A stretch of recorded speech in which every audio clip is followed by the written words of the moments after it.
ಹರೇ ಕೃಷ್ಣ. ಹರೇ ಕೃಷ್ಣ.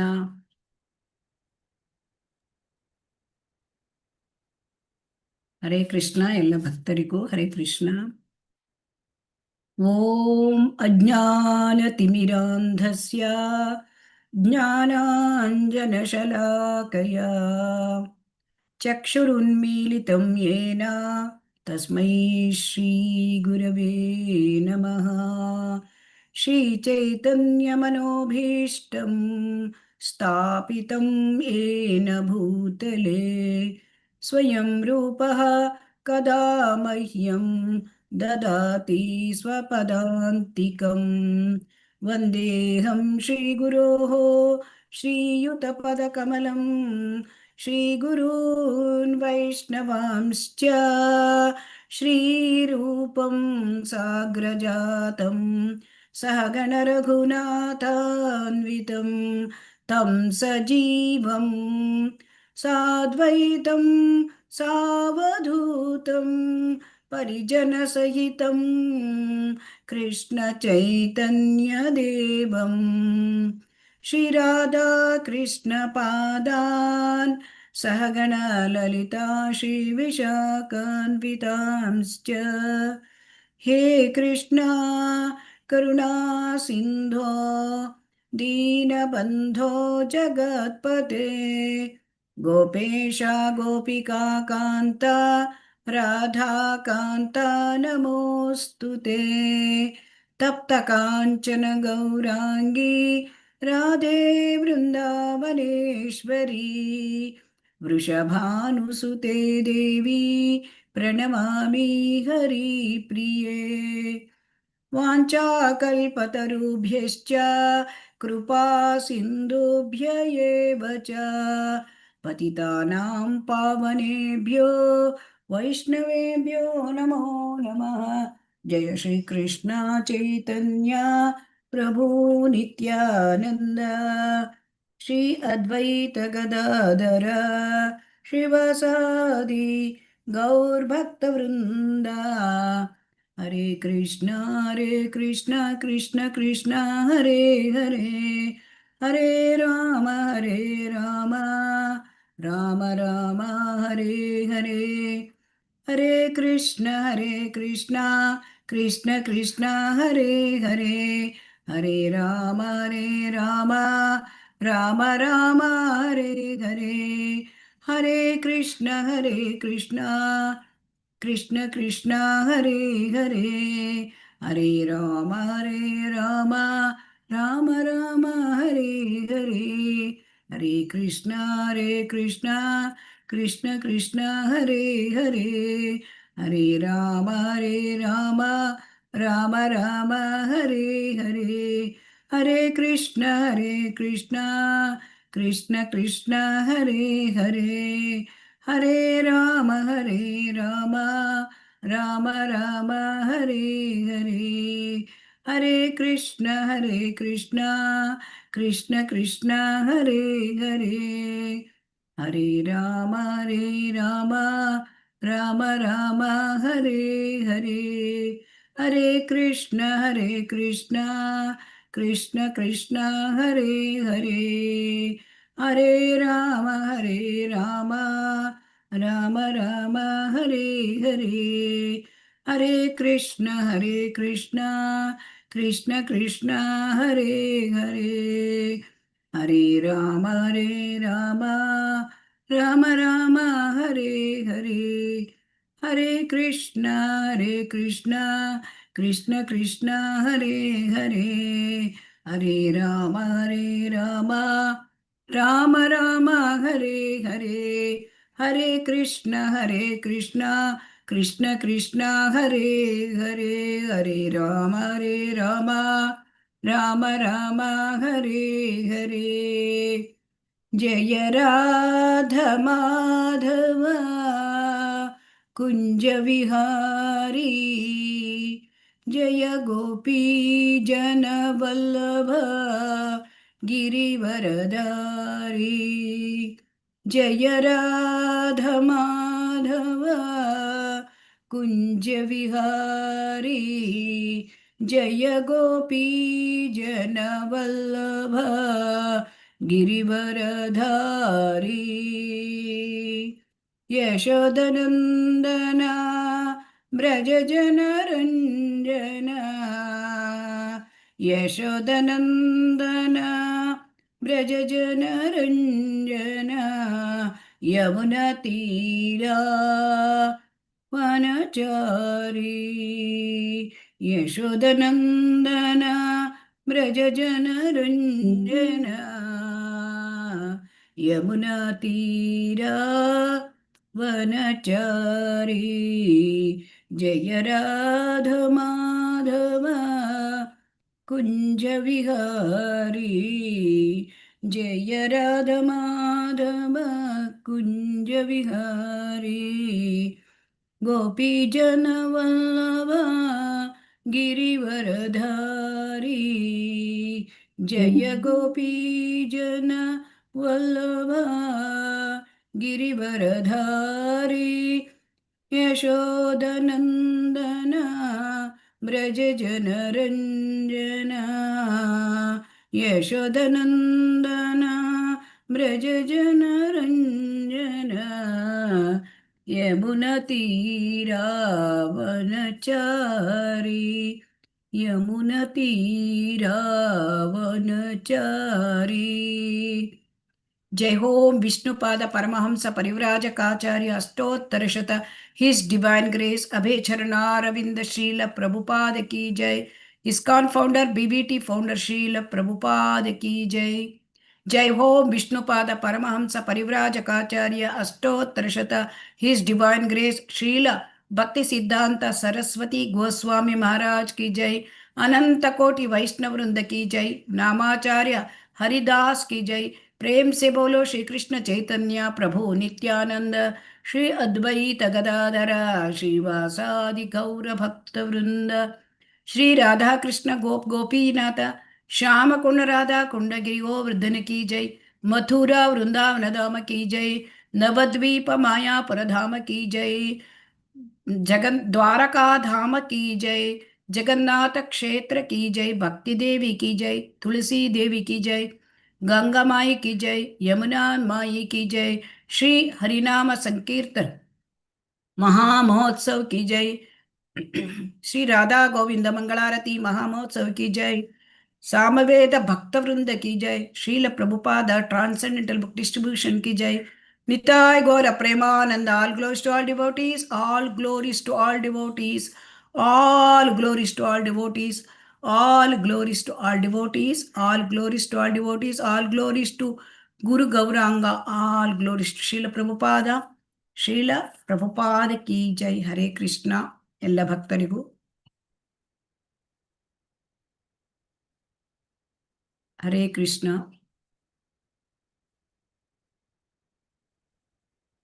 ಹರೇ ಕೃಷ್ಣ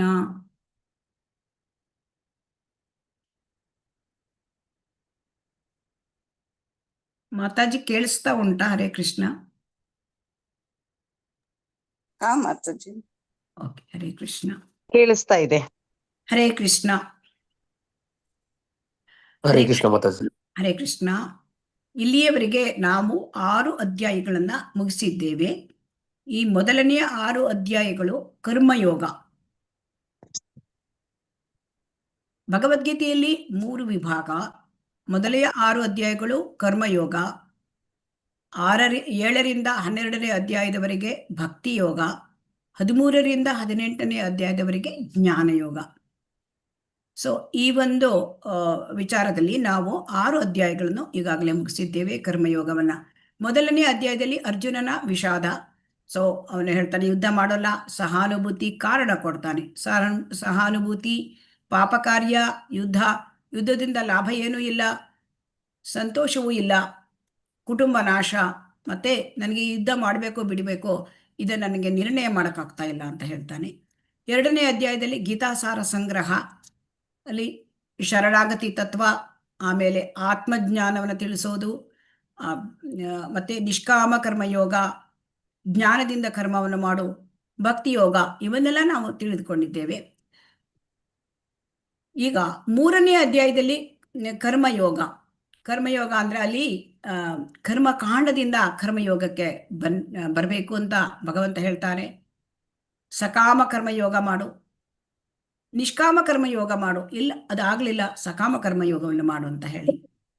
4ನೇ ಅಧ್ಯಾಯ ಜ್ಞಾನಯೋಗ, ದಿವ್ಯ ಜ್ಞಾನ, ಜ್ಞಾನದಿಂದ ಕರ್ಮವನ್ನು ಮಾಡುವಂತ ಭಗವಂತ ಹೇಳ್ತಾನೆ. ಜ್ಞಾನವನ್ನು ಪಡ್ಕೊಳ್ಳೋದು ಹೇಗೆ? ಪರಂಪರೆಯಿಂದ ಬಂದ ಗುರುಗಳಿಂದ ಜ್ಞಾನವನ್ನು ಪಡ್ಕೊಳ್ಬೇಕು. ಮತ್ತೆ 4 ಸಂಪ್ರದಾಯಗಳು ನೇರವಾಗಿ ಕೃಷ್ಣನಿಂದ ಆಕರವಾಗಿವೆ, ಭಗವಾನ್ ಕೃಷ್ಣನಿಂದ. ಹಾಗಾಗಿ ಆ ಸಂಪ್ರದಾಯದಿಂದ ಬಂದ ಗುರುವಿನ ಮೂಲಕ ನಾವು ಜ್ಞಾನವನ್ನ ಪಡ್ಕೊಳ್ಬೇಕು ಅಂತ ನೋಡಿದ್ವಿ. ಆಮೇಲೆ 5ನೇದು ಕರ್ಮ ಸನ್ಯಾಸ ಯೋಗ.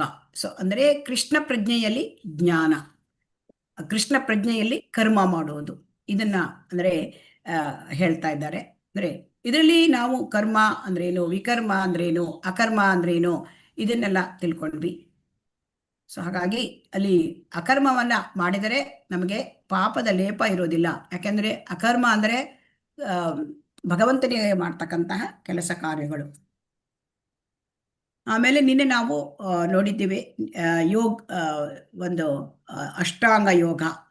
ಅಷ್ಟಾಂಗ ಯೋಗದಲ್ಲಿ ನಾವು ನಿನ್ನೆ ಏನು ತಿಳ್ಕೊಂಡ್ವಿ, ಯಾವ ಅಂದರೆ ಅಷ್ಟಾಂಗ ಯೋಗ ಕೃಷ್ಣ ಭಗವಂತ ಅಷ್ಟಾಂಗ ಯೋಗದ ಬಗ್ಗೆ ತಿಳಿಸಿದಾಗ ಅರ್ಜುನ ತುಂಬ ಕಷ್ಟ, ಮನಸ್ಸನ್ನು ನಿಯಂತ್ರಣಕ್ಕೆ ಮಾಡಲಿಕ್ಕೆ ಕಷ್ಟ ಅಂತ ಹೇಳಿದಾಗ ಅರ್ಜುನನಿಗೆ ಕೃಷ್ಣ ಏನು ಹೇಳ್ತಾರೆ, ಅಭ್ಯಾಸದಿಂದ ಮತ್ತು ವೈರಾಗ್ಯದಿಂದ ನೀನು ಮಾಡಬೇಕು.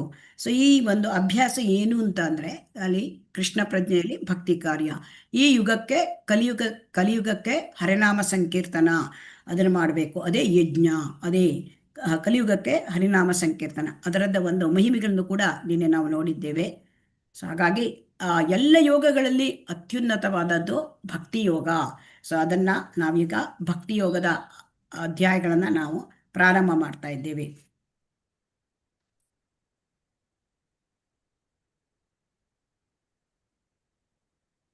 ಈಗ ಕರ್ಮಯೋಗ, ಜ್ಞಾನಯೋಗ, ಅಷ್ಟಾಂಗ ಯೋಗ ಅಂತ ನಾವು 3 ವಿಭಾಗಗಳನ್ನು ಭಗವದ್ಗೀತೆಯಲ್ಲಿ ನೋಡಿದ್ವಿ. ಇಲ್ಲಿ ನಮಗೆ ಇಲ್ಲಿ ಕಾಣ್ತದೆ ಅಂದ್ರೆ ಇದನ್ನು ತಿಳ್ಕೊಳ್ಳೋದು ಹೇಗೆ. ಇಲ್ಲಿ ನಾವು ಭಕ್ತಿ ಯೋಗದಲ್ಲಿ ಈ ಎಲ್ಲವೂ ಕೂಡ ಅಡಗಿದೆ. ಅಂದ್ರೆ ಕರ್ಮಯೋಗ, ಆಮೇಲೆ ಜ್ಞಾನಯೋಗ, ಭಕ್ತಿ ಯೋಗದಲ್ಲಿ ಎಲ್ಲವೂ ಕೂಡ ಅಡಗಿದೆ. ಈಗ ನಾವು ಇಲ್ಲಿ ಹೇಗೆ ತಿಳ್ಕೊಳ್ಳೋದು, ಒಂದು 100 ರೂಪಾಯಿ ನೋಟನ್ನ ನಾವು ನೋಡ್ತಾ ಇದ್ದೇವೆ. ನಮ್ಮ ಹತ್ರ ಒಂದು 100 ರೂಪಾಯಿ ನೋಟ್ ಇದೆ ಅಂತಂದ್ರೆ ಅದರಲ್ಲಿ 50 ರೂಪಾಯಿ ಇರುತ್ತೆ, 20 ರೂಪಾಯಿ ಇರುತ್ತೆ, 10 ರೂಪಾಯಿ ಕೂಡ ಇರುತ್ತೆ. ಅದೇ ರೀತಿ ಯಾರು ಭಕ್ತಿಯನ್ನು ಮಾಡ್ತಾರೆ, ಭಕ್ತಿ ಯೋಗವನ್ನ ಮಾಡ್ತಾರೆ, ಸೊ ಅವರು ಈಗಾಗಲೇ ಅದರಲ್ಲಿ ಕರ್ಮಯೋಗ ಮತ್ತು ಜ್ಞಾನಯೋಗವನ್ನ ಅವರು ಅದರೊಳಗೆ ಅಡಕವಾಗಿ ಇರ್ತದೆ. ಸೊ ಈಗ ಇದನ್ನ ಇನ್ನೊಂದು ರೀತಿಯಿಂದ ಕೂಡ ನಾವು ಅರ್ಥ ಮಾಡ್ಕೊಳ್ಬೋದು. ಈ ಸ್ಯಾಂಡ್ವಿಚ್ ಅನ್ನ ನೋಡ್ತಾ ಇದ್ದೇವೆ. ಸ್ಯಾಂಡ್ವಿಚ್ನಲ್ಲಿ ಇದರಲ್ಲಿ ಮಧ್ಯದಲ್ಲಿ ಇದಿರುತ್ತೆ, ಅದಕ್ಕೆ ಫಿಲ್ಲಿಂಗ್ಸ್ ಇರುತ್ತೆ ಅದಕ್ಕೆ. ಸೊ ಇದರಲ್ಲಿ ಈ ಮಧ್ಯದಲ್ಲಿ ಇರೋದು ಭಕ್ತಿ ಯೋಗ, ಮೇಲೆ ಮತ್ತು ಕೆಳಗೆ ಇರ್ತಕ್ಕಂಥದ್ದು ಒಂದು ಕರ್ಮಯೋಗ, ಭಕ್ತಿ ಯೋಗ ಮತ್ತು ಜ್ಞಾನಯೋಗ. ಸೊ ಇದು ನಾವು ತಿಳ್ಕೊಂಡ್ವಿ. ಈಗ ಭಕ್ತಿಯ ಇಲ್ಲಿ ಏಣಿಯನ್ನು ನೋಡ್ತಾ ಇದ್ದೀವಿ. ಹರೇ ಕೃಷ್ಣ. ಯೋಗದ ಒಂದು ಏಣಿ. ಸೊ ಯೋಗ ಅಂತಂದ್ರೆ ಭಗವಂತನ ಜೊತೆ ಸಂಪರ್ಕವನ್ನು ಸಾಧಿಸುವುದು. ಸೊ ಈ ಸಂಪರ್ಕವನ್ನು ಸಾಧಿಸುವುದರಲ್ಲಿ ಇದರಲ್ಲಿ ನಮಗೆ ಏನ್ ತಿಳ್ಕೊಳ್ಬೇಕು ಅಂತಂದ್ರೆ, ಮೊಟ್ಟ ಮೊದಲನೇದು ಕರ್ಮಯೋಗ. ಅಂದ್ರೆ ಕರ್ಮಯೋಗದಿಂದ ಆಮೇಲೆ ಜ್ಞಾನಯೋಗ, ಅಷ್ಟಾಂಗ ಯೋಗ. ಆದರೆ ನಾವು ನಿನ್ನೆ ಕೂಡ ಅಲ್ಲಿ ನೋಡಿದ್ದೇವೆ, ಮೆಟ್ಟಿಲ ಮುಖಾಂತರ ಮಾರ್ಗ, ಇದಕ್ಕೆ ಮೆಟ್ಟಿಲ ಮಾರ್ಗ. ಈ ಮೆಟ್ಟಿಲ ಮಾರ್ಗ ತುಂಬಾ ದೀರ್ಘಕಾಲದ್ದು ಮತ್ತು ತುಂಬಾ ದೀರ್ಘಕಾಲದ ಕಷ್ಟವೂ ಹೌದು. ಆದರೆ ಇದಕ್ಕೆ ಹೋಲಿಸಿದರೆ ಕೃಷ್ಣ ಪ್ರಜ್ಞೆಯ ಭಕ್ತಿ ಸೇವೆ ಅಂದರೆ ಆ ಭಕ್ತಿ ಮಾರ್ಗ ಅದು ತುಂಬಾ ಸರಳವಾದದ್ದು ಇದಕ್ಕೆ ಹೋಲಿಸಿದರೆ. ಮತ್ತೆ ಭಕ್ತಿಯೇ ಶಿಖರ ಪ್ರಾಯ. ಅಂದರೆ ಭಗವಂತನ ಜೊತೆ ಸಂಪರ್ಕ ಪಡ್ಕೋಬೇಕು, ಭಗವಂತ ಧಾಮಕ್ಕೆ ತಿರ್ಕೋಬೇಕು ಅಂದ್ರೆ ಭಕ್ತಿಗೆ ಬರಲೇಬೇಕು. ಕರ್ಮಯೋಗಿ ಆಗಲಿ, ಜ್ಞಾನಯೋಗಿ ಆಗಲಿ, ಅಷ್ಟಾಂಗ ಯೋಗಿ ಆಗಲಿ, ಅವನು ಭಕ್ತಿಗೆ ಬರದೆ ಹೋದ್ರೆ ಭಗವಂತನನ್ನ ಪಡ್ಕೊಳ್ಳಿಕ್ಕೆ ಸಾಧ್ಯ ಇಲ್ಲ. ಯಾಕೆಂದ್ರೆ ಭಕ್ತಿಯೇ ಶಿಖರ ಪ್ರಾಯ. ಭಕ್ತಿಗೆ ಹೋಗದೆ ಹೋದರೆ ನಮಗೆ ಭಗವಂತ ಪಡ್ಕೊಳ್ಳಿಕ್ಕೆ ಸಾಧ್ಯ ಇಲ್ಲ, ಭಗವಂತನ ಧಾಮಕ್ಕೆ ಹೋಗ್ಲಿಕ್ಕೆ ಸಾಧ್ಯ ಇಲ್ಲ. ಸೊ ಹಾಗಾಗಿ ಭಕ್ತಿ ಯೋಗ ಹೇಳ್ತಕ್ಕಂಥದ್ದು ಅಂದ್ರೆ ಈ ಅಂದರೆ ಇದರಲ್ಲಿ ಎವರೆಸ್ಟ್ ಶಿಖರ ಪರ್ವತದಲ್ಲಿ ಎತ್ತರವಾದದ್ದು. ಸೊ ಹಾಗೆ ಇದು ಕೂಡ ಎತ್ತರ ಶಿಖರ ಪ್ರಾಯವಾದದ್ದು. ಸೊ ಹಾಗಾಗಿ ಇಲ್ಲಿ ನಾವು ಅದನ್ನ ತಿಳ್ಕೊಳ್ಬೇಕು. ನಮಗೆ ಸುಲಭ ಸಾಧ್ಯವಾದದ್ದು ಭಕ್ತಿ ಯೋಗ. ಇನ್ನೇ ಈ ಈ ಕರ್ಮಯೋಗ, ಜ್ಞಾನಯೋಗ, ಅಷ್ಟಾಂಗ ಯೋಗ, ಸೊ ಇದೆಲ್ಲಕ್ಕಿಂತ ಸುಲಭ ಸಾಧ್ಯವಾಗಿದ್ದು ಭಕ್ತಿ ಯೋಗ. ಮತ್ತು ಅದು ಅದರಿಂದ ನಾವು ಶೀಘ್ರವಾಗಿ ನಮಗೆ ಅದನ್ನು ಕೂಡ ಅಂದರೆ ಪರಿಣಾಮ, ಭಗವಂತನ ಜೊತೆ ಸಂಪರ್ಕವನ್ನು ಕೂಡ ಸುಲಭವಾಗಿ ಪಡ್ಕೊಳ್ಬೋದು. ಹೇಗೆ ಅಂತಂದರೆ ನಮಗೆ ಶ್ರವಣ, ಕೀರ್ತನ, ಸ್ಮರಣ, ಮತ್ತು ಅರ್ಚನ, ವಂದನ, ಮತ್ತು ಪಾದ ಸೇವಾ, ಭಗವಂತನ ಸೇವಾ, ಇದು ಮುಖ್ಯವಾಗಿ ನಮಗೆ ಹೇಳಲ್ಪಟ್ಟಿದ್ದು. ಅಂದರೆ ಇಲ್ಲಿ ನಮಗೆ ನಾವು ನಿನ್ನೆ ನೋಡಿದ್ವಿ, ಹರೇ ಕೃಷ್ಣ ಮಹಾಮಂತ್ರವನ್ನು ಒಂದೇ ಒಂದು ಈ ಕಲಿಯುಗಕ್ಕೆ ಆತ್ಮ ಸಾಕ್ಷಾತ್ಕಾರದ ಮಾರ್ಗ. ಸೊ ಅದು ನಮಗೆ ಹರಿನಾಮ ಸಂಕೀರ್ತನ ಮತ್ತೆ ಜಪ ಇದರಲ್ಲಿ ಬರ್ತದೆ. ಸೊ ಆದ್ದರಿಂದ ಇಲ್ಲಿ ಕೃಷ್ಣ ಪ್ರಜ್ಞೆಯ ಭಕ್ತಿ ಸೇವೆ, ಸೊ ಅದು ನೇರ ಹಾಗೂ ಸರಳ ಮಾರ್ಗ, ಅದನ್ನ ನಮಗೆ ಅನುಸರಿಸುವಂತ ಇಲ್ಲಿ ನಮಗೆ ಭಗವದ್ಗೀತೆಯಲ್ಲಿ ಹೇಳ್ತಾ ಇದ್ದಾರೆ.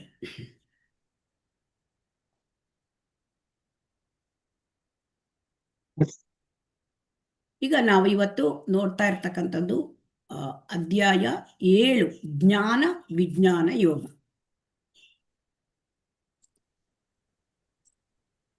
ಹರೇ ಕೃಷ್ಣ ಮಾತಾಜಿ, ಸ್ಲೈಡ್ ಕಾಣಿಸ್ತಾ ಇಲ್ಲ ಮಾತಾಜಿ. ಕಾಣ್ತಾ ಇಲ್ಲ ನಿಮಗೆ? ಮತ್ತೆ ನನಗೆ ಹೇಳಲಿಲ್ವಲ್ಲ ಮಾತಾಜಿ.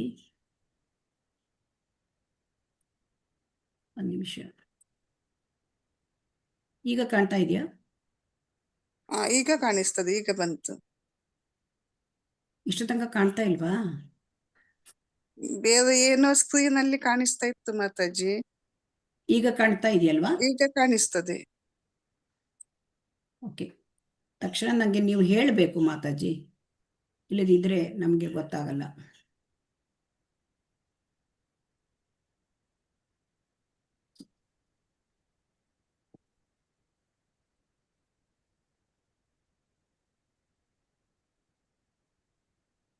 ನಿನ್ನೆ ಅಧ್ಯಾಯ 6 ನಾವು ನೋಡಿದ್ದೇವೆ. ಅಷ್ಟಾಂಗ ಯೋಗದಲ್ಲಿ ಅಲ್ಲಿ ನಮಗೆ ಅಷ್ಟಾಂಗ ಯೋಗದಲ್ಲಿ ಮುಖ್ಯವಾಗಿರ್ತಕ್ಕಂಥದ್ದು ಪ್ರಕ್ಷುಬ್ಧ ಮನಸ್ಸನ್ನು ನಿಯಂತ್ರಿಸುವ ಅಗತ್ಯವನ್ನ, ಅದನ್ನ ನಾವು ನೋಡಿದ್ದೇವೆ. ಮನಸ್ಸನ್ನು ಹೇಗೆ ನಿಯಂತ್ರಿಸೋದು? ಮನಸ್ಸನ್ನು ನಿಯಂತ್ರಿಸೋದು ತುಂಬಾ ಕಷ್ಟ. ಗಾಳಿಯನ್ನಾದ್ರೂ ನಿಯಂತ್ರಿಸ್ಬೋದು, ಮನುಷ್ಯನ ಮನಸ್ಸನ್ನು ನಿಯಂತ್ರಿಸಲಿಕ್ಕೆ ಸಾಧ್ಯ ಇಲ್ಲ ಅಂತ ಅರ್ಜುನ ಹೇಳ್ತಾನೆ. ಸೊ ಆಗ ಮನಸ್ಸನ್ನು ನಾವು ನಿಲ್ಲಿಸ್ಬೇಕಾದ್ರೆ ನಾವು ಯೋಗ ಮಾಡಬೇಕು. ಸೊ ಯೋಗ ಅಂತಂದ್ರೆ ಅಲ್ಲಿ ಭಕ್ತಿ ಯೋಗದಲ್ಲಿ ನಮಗೆ ಕಲಿಯುಗದಲ್ಲಿ ಹರಿನಾಮ ಸಂಕೀರ್ತನೆಯನ್ನು ಕೊಟ್ಟಿದ್ದಾರೆ. ಸೊ ಅದರಿಂದ ನಮಗೆ ಸುಲಭವಾಗಿ ನಾವು ಮಾಡ್ಬೋದು. ಯಾಕೆಂದ್ರೆ ಅಷ್ಟಾಂಗ ಯೋಗ, ಸೊ ಅಷ್ಟಾಂಗದಲ್ಲಿ ಯಮ, ನಿಯಮ, ಪ್ರಾಣಾಯಾಮ, ಆಸನ, ಪ್ರಾಣಾಯಾಮ, ಪ್ರತ್ಯಾಹಾರ, ಧ್ಯಾನ, ಧಾರಣ, ಸಮಾಧಿ, ಇದೆಲ್ಲ ಒಂದು ಕಲಿಯುಗಕ್ಕೆ ಹೇಳಿದ್ದಲ್ಲ, ಅದನ್ನ ಕೃತಿಯುಗದಲ್ಲಿ ಹೇಳಿದ್ದು. ಸೊ ಹಾಗಾಗಿ ಕಲಿಯುಗದಲ್ಲಿ ನಮಗೆ ಸುಲಭವಾಗಿ ನಾವು ಧ್ಯಾನ ಹಂತಕ್ಕೆ ಹೋಗ್ಬೋದು. ಯಾಕೆಂದ್ರೆ ಮಂತ್ರ ಮೆಡಿಟೇಷನ್ ನಾವು ಮಾಡ್ತಕ್ಕಂಥ ಹರೇ ಕೃಷ್ಣ ಮಹಾಮಂತ್ರ ಜಪದಿಂದ ಸೀದಾ ಧ್ಯಾನ ಹಂತಕ್ಕೆ ಹೋಗ್ಬೋದು. ಸೊ ಹಾಗಾಗಿ ಅದು ಸುಲಭವಾಗತ್ತೆ. ಮತ್ತು ಯಾರು ಬೇಕಾದರೂ ಮಾಡ್ಬೋದು, ಮತ್ತು ಎಲ್ಲಿ ಬೇಕಾದರೂ ಮಾಡ್ಬೋದು, ಯಾವ ಸಮಯದಲ್ಲಿ ಕೂಡ ಮಾಡ್ಬೋದು. ಅದಕ್ಕೆ ಯಾವ ನಿಯಮ ನಿಬಂಧನೆಗಳಿಲ್ಲ. ಆಮೇಲೆ ವಿಫಲಯೋಗಿಯ ಗಮ್ಯಸ್ಥಾನವನ್ನು ನೋಡಿದ್ವಿ. ವಿಫಲಯೋಗಿ ಯೋಗ ಮಾಡುವಾಗ ಅಂದರೆ ಒಂದು ಭಕ್ತಿ ಯೋಗದಲ್ಲಿದ್ದಾಗ ಒಬ್ಬ ವ್ಯಕ್ತಿ ಪತನ ಹೊಂದಿದರೆ ಅವನ ಸ್ಥಾನ ಏನೋ ಅಂದರೆ ಅವನು ಶುಚಿನಾಂ ಶ್ರೀಮತಾಂಗೆ, ಒಬ್ಬ ಬ್ರಾಹ್ಮಣನ ಮನೆಯಲ್ಲಿ ಅಥವಾ ಶ್ರೀಮಂತ ವರ್ತಕನ ಮನೆಯಲ್ಲಿ ಅವರಿಗೆ ಜನ್ಮ ಸಿಕ್ಕತ್ತೆ. ಸೊ ಆದ್ದರಿಂದ ಅವರಿಗೆ ಭಕ್ತಿಯಲ್ಲಿ ಮುಂದುವರಲಿಕ್ಕೆ ಅವಕಾಶ ಸಿಕ್ಕತ್ತೆ. ಮತ್ತೆ ಅತ್ಯುನ್ನತ ಯೋಗಿ ಭಕ್ತಿ ಯೋಗಿ, ಅದನ್ನು ಕೂಡ ನಾವು ನಿನ್ನೆ ನೋಡಿದ್ದೇವೆ. ಇವತ್ತಿನ ಅಧ್ಯಾಯ ಜ್ಞಾನ ವಿಜ್ಞಾನ ಯೋಗ. ಈ ಜ್ಞಾನ ಅಂದ್ರೆ ಏನು ಅಂತ ನಾವು ಅಧ್ಯಾಯ 4ರಲ್ಲಿ ತಿಳ್ಕೊಂಡಿದ್ದೇವೆ. ಜ್ಞಾನ ಅಂದ್ರೆ ದಿವ್ಯ ಜ್ಞಾನ. ಜ್ಞಾನ ಅಂದ್ರೆ ಯಾವ ಜ್ಞಾನ ನಮ್ಮನ್ನು ಈ ಐಕ ಪ್ರಪಂಚದಿಂದ ಬಿಡುಗಡೆ ಮಾಡಿ ಭಗವಂತನ ಧಾಮ ನಮ್ಮನ್ನ ಕರೆದುಕೊಂಡು ಹೋಗುತ್ತೆ, ಅದು ಜ್ಞಾನ. ಹರೇ ಕೃಷ್ಣ. ವಿಜ್ಞಾನ ಎಂದರೆ ಏನು? ಯಾರಾದ್ರೂ ಹೇಳ್ತೀರಾ? ಹರೇ ಕೃಷ್ಣ.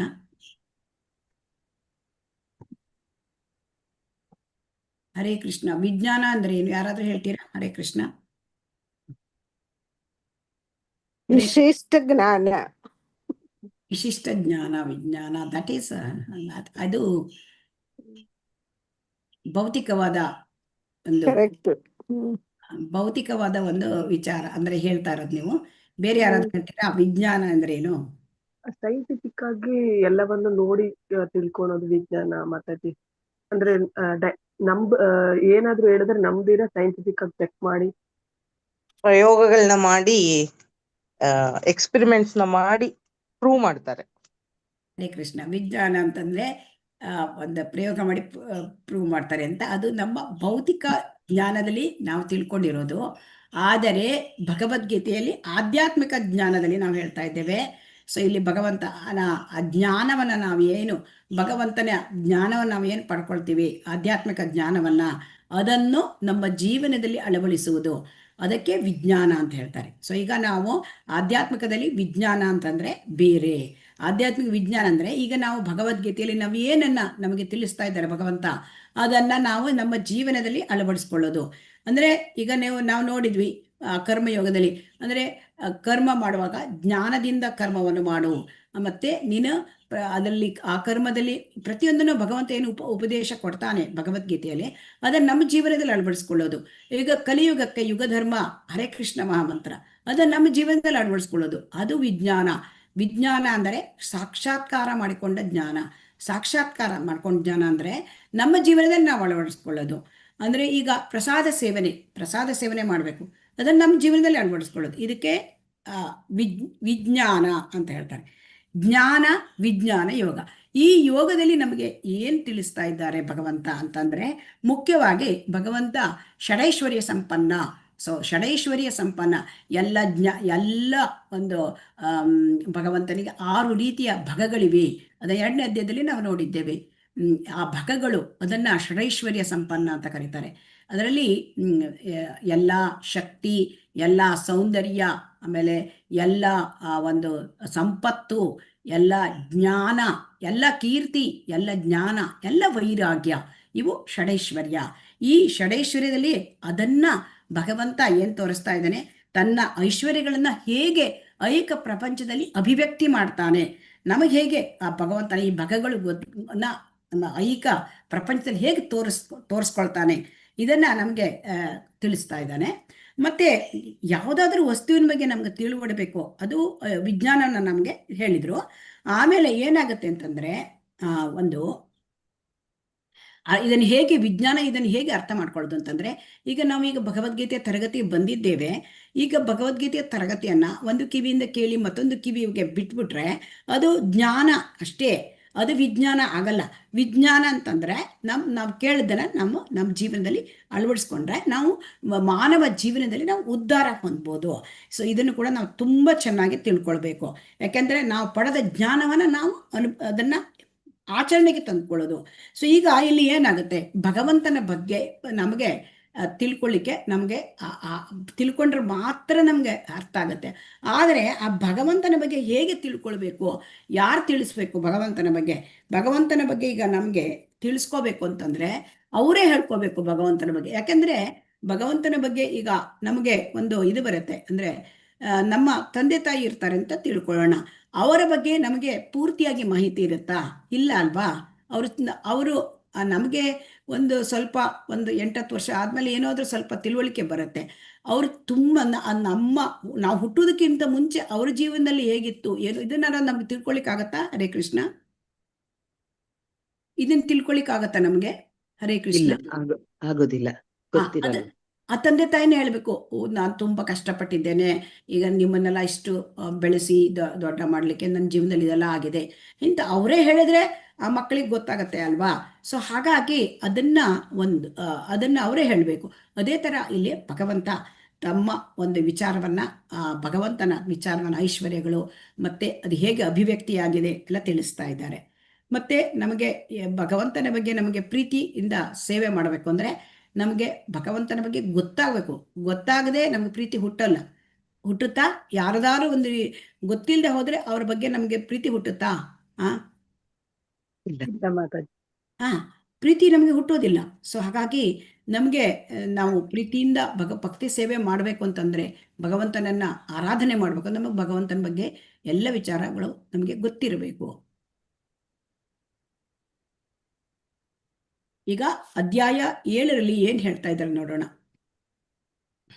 ಅಧ್ಯಾಯ 7ರಲ್ಲಿ ಇಲ್ಲಿ ಕೃಷ್ಣನ ಬಗ್ಗೆ ಜ್ಞಾನದ ವೈಭವಗಳು, ಅಂದ್ರೆ ಇಲ್ಲಿ ಕೃಷ್ಣನ ಬಗ್ಗೆ ತಿಳ್ಕೊಳ್ಳೋದು, ಹೇಗೆ ತಿಳ್ಕೊಳ್ಳೋದು, ಇಲ್ಲಿ ಶ್ರವಣ ಹೇಳ್ತಾ ಇದ್ದಾರೆ. ಹರೇ ಕೃಷ್ಣ. ಈ ಭಗವಂತನ ಬಗ್ಗೆ ಶ್ರವಣ ಮಾಡಿ ತಿಳ್ಕೊಳ್ಬೇಕು ಅಂತ. ಯಾಕೆಂತಂದ್ರೆ ಭಗವಂತನನ್ನ ನಮ್ಮ ಭೌತಿಕ ಕಣ್ಣಿಂದ ನಮಗೆ ನೋಡ್ಲಿಕ್ಕೆ ಆಗ್ತಾ ಇದೆಯಾ ಭಗವಂತನೀಗ? ಹರೇ ಕೃಷ್ಣ ನೋಡ್ಲಿಕ್ಕೆ ಇಲ್ಲ ಮಾತಾಜಿ. ಆಗ್ತಾ ಇಲ್ಲ. ಹಾಗಾದ್ರೆ ಭಗವಂತನನ್ನು ಹೇಗೆ ನಾವು ತಿಳ್ಕೊಳ್ಳೋದು? ಭಗವಂತನನ್ನ ತಿಳ್ಕೊಳ್ಳೋದು ನಾವು ಭಗವಂತನ ಬಗ್ಗೆ ಶ್ರವಣ ಮಾಡಿ. ಅದಕ್ಕೆ ನಮ್ಗೆ ಭಗವಂತನನ್ನು ಕಿವಿಯಿಂದ ನೋಡ್ಬೇಕು ಅಂತ ಹೇಳ್ತಾರೆ. ಸೊ ಕಿವಿಯಿಂದ ನೋಡೋದಂದ್ರೆ ಭಗವಂತನನ್ನ ಶ್ರವಣ ಮಾಡಿ ನೋಡೋದು. ಅದಕ್ಕೆ ಇಲ್ಲಿ ಭಗವಂತನೇ ಹೇಳ್ತಾನೆ ತತ್ ಶೃಣು ಅಂತ ಹೇಳ್ತಾನೆ. ಆಮೇಲೆ 2ನೇ ವಿಚಾರ, ಭಗವಾನ್ ಕೃಷ್ಣ ಎಲ್ಲ ಶಕ್ತಿಗಳ ಮೂಲ, ಎಲ್ಲ ಶಕ್ತಿಗಳ ಮೂಲ. ಸೊ ಈ ಭೌತಿಕ ಶಕ್ತಿ, ಆಧ್ಯಾತ್ಮಿಕ ಶಕ್ತಿ, ಇವೆಲ್ಲದರ ಮೂಲ ಕೃಷ್ಣ. ಸೊ ಎಲ್ಲದರ ಮೂಲ ಯಾರು? ಕೃಷ್ಣ. ಸೊ ಹಾಗಾಗಿ ಶ್ರೀಕೃಷ್ಣನಿಗೆ ಶರಣಾಗತಿ, ಯಾರು ಶ್ರೀಕೃಷ್ಣನಿಗೆ ಶರಣಾಗತ ಆಗ್ತಾರೆ ಮತ್ತು ಯಾರು ಶ್ರೀಕೃಷ್ಣನಿಗೆ ಶರಣಾಗತ ಆಗೋದಿಲ್ಲ. 4 ಥರದ ವ್ಯಕ್ತಿಗಳು ಶರಣಾಗತ ಆಗ್ತಾರೆ, 4 ಥರದ ವ್ಯಕ್ತಿಗಳು ಶರಣಾಗತ ಆಗೋದಿಲ್ಲ. ಇದನ್ನ ನೋಡ್ತೇವೆ. ಮತ್ತೆ ದೇವತಾ ಆರಾಧನೆ ಮತ್ತು ನಿರಾಕಾರತೆ. ಸೊ ಇದನ್ನ ದೇವತಾ ಆರಾಧನೆ ಯಾರು ಮಾಡ್ತಾರೆ ಮತ್ತೆ ಯಾಕೆ ಅವ್ರು ಮಾಡ್ತಕ್ಕಂಥದ್ದು, ಇದನ್ನು ಕೂಡ ತಿಳ್ಕೊಳ್ಳಿಕ್ಕಿದ್ದೇವೆ. ಭ್ರಮೆಯಿಂದ ಭಕ್ತಿಗೆ. ಸೊ ಈಗ ನಾವು ಭ್ರಮೆಯಲ್ಲಿದ್ದೇವೆ. ಸೊ ಈ ಭ್ರಮೆಯಿಂದ ನಾವು ಭಕ್ತಿಗೆ ಬರೋದು ಹೇಗೆ, ಇದನ್ನು ಕೂಡ ನಾವು ತಿಳಿದಿದ್ದೇವೆ. ತುಂಬಾ ಚೆನ್ನಾಗಿದೆ. ಸೊ ಈ ಅಧ್ಯಾಯದ ವಿಚಾರ, ಯಾಕೆಂದರೆ ಭಕ್ತಿ ಅಧ್ಯಾಯ ತುಂಬಾ ತುಂಬಾ ತುಂಬಾ ನಮಗೆ ಸಂತೋಷವನ್ನು ಕೊಡ್ತಕ್ಕಂಥದ್ದು ಭಕ್ತಿಯ ಅಧ್ಯಾಯ. ಸೊ ಹಾಗಾಗಿ ಕೊನೆಯದಾಗಿ ಜೀವಿಯ ದಿಗ್ಭ್ರಮೆ ಮತ್ತು ಕೃಷ್ಣನ ಜ್ಞಾನದ ಮೂಲಕ ಅವನನ್ನ ನಾವು ಪಡ್ಕೊಳ್ಳೋದು, ಭಗವಂತನ ಸಂಪರ್ಕವನ್ನ ಪಡ್ಕೊಳ್ಳೋದು.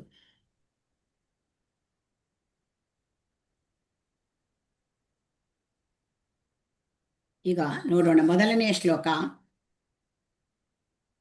ಮಯಿ ಶ್ರೀ ಭಗವಾನ್ ಉವಾಚ ಮಯ್ಯಾಸಕ್ತ ಮನಃ ಪಾರ್ಥ ಯೋಗಂ ಯುಂಜನ್ಮದಾಶ್ರಯಃ ಅಸಂಶಯಂ ಸಮಗ್ರಂ ಮಾಂ ಯಥಾ ಜ್ಞಾಸ್ಯಸಿ ತಚ್ಛೃಣು. ಈ ಅಧ್ಯಾಯ ಶ್ಲೋಕ 1 ಈ ಅಧ್ಯಾಯ ಪ್ರಾರಂಭವಾಗುವುದೇ ಭಗವಂತನೇ ಸ್ವತಃ ಮಾತಾಡ್ಲಿಕ್ಕೆ ಪ್ರಾರಂಭ ಮಾಡ್ತಾನೆ ತನ್ನ ಬಗ್ಗಾಗಿ.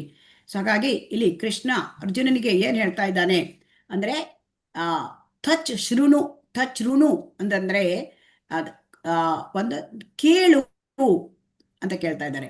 ಪಾರ್ಥ, ದೇವೋತ್ತಮ ಪರಮ ಪುರುಷ ಹೀಗೆ ಹೇಳಿದನು, ಪಾರ್ಥ, ನನ್ನಲ್ಲಿ ಆಸಕ್ತವಾದ ಮನಸ್ಸಿನಿಂದ ನನ್ನನ್ನು ಒಳಗೊಂಡ ಸಂಪೂರ್ಣ ಪ್ರಜ್ಞೆಯಲ್ಲಿ ಯೋಗಾಭ್ಯಾಸವನ್ನು ಮಾಡುವುದರಿಂದ ನೀನು ನನ್ನನ್ನು ಸಂಪೂರ್ಣವಾಗಿಯೂ ಸಂಶಯವಿಲ್ಲದಂತೆಯೂ ತಿಳಿದುಕೊಳ್ಳಬಹುದು. ಅದು ಹೇಗೆ ಎಂಬುದನ್ನು ಕೇಳು.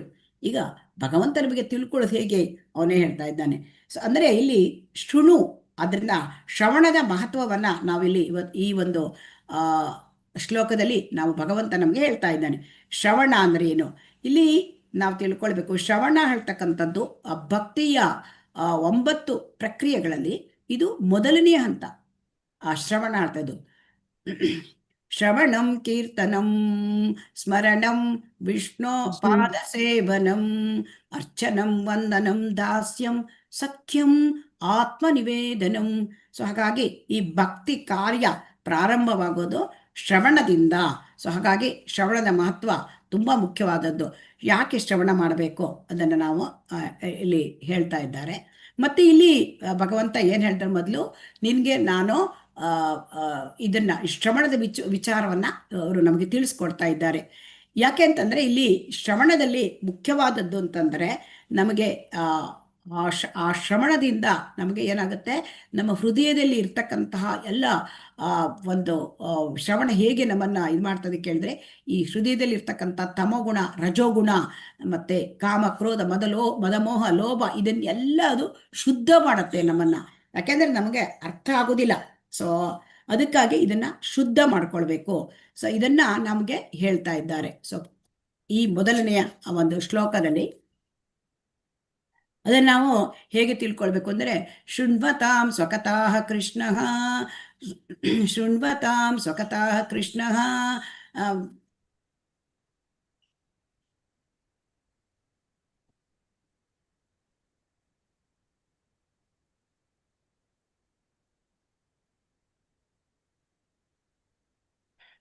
ಹೃದ್ಯಂತಸ್ಥೋ ಹಿ ಅಭದ್ರಾಣಿ ವಿಧುನೋತಿ ಸುರುತ್ಸತಾಂ. ಅಂದ್ರೆ ಶೃಣ್ವತ ಸುಖತಾ ಕೃಷ್ಣ ಪುಣ್ಯ ಶ್ರವಣ ಕೀರ್ತನಂ ಹೃದ್ಯಂತಸ್ಥೋ ಹಿ ಅಭದ್ರಾಣಿ ವಿಧುನೋತಿ ಸುಹೃತ್ಸತಾಂ. ಅಂದ್ರೆ ಭಗವಂತನ ಕಥೆಗಳನ್ನ ಕೇಳುವುದು ಅಂದ್ರೆ ಅದು ಪುಣ್ಯ ಕಾರ್ಯ. ಸೊ ಈ ಪುಣ್ಯ ಕಾರ್ಯ ಅಂದ್ರೆ ಭಕ್ತಿ ಪುಣ್ಯ. ಇದನ್ನು ಕೇಳೋದ್ರಿಂದ ಏನಾಗುತ್ತೆ ಅಂತಂದ್ರೆ ಹೃದಯದಲ್ಲಿ ಅವನು ಭಗವಂತ ಒಮ್ಮೆಗೆ ನಾವು ಯಾವುದೇನೆ ಭಗವಂತನ ಬಗ್ಗೆ ಶ್ರವಣ ಮಾಡಲಿಕ್ಕೆ ನಾವು ಪ್ರಾರಂಭ ಮಾಡಿದ್ವಿ, ಆವಾಗ ನಮ್ಮ ಹೃದಯದಲ್ಲಿ ಅವನು ಬಂದು ಕುಳಿತುಕೊಳ್ತಾನೆ. ಹೃದಯದಲ್ಲಿ ಕುಳಿತುಕೊಂಡು ಅದನ್ನು ನಮಗೆ ಶುದ್ಧ ಮಾಡಲಿಕ್ಕೆ ಪ್ರಾರಂಭ ಮಾಡ್ತಾನೆ. ಯಾಕೆಂತಂದರೆ ನಮ್ಮ ಹೃದಯದಲ್ಲಿ ಭೌತಿಕ ಕಲ್ಮಶಗಳು ಇರ್ತದೆ. ಸೊ ಈ ಭೌತಿಕ ಕಲ್ಮಶಗಳನ್ನು ನಮಗೆ ಕಳ್ಕೊಳ್ಳಿಕ್ಕೆ ಇದು ಬಹಳ ಮುಖ್ಯವಾದದ್ದು. ಮತ್ತು ಮೊಟ್ಟ ಮೊದಲು ನಮಗಿರ್ತಕ್ಕಂಥದ್ದು ರಜೋಗುಣ ಮತ್ತು ತಮೋಗುಣ. ಸೊ ಈ ರಜೋಗುಣ ತಮೋಗುಣ ಕಳ್ಕೊಳ್ಳದೆ ನಮಗೆ ನಾವು ಸತ್ವಗುಣಕ್ಕೆ ಬರದೆ ನಮಗೆ ಈ ಭಗವದ್ಗೀತೆ ಅರ್ಥ ಆಗೋದಿಲ್ಲ. ಸೊ ಹಾಗಾಗಿ ಸತ್ವಗುಣಕ್ಕೆ ಬರಬೇಕು. ಇದಕ್ಕೆ ಬರಲಿಕ್ಕೆ ಬಂದರೆ ಮಾತ್ರ ನಮಗೆ ಭಗವಂತನನ್ನು ಅರ್ಥ ಮಾಡ್ಕೊಳ್ಳಿಕ್ಕೆ ಸಾಧ್ಯ. ಪರಮ ಸತ್ಯವನ್ನ ಅರ್ಥ ಮಾಡ್ಕೊಳ್ಳೋ ಸ್ಥಿತಿ ಅಂತಂದ್ರೆ ಅದು ಸತ್ವಗುಣ. ಇದಕ್ಕೆ ಅಸಂಶಯಂ ಸಮಗ್ರಂ. ಯಾವಾಗ ನಮಗೆ ಈ ಸತ್ವಗುಣಕ್ಕೆ ಬರ್ತೇವೆ ಆಗ ಯಾವುದು ಕೂಡ ನಮಗೆ ಸಂಶಯಗಳಿರೋದಿಲ್ಲ. ಸೊ ಹಾಗಾಗಿ ನಾವು ಭಗವದ್ಗೀತೆ ಮತ್ತು ಭಾಗವತವನ್ನ ಕೇಳೋದ್ರಿಂದ ನಮಗೆ ಅದು ಕೂಡ ಸಂಪ್ರದಾಯದಿಂದ ಬಂದ ಗುರುಗಳಿಂದ ಅದನ್ನು ನಾವು ಕೇಳೋದ್ರಿಂದ ನಮಗೆ ಇದನ್ನ ಅರ್ಥ ಮಾಡ್ಕೊಳ್ಳಿಕ್ಕೆ ಸಾಧ್ಯ ಆಗತ್ತೆ. ಭಗವಂತನನ್ನು ಅರ್ಥ ಮಾಡ್ಕೊಳ್ಳಿಕ್ಕೆ ಸಾಧ್ಯ ಆಗತ್ತೆ. ಶ್ರೀಲ ಪ್ರಭುಪಾದರು ಅವರ ಗುರುಗಳು, ಶ್ರೀಲ ಪ್ರಭುಪಾದರು ಗುರುಗಳ ಹತ್ರ ಒಮ್ಮೆ 1934ನೇ ಇಸ್ವಿನಲ್ಲಿ ಅಲ್ಲಿ ಅವರು ಬಿಸಿನೆಸ್ ಆ ಸಮಯದಲ್ಲಿ ಅವರು ಇನ್ನೂ ಭಕ್ತಿ ಮಾರ್ಗಕ್ಕೆ ಸಂಪೂರ್ಣವಾಗಿ ತಮ್ಮನ್ನು ಅಳವಡಿಸ್ಕೊಂಡಿರಲಿಲ್ಲ. ಅವರು ಬಿಸಿನೆಸ್ ಮಾಡ್ತಾ ಇದ್ರು. ಹಾಗಾಗಿ ಅವರು ಅಲ್ಲಿ ಇದಕ್ಕೆ ಬರ್ತಾರೆ, ಮುಂಬೈಗೆ ಬಂದಿರ್ತಾರೆ. ಮುಂಬೈನಲ್ಲಿ ಇದ್ದರು ಅವರು. ಅಲ್ಲಿಂದ ವೃಂದಾವನಕ್ಕೆ ಹೋಗ್ತಾರೆ. ಆ ವೃಂದಾವನದಲ್ಲಿ ಶ್ರೀಲ ಭಕ್ತಿ ಸಿದ್ಧಾಂತ ಸರಸ್ವತಿ ಅವರು ಒಮ್ಮೆ ಬಂದಿದ್ದು ಭಕ್ತರ ಜೊತೆ ಅವರು ತರಗತಿ ಮಾಡ್ತಾರೆ. ಅಲ್ಲಿ ಎಲ್ಲರಿಗೂ 4 ತಾಸು ಅವರು ಹೇಳೋದು 4 ತಾಸು ಮಿನಿಮಮ್ ಕ್ಲಾಸ್ ಮಾಡ್ತಾ ಇದ್ದರು. ಸೊ ಹಾಗಾಗಿ ಆ ಪ್ರಭುಪಾದರು ಹೇಳ್ತಾರೆ, ನನ್ನ ಗುರುಗಳು 12 ತಾಸು ಕೂಡ ಕ್ಲಾಸ್ ಮಾಡ್ಬೋದು. ಆದರೆ ಅದು ಕೇಳಲಿಕ್ಕೆ ಎಷ್ಟು ಜನ ಹೋಗ್ತಾರೆ? 1 ಗಂಟೆ ಭಗವದ್ಗೀತೆ ತರಗತಿ ಮಾಡಲಿಕ್ಕೆ ಜನ ಕೂತ್ಕೊಳ್ಳಿಕ್ಕೆ ಸಮಯ ಇರೋದಿಲ್ಲ ಅಂತ ಹೇಳ್ತಾರೆ. ಆಗ ಏನು ಹೇಳ್ತಾರೆ ಇವರು, 4 ಗಂಟೆ ಆದಮೇಲೆ ನೀವು ಹೋಗ್ಬೋದು ಅಂತ ಹೇಳ್ತಾರೆ ಅಲ್ಲಿದ್ದ ಕೇಳಲಿಕ್ಕೆ ಬಂದಿದ್ದ ಶಿಷ್ಯಂದಿರಿಗೆ. ಆಗ ಅವರು ಪ್ರಭುಪಾದ್ರ ಮಾತ್ರ ಹೋಗಿರೋದಿಲ್ಲ. ಅದಕ್ಕೆ ಪ್ರಭುಪಾದ್ರ ಹತ್ರ ಕೇಳ್ತಾರೆ, ನೀನು ಯಾಕೆ ಹೋಗೋದಿಲ್ಲ? ಅಲ್ಲ, ನಾನು ಹೋಗೋದಿಲ್ಲ, ನಾನು ಕೇಳಲಿಕ್ಕೆ ಬಂದಿರೋದು ಅಂದರೆ ಅವರಿಗೆ ಇದು ಕೊಟ್ಟಿರ್ತಾರೆ, ಸ್ವಲ್ಪ ಗ್ಯಾಪ್, ನೀವು ಹೋಗಿ ಬನ್ನಿ, ನಾಳೆ ಮತ್ತೆ ಕಂಟಿನ್ಯೂ ಮಾಡೋಣ ಅಂತ. ಆದರೆ ಅವ್ರು ಹೋಗಿರೋದಿಲ್ಲ. ಸೊ ಹಾಗಾಗಿ ಅಂದರೆ ಅವ್ರು ಕೇಳಲಿಕ್ಕೆ ಇಷ್ಟ. ಸೊ ಆಸಕ್ತಿ ನಮಗೆ ಕೇಳಬೇಕು. ಹೇಗೆ ಕೇಳಬೇಕು? ಆಸಕ್ತಿಯಿಂದ ಕೇಳಬೇಕು. ಇಲ್ಲಿ ನಮಗೆ ಶ್ರೀಕೃಷ್ಣ ಹೇಳ್ತಾ ಇದ್ದಾರೆ, ಆಸಕ್ತಿಯಿಂದ, ಆಸಕ್ತವಾದ ಮನಸ್ಸಿಂದ ಕೇಳಬೇಕು. ಆಗ ನಮಗೆ ಆಸಕ್ತಿಯಿಂದ ಕೇಳಬೇಕು, ಶ್ರದ್ಧೆಯಿಂದ ಕೇಳಬೇಕು. ಆಗ ಮಾತ್ರ ನಮಗೆ ಸಂಶಯವಿಲ್ಲದೆ ಎಲ್ಲವನ್ನು ಕೂಡ ತಿಳ್ಕೊಳ್ಬೋದು. ಇಲ್ಲಿ 2ನೇ ಶ್ಲೋಕದಲ್ಲಿ ಏನು ಹೇಳ್ತಾ ಇದ್ದಾರೆ? ಭಗವಂತ ಹೇಳ್ತಾ ಇದ್ದಾರೆ, ನಿನಗೆ ನಾನು ಇಂದ್ರಿಯ ಗೋಚರವಾದ ಜ್ಞಾನವನ್ನು, ಆಧ್ಯಾತ್ಮಿಕ ಜ್ಞಾನವನ್ನು ಎರಡನ್ನು ತಿಳಿಸ್ಕೊಡ್ತೇನೆ. ಇದನ್ನು ತಿಳಿದುಕೊಂಡ ಮೇಲೆ ನೀನು ತಿಳ್ಕೊಳ್ಬೇಕಾಗಿದ್ದು ಏನೂ ಇರೋದಿಲ್ಲ. ಈಗ ಏನಾಗ್ತದೆ ಅಂತಂದ್ರೆ ಇಲ್ಲಿ ಇಂದ್ರಿಯ ಗೋಚರವಾದ ಜ್ಞಾನ. ಇಂದ್ರಿಯ ಗೋಚರವಾದ ಜ್ಞಾನ ಅಂತಂದ್ರೆ ಈಗ ನಮಗೆ ಭೌತಿಕ ಪ್ರಪಂಚ ನಮಗೆ ಕಣ್ಣಿಗೆ ಕಾಣುತ್ತೆ ಅಲ್ವಾ? ನಮಗೆ ಸೂರ್ಯ, ಚಂದ್ರ, ನಕ್ಷತ್ರ, ಪರ್ವತ, ಗುಡ್ಡ, ಭೂಮಿ, ನೀರು, ಆಮೇಲೆ ಪಕ್ಷಿ, ನದಿ, ಸಮುದ್ರ, ಇದೆಲ್ಲ ನಮಗೆ ಕಾಣುತ್ತೆ ಅಲ್ವಾ? ಸೊ ಇದೆಲ್ಲ ಇಂದ್ರಿಯ ಗೋಚರವಾದದ್ದು. ಇದರ ಬಗ್ಗೆ ಕೂಡ ಇಲ್ಲಿ ತಿಳಿಸ್ತಾ ಇದ್ದಾರೆ. ಅಂದ್ರೆ ಇದು ಭೌತಿಕವಾದ ಜ್ಞಾನ. ಸೊ ಅದರ ಜೊತೆಗೆ ಆಧ್ಯಾತ್ಮಿಕ ಜ್ಞಾನವನ್ನ ತಿಳಿಸ್ಕೊಡ್ತೇನೆ. ಸೊ ಹಾಗಾಗಿ ಇಲ್ಲಿ ಭಗವಂತ ಆ ಭೌತಿಕ ಜ್ಞಾನವನ್ನು ತಿಳಿಸ್ತಾ ಇದ್ದಾರೆ, ಆಧ್ಯಾತ್ಮ ಜ್ಞಾನವನ್ನು ತಿಳಿಸ್ತಾ ಇದ್ದಾರೆ. ಅಂದ್ರೆ ಆಧ್ಯಾತ್ಮ ಜ್ಞಾನವನ್ನ ತಿಳ್ಕೊಂಡ ಮೇಲೆ ಏನು ತಿಳಿಯಬೇಕಾಗಿದ್ದು ಇರೋದಿಲ್ಲ.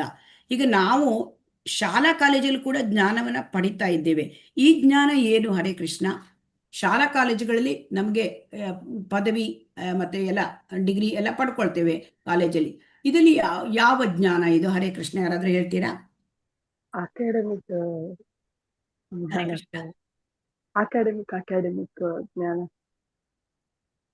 ಬೇಸಿಕ್. ಹರೇ ಕೃಷ್ಣ. ಈ ಜ್ಞಾನಕ್ಕೂ ಇಲ್ಲಿ ಹೇಳ್ತಕ್ಕಂಥ ಭಗವಂತ ಹೇಳ್ತಕ್ಕಂಥ ಆಧ್ಯಾತ್ಮಿಕ ಜ್ಞಾನಕ್ಕೆ ಏನ್ ವ್ಯತ್ಯಾಸ? ಹರೇ ಕೃಷ್ಣ ಹೇಳಿ. ಭಗವಂತನಲ್ಲಿ ಭಕ್ತಿ ಜ್ಞಾನ, ಕಾಲೇಜ್ ಸ್ಕೂಲಲ್ಲಿ ವಿದ್ಯಾ ಜ್ಞಾನ. ಲೋಕಜ್ಞಾನ ಅಲ್ಲಿ. ಹ್ಮ್ ಅಂದರೆ ಇಲ್ಲಿ ಏನಾಗುತ್ತೆ, ನಾವು ಏನು ಶಾಲಾ ಕಾಲೇಜಲ್ಲಿ ನಾವು ಕಲಿತೇವೆ ಅದು ಐಹಿಕ ಜ್ಞಾನ. ಸೊ ಐಹಿಕ ಜ್ಞಾನ ಅದೇನು ಮಾಡುತ್ತೆ, ನಾವು ಬದುಕಲು ಅದನ್ನ ಕಲೆ, ಅದು ಬದುಕಲಿಕ್ಕೆ ಒಂದು ಕಲೆ. ಆದರೆ ನಿಜವಾದ ಜ್ಞಾನ ಅಂತಂದರೆ ಆಧ್ಯಾತ್ಮಿಕ ಜ್ಞಾನ. ಯಾಕೆ ಅಂತಂದರೆ ಅದು ನಮ್ಮನ್ನು ಹುಟ್ಟು ಸಾವಿನ ಚಕ್ರದಿಂದ ಪಾರು ಮಾಡಿ ಅದು ನಮ್ಮನ್ನು ಭಗವಂತನ ಕಡೆ ಕರ್ಕೊಂಡೋಗುತ್ತೆ.